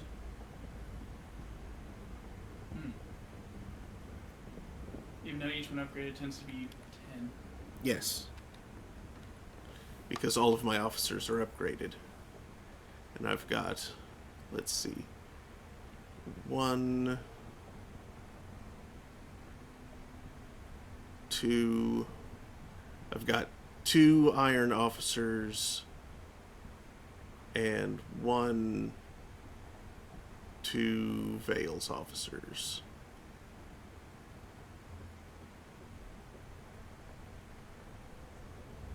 And some iron coming from the book and Book? yeah, your signaler. No, that's mirrors. Ah, it's just mirrors. Okay. Only veils available in the signaler slot, right? Yep. No iron in the signaler slot. Vales, mirrors, hearts. There's hearts, mirrors, and first officer is iron. Yep, first officer is iron. I also have iron available in chief engineer.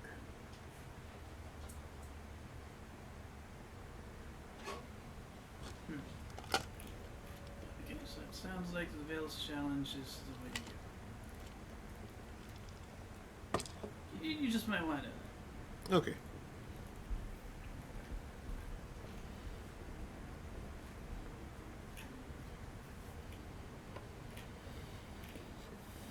And spec into the one of your choice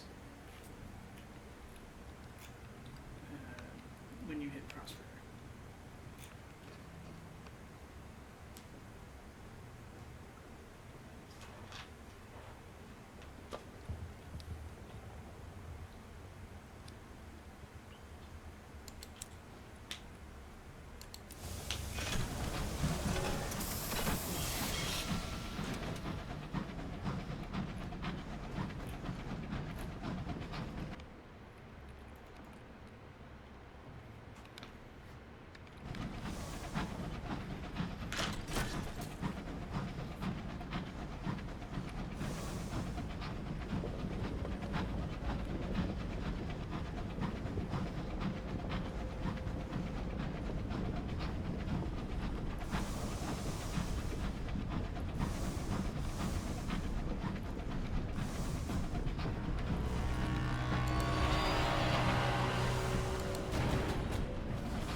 HML Defenestrator.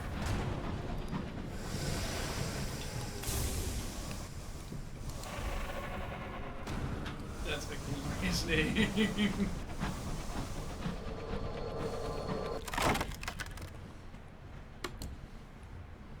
Triple locked case. Ooh, Gemstones. very good pick. Not that it really matters. You're rolling in vast amounts of wealth and have maxed all of your stat.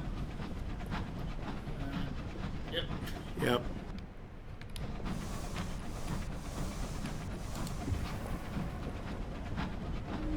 Mostly you just need to do new street line stuff.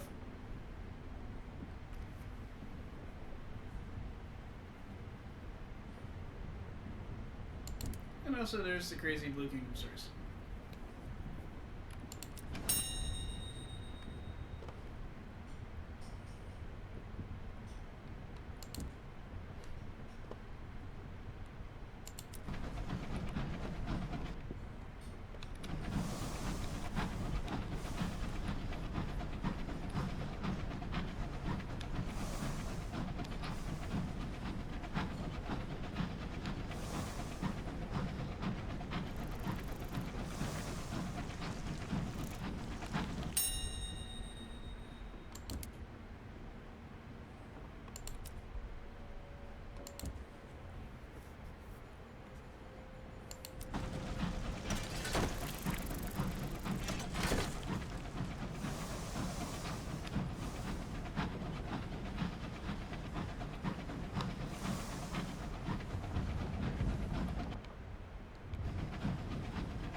Surely smoked.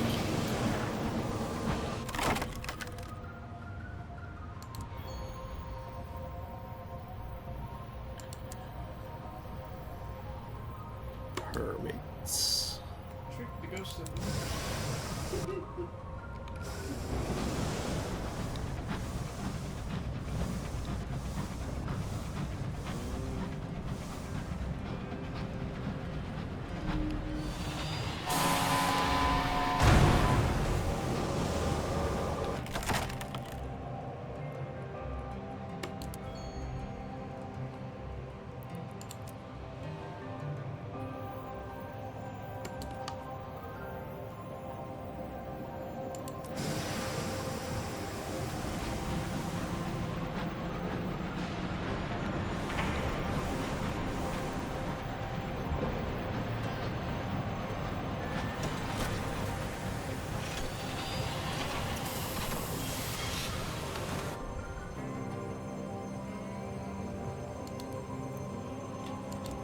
Report.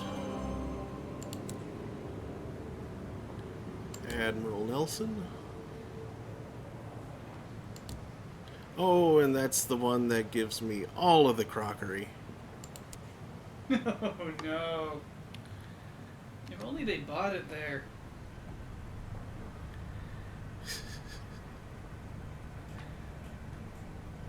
Okay.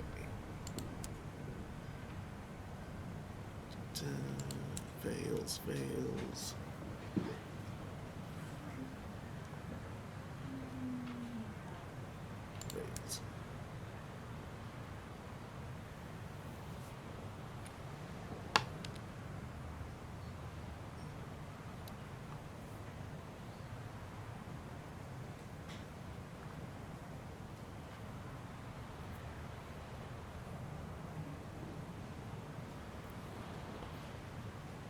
Lock.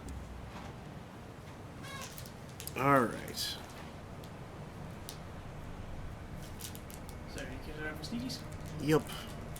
Well, Vales gets up to 89. Fully spec'd for it. And fully spec'd for it, I still have plus 10 to my iron.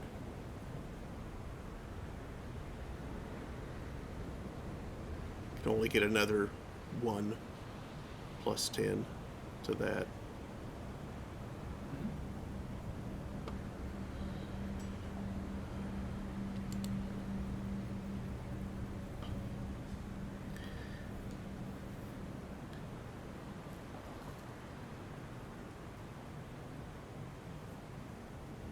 Indiscriminate loathing.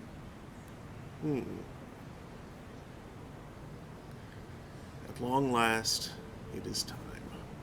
He receives in one of his drawing rooms, sitting with a rum glass bottle beside a fire.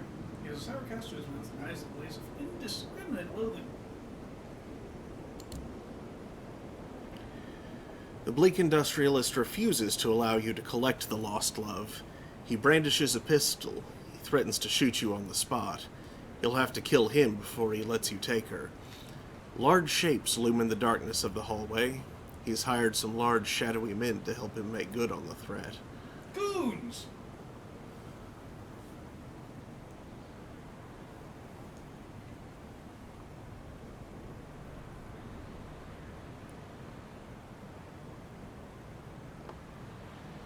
80% chance of success. Oh, that's pretty good odds. Let's try it.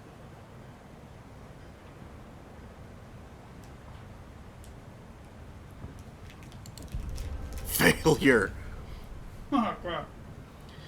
You agree to leave in peace and never return. The industrialist seems relieved not to have to kill you. The next evening, you return with your crew and break onto the premises with the aid of a crowbar.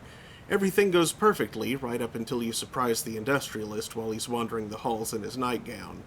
The industrialist pulls a pistol and begins firing into your crew. Someone falls, groaning. Your crew fire back, and the industrialist falls dead, a red hole in his throat. You take the lost love from his cellar. She will be returned to the Blue Kingdom, where she belongs. That's too bad. did, you would have brought a crowbar, a set of lockpicks, a grappling hook, and a fortunately unnecessary bottle of chloroform.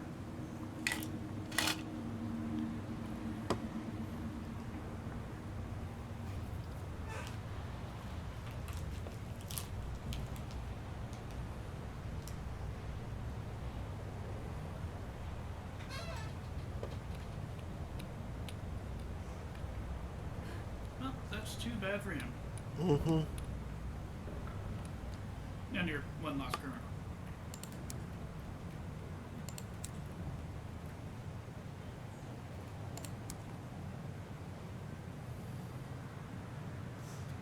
Now, if you had failed the iron check, you would have gained 7 terror, lost 3 crew,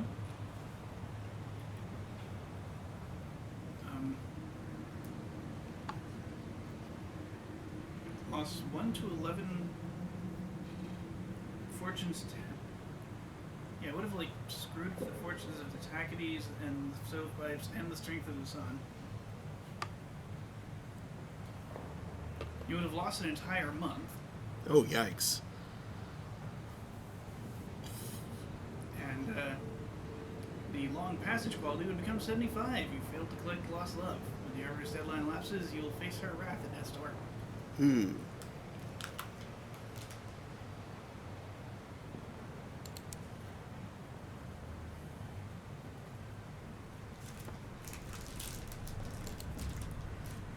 Ooh, cheap gems.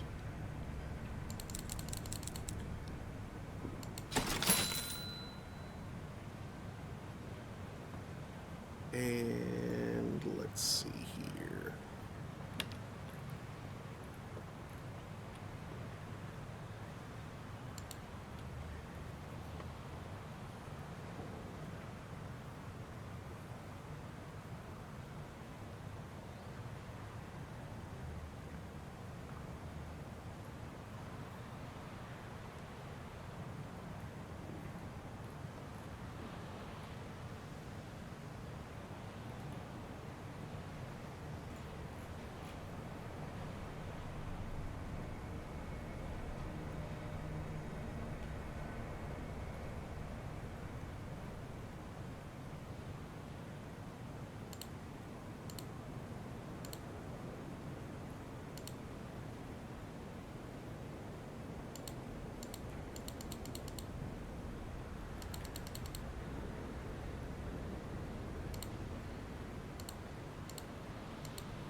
Okay.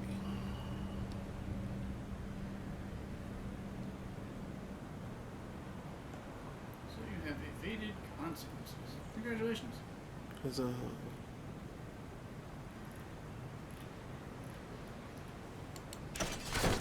Well, I still have to make it back to the place, right?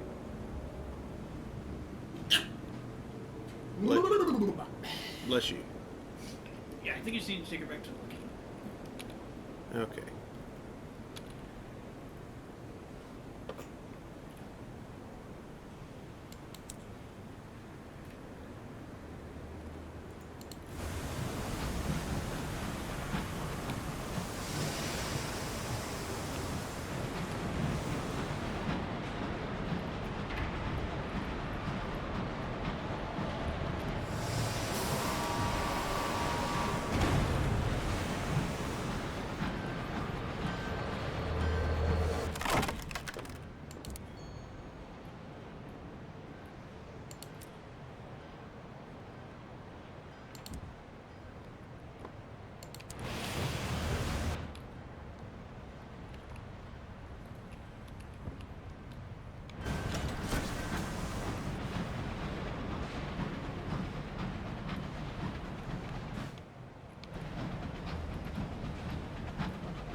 2 bronzewood.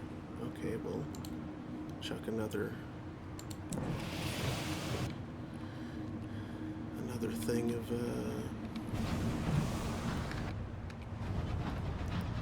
crockery.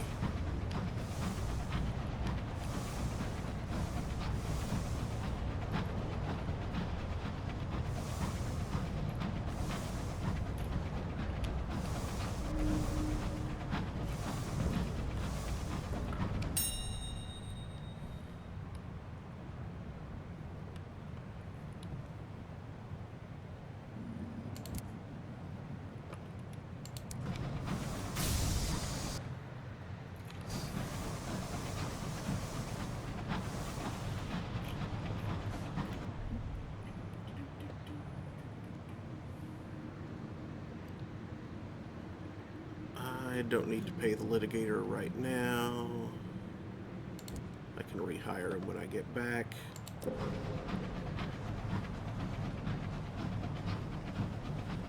Honestly, it'd be kind of cool if you could, like, dismiss the litigator at the gate or something. Mm-hmm.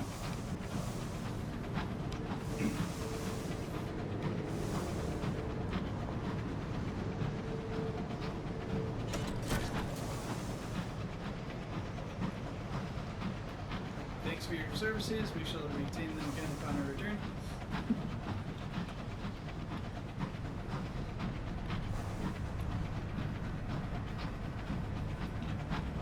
They're quite worth the price, but of no use anywhere outside the Blue Kingdom. Mm-hmm.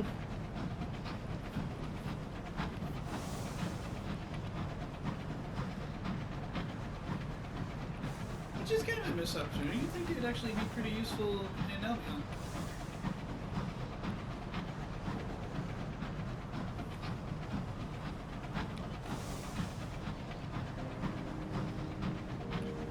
I suppose they're not licensed barristers.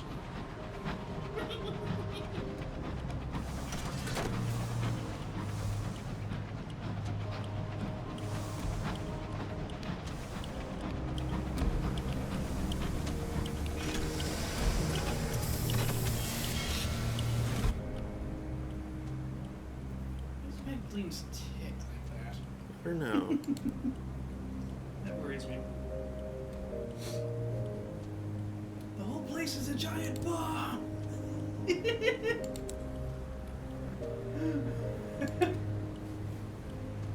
Report. Like the guy in charge is just really fatalistic.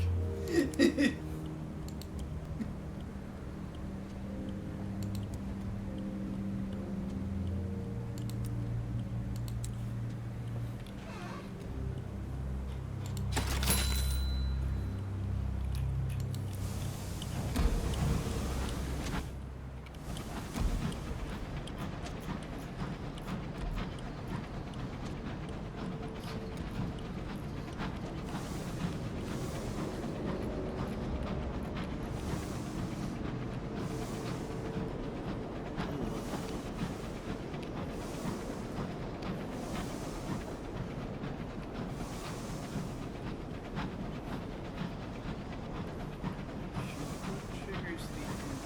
It's quite possible this okay.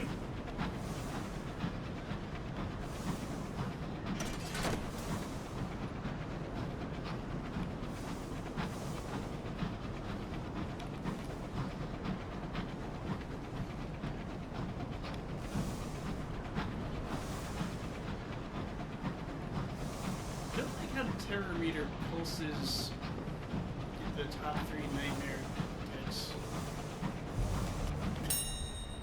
Well, the whole thing pulses. Yeah, but you notice the bottom one doesn't highlight as much. Huh. That's weird. Eh.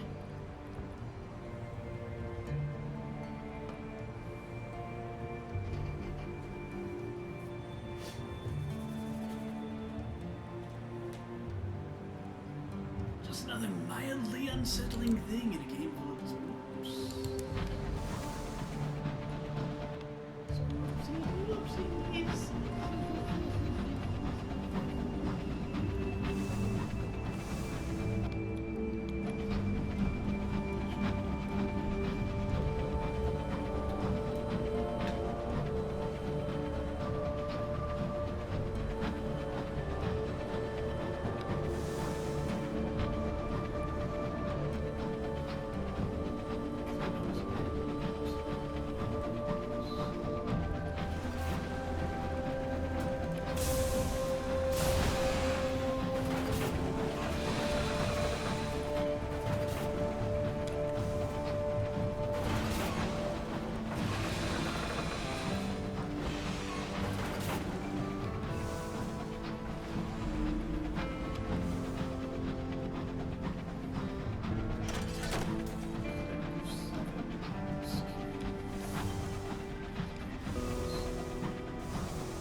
Hmm. Mis- Oh, right, missing right, monk that. in the Eleutherian hermit box. That's right. That's me recording this.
Oh, I forgot to repair.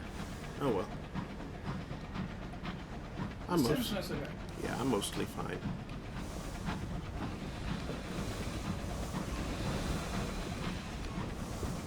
Just no more than church. Indeed. I think someone drew Willie in the whole thing.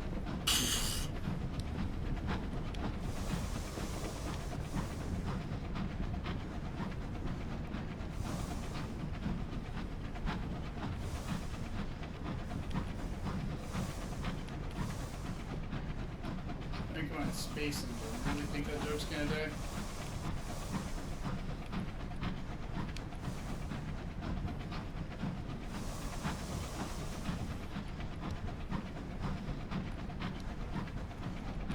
As long as the sun continues to rise on the British Empire.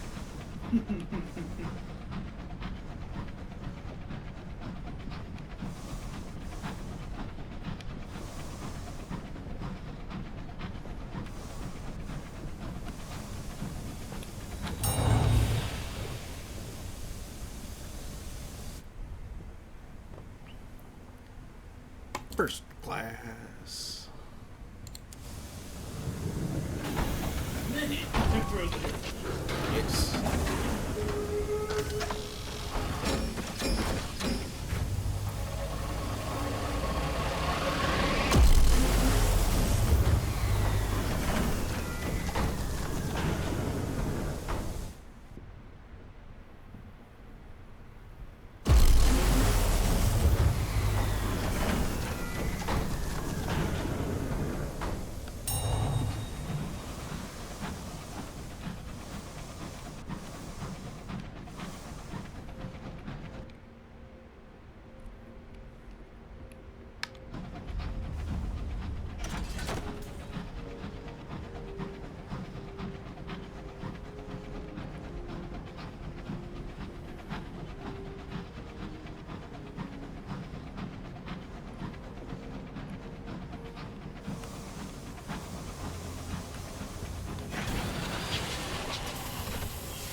7 boxes of ministry-approved literature.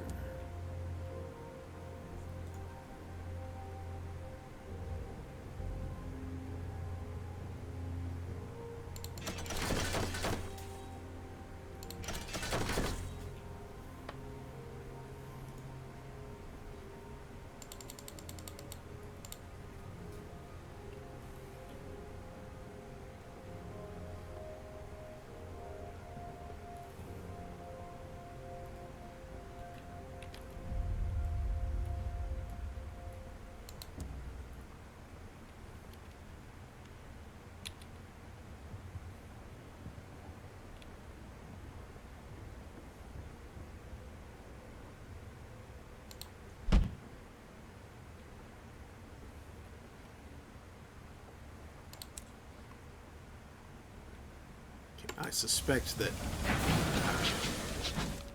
back to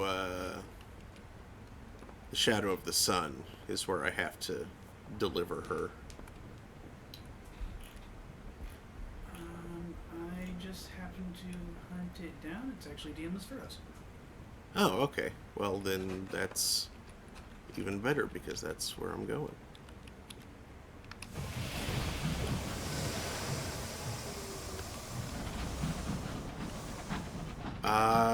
I'm not going to need to be a different class for that, am I?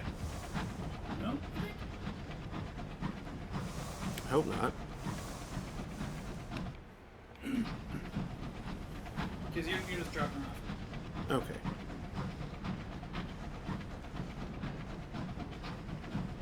You don't have to dig again.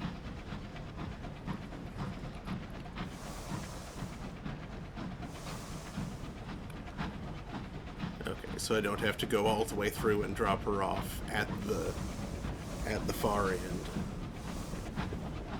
Oh, jeez. Oh, no. Oh. That would be unpleasant if you had to do that again.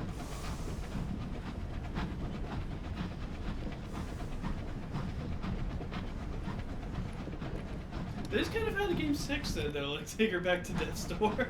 Mm-hmm.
Such a bounty.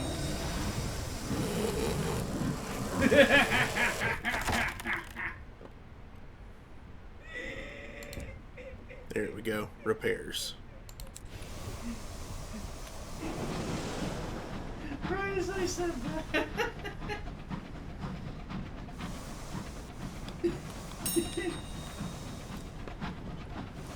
And then something British happened. Both of those together, so very British. Yep. I wonder if the two lost consignments were related.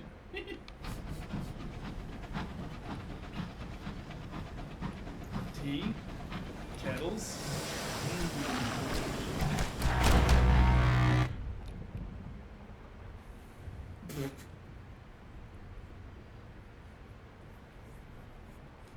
Several crew members are late for their shift. You find them in the hold clustered around a pile of forbidden books.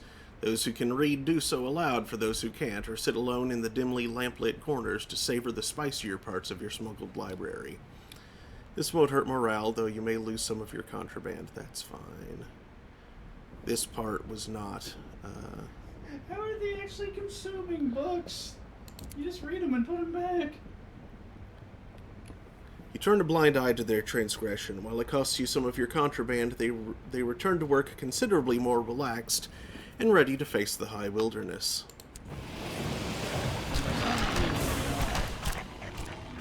Get him!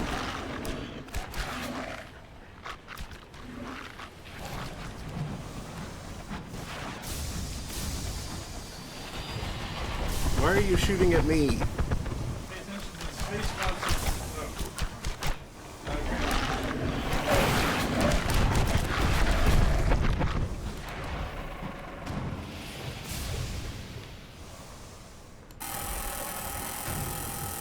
Gotcha. Okay.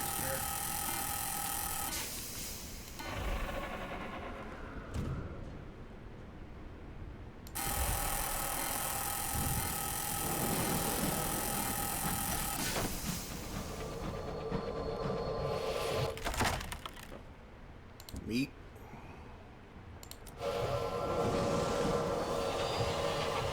Meat. Meat.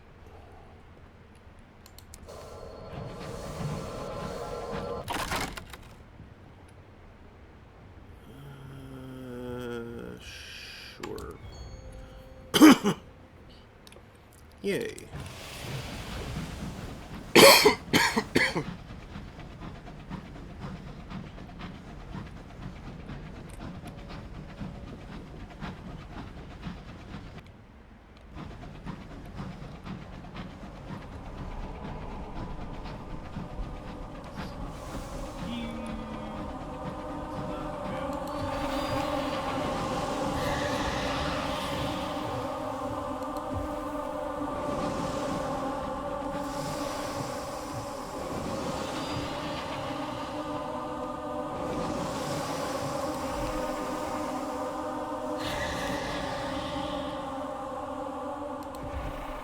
Is that a meter stuck in a wall?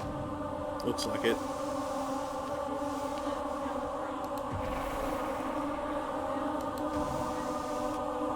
Nice.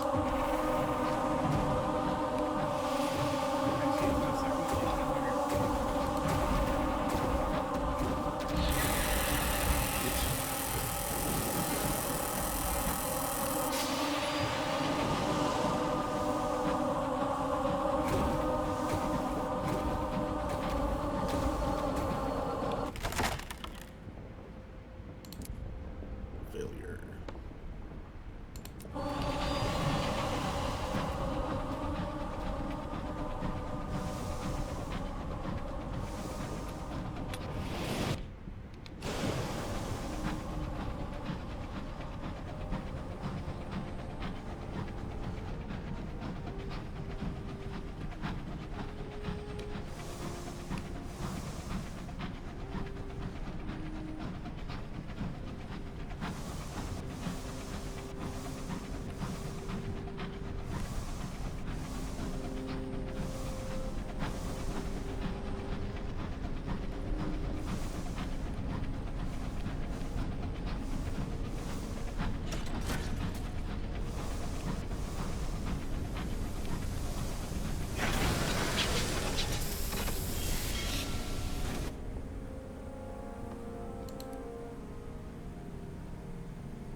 Return the lost love to the land of the dead. The Arbiter's conditions have been met. The lost love must now face her fate.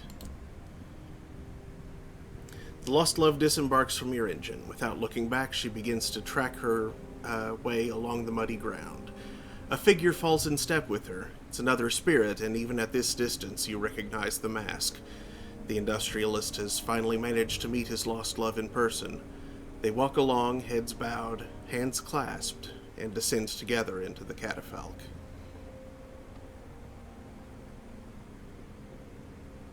She has been returned to the Blue Kingdom, where an oblique industrialist awaited her. Impressed that he made it this far into the system that fast. Mm-hmm.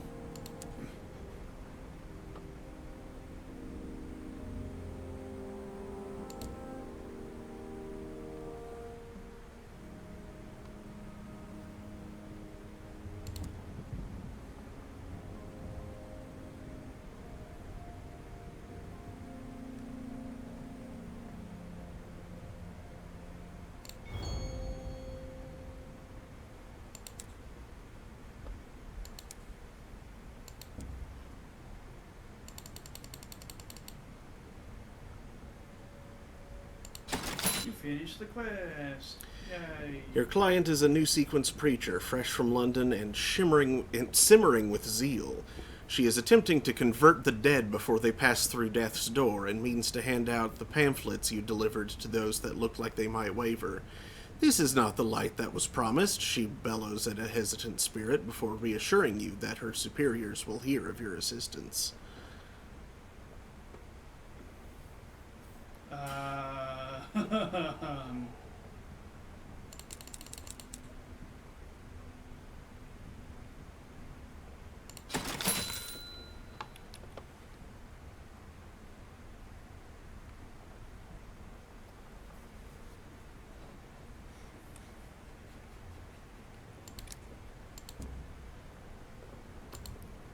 Anything else here? No, doesn't look like it.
Celebrate victory.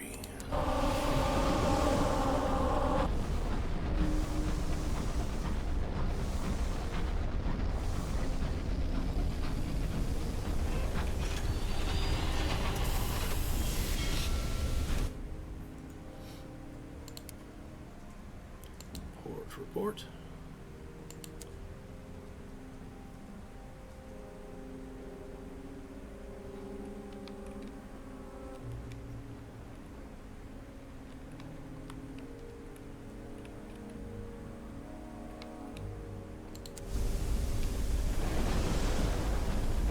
And back to the Forge of Souls.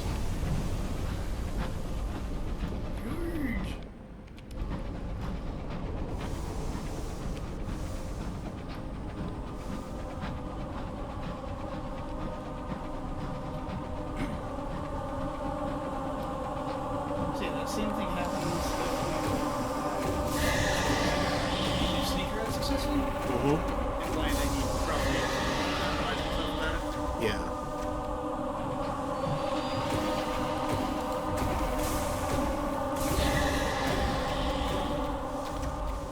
And yeah, would you like to hear what happens if you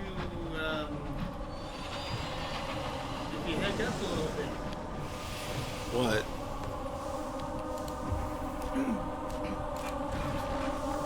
Consequences. This time your preparations to meet the sun's daughter are half-baked. Your tongue is a wisp of smoke. Correspondence appear weakly across your skin. The radiance sears you with a terrible bone-deep pain. I told you the consequences would be severe, she says. And her every word is a spear that impales. Your crew will be slain, and you will suffer.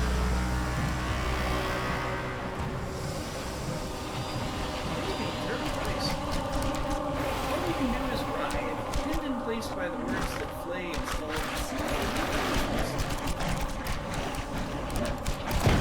The Arbiter's Curse.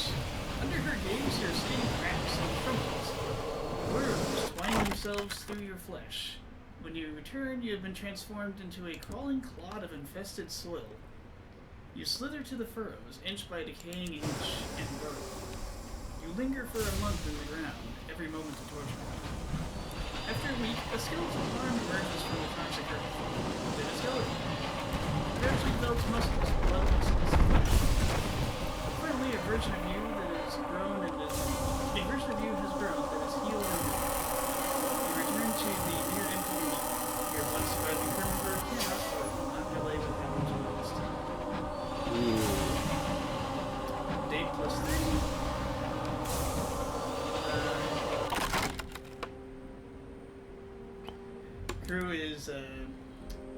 Yeah.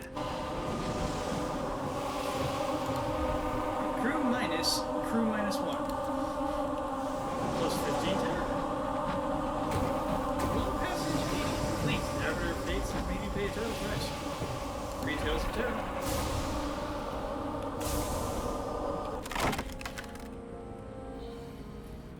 So it doesn't do much to you long term, but it does leave your engine with 1 crew, which, you know, is bad, right? Mm-hmm.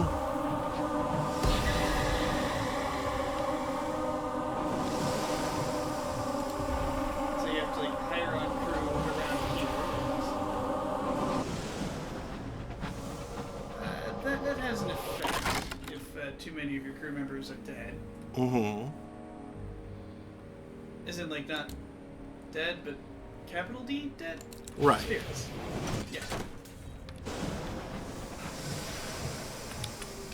Increases is served by shades quantity, which it does things.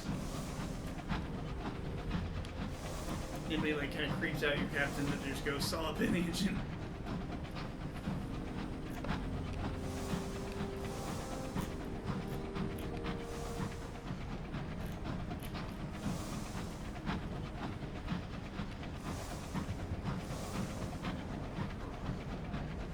But that's not all. Ooh.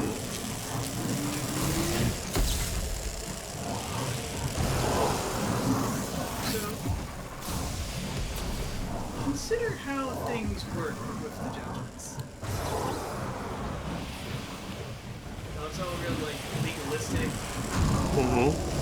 and what they decree simply becomes, Right. or is. And, what'd you do for it again?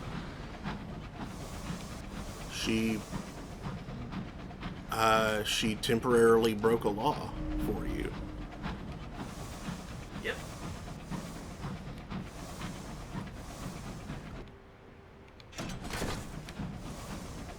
That's She made a decree that the law would have an exception for her for a time.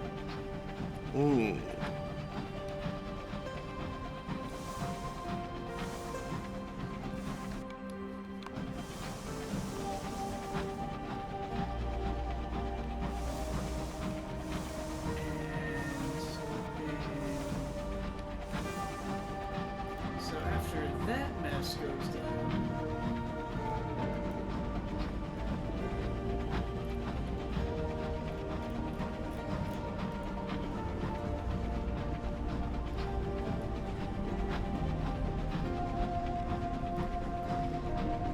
you can come back to the Bleak Industrialist Estate.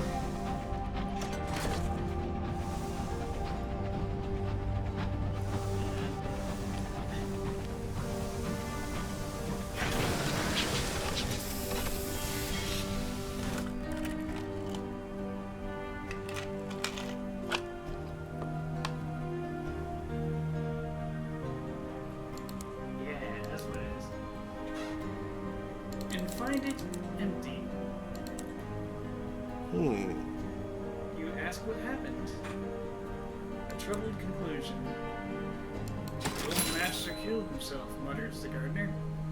They say he was obsessed with ruining the house where he said his lost love was captured. But they opened the door and all they found was a heap of salt.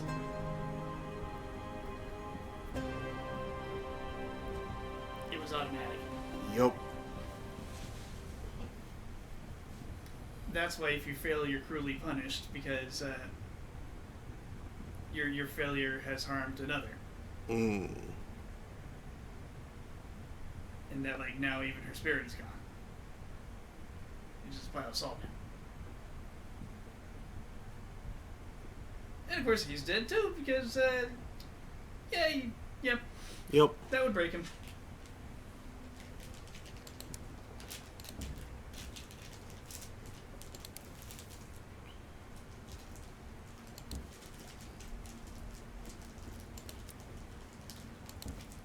Dark storyline. Very. We got the good end. Mm-hmm.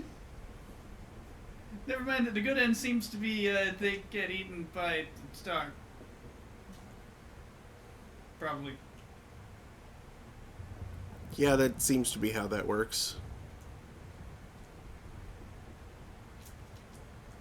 But I'm not sure if he's necessarily consuming the spirits that go through the door, or just disassembling them, unraveling them as part of the whole culmination thing.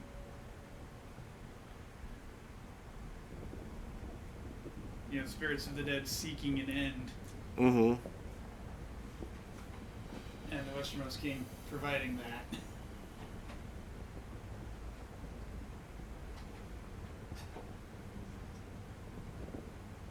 One small throng at a time.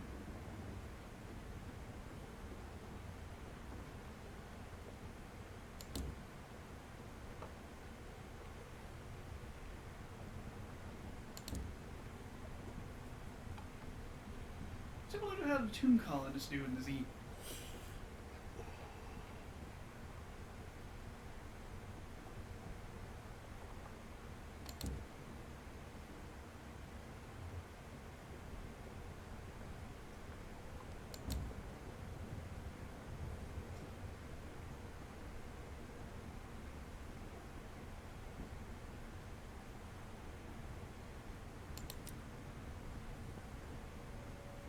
There we go.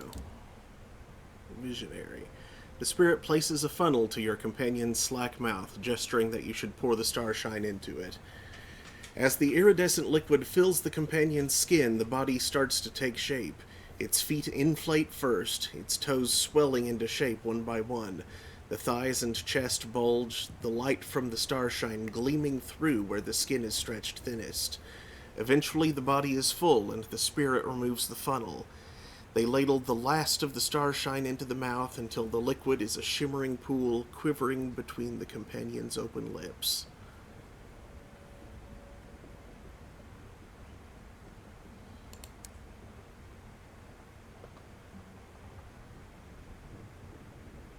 Now, eyes. If only you had like coal and like a corncob pipe. Your companion is almost fully formed, missing only its eyes. The spirit consults the tome once more, stopping at a page listing suitable materials. Frantic scribbles warn you away from all but 2 suggestions. Though they are not dangerous enough to prohibit, these items will nevertheless give your companion a strong influence over all they encounter. Okay, so seeds make them unnerving. Especially when they start to germinate. Yes.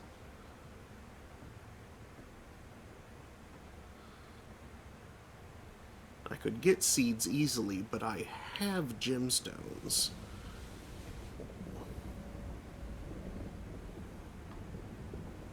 Let's go with the gemstones.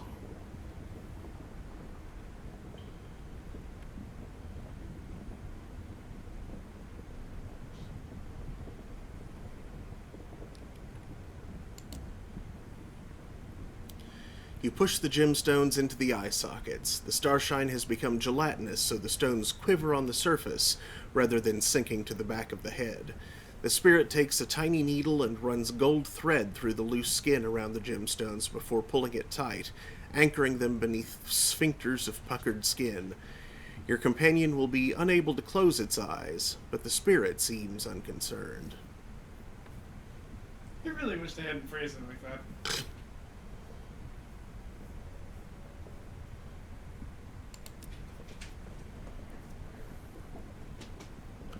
The spirit caresses your companion's face, quivering with emotion.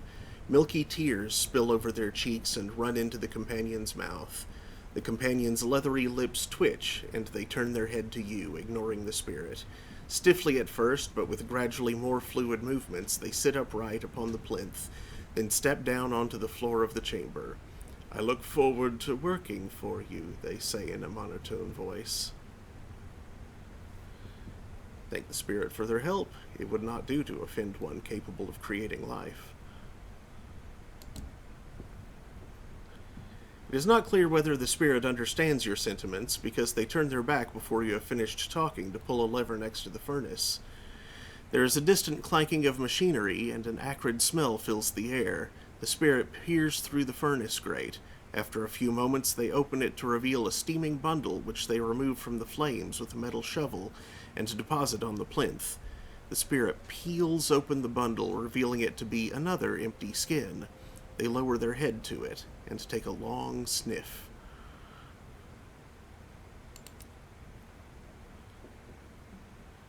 There's nothing more you can do in this chamber. Bring your forged companion aboard. They shall be an asset to your locomotive. You begin to lead your pugilistic forged companion towards the port, but it holds up its softly glowing hand. Please do not trouble yourself, it says in a toneless voice. I will locate your locomotive and install myself aboard.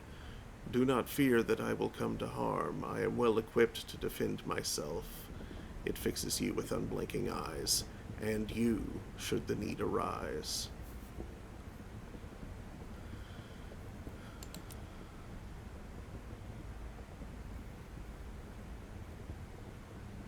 Oh, bye.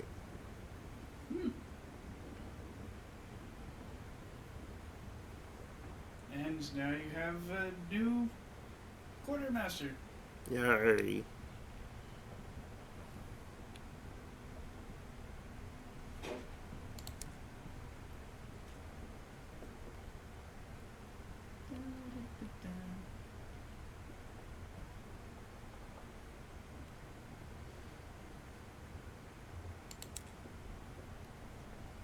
Where's the new quartermaster?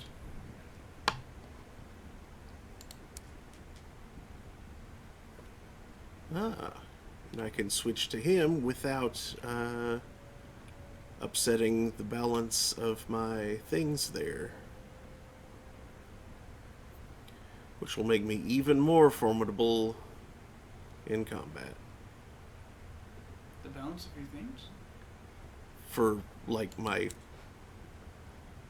my requirements for... for equipment. Because you're not sacrificing parts or fails. Right.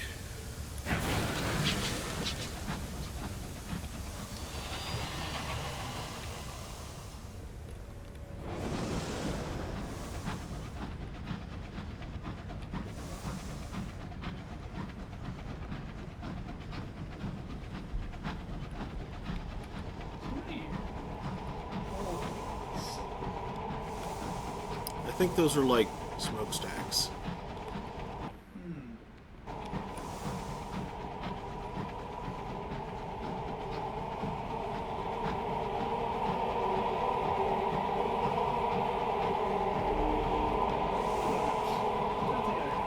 Nope.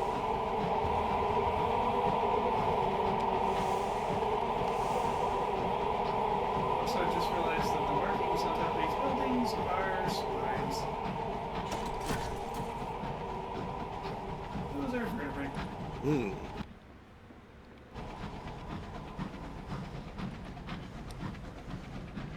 Which does and doesn't make sense.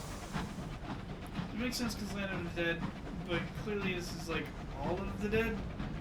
All sorts of dead creatures. Not all of which are vertebrate.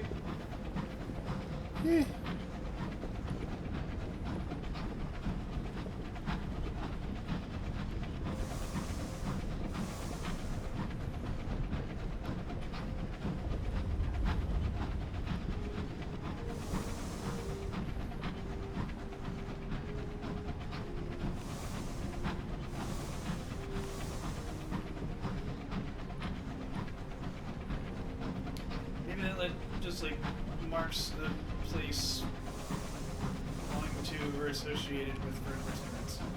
I don't know. Maybe.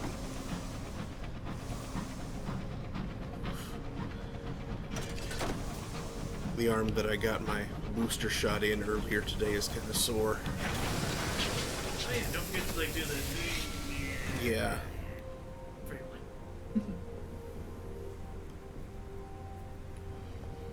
I wanted to get mine, but I didn't want to, like, fall asleep afterwards. This has been a problem in the past. Mm. Like, that in the middle of the workday, if you don't mind. That's not great.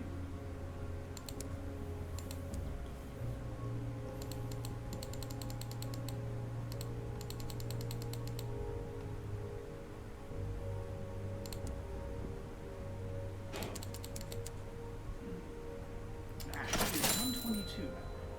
All right. Time went zoom. Yeah, that seems like a good time to call it then. So, thank you for watching. We will be back on Saturday at 9 p.m. Eastern. Sorry for missing last Saturday, by the way. I was so out of it. I needed to rest. So I did. Hopefully I will be feeling more up to it this Saturday. We should be continuing in sound mind for that. And then next Thursday, more of this. I imagined it will probably, at this point, consist of a lot of rescuing workworlders. Yep, rescuing workworlders, to doing the unflower thing. That too. Might have some shenanigans we can engage in an Eleutheria, looking for that missing monk, and I believe the Clerk of Seven should find herself in Langley's place soon enough.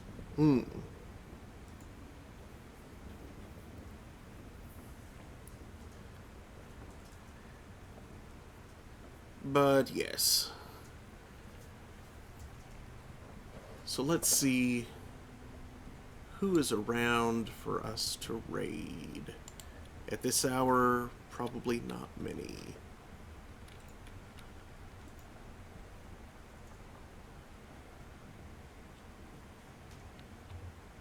Well, let's see. Bizarro Foxy is streaming. Just chatting, it says. And that's what it looks like.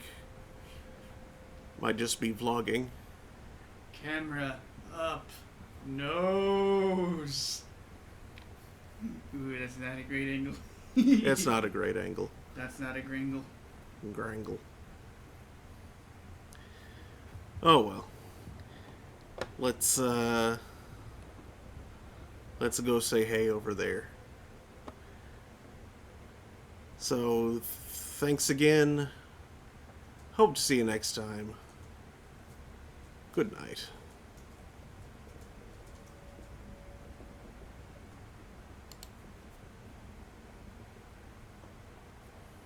Good night.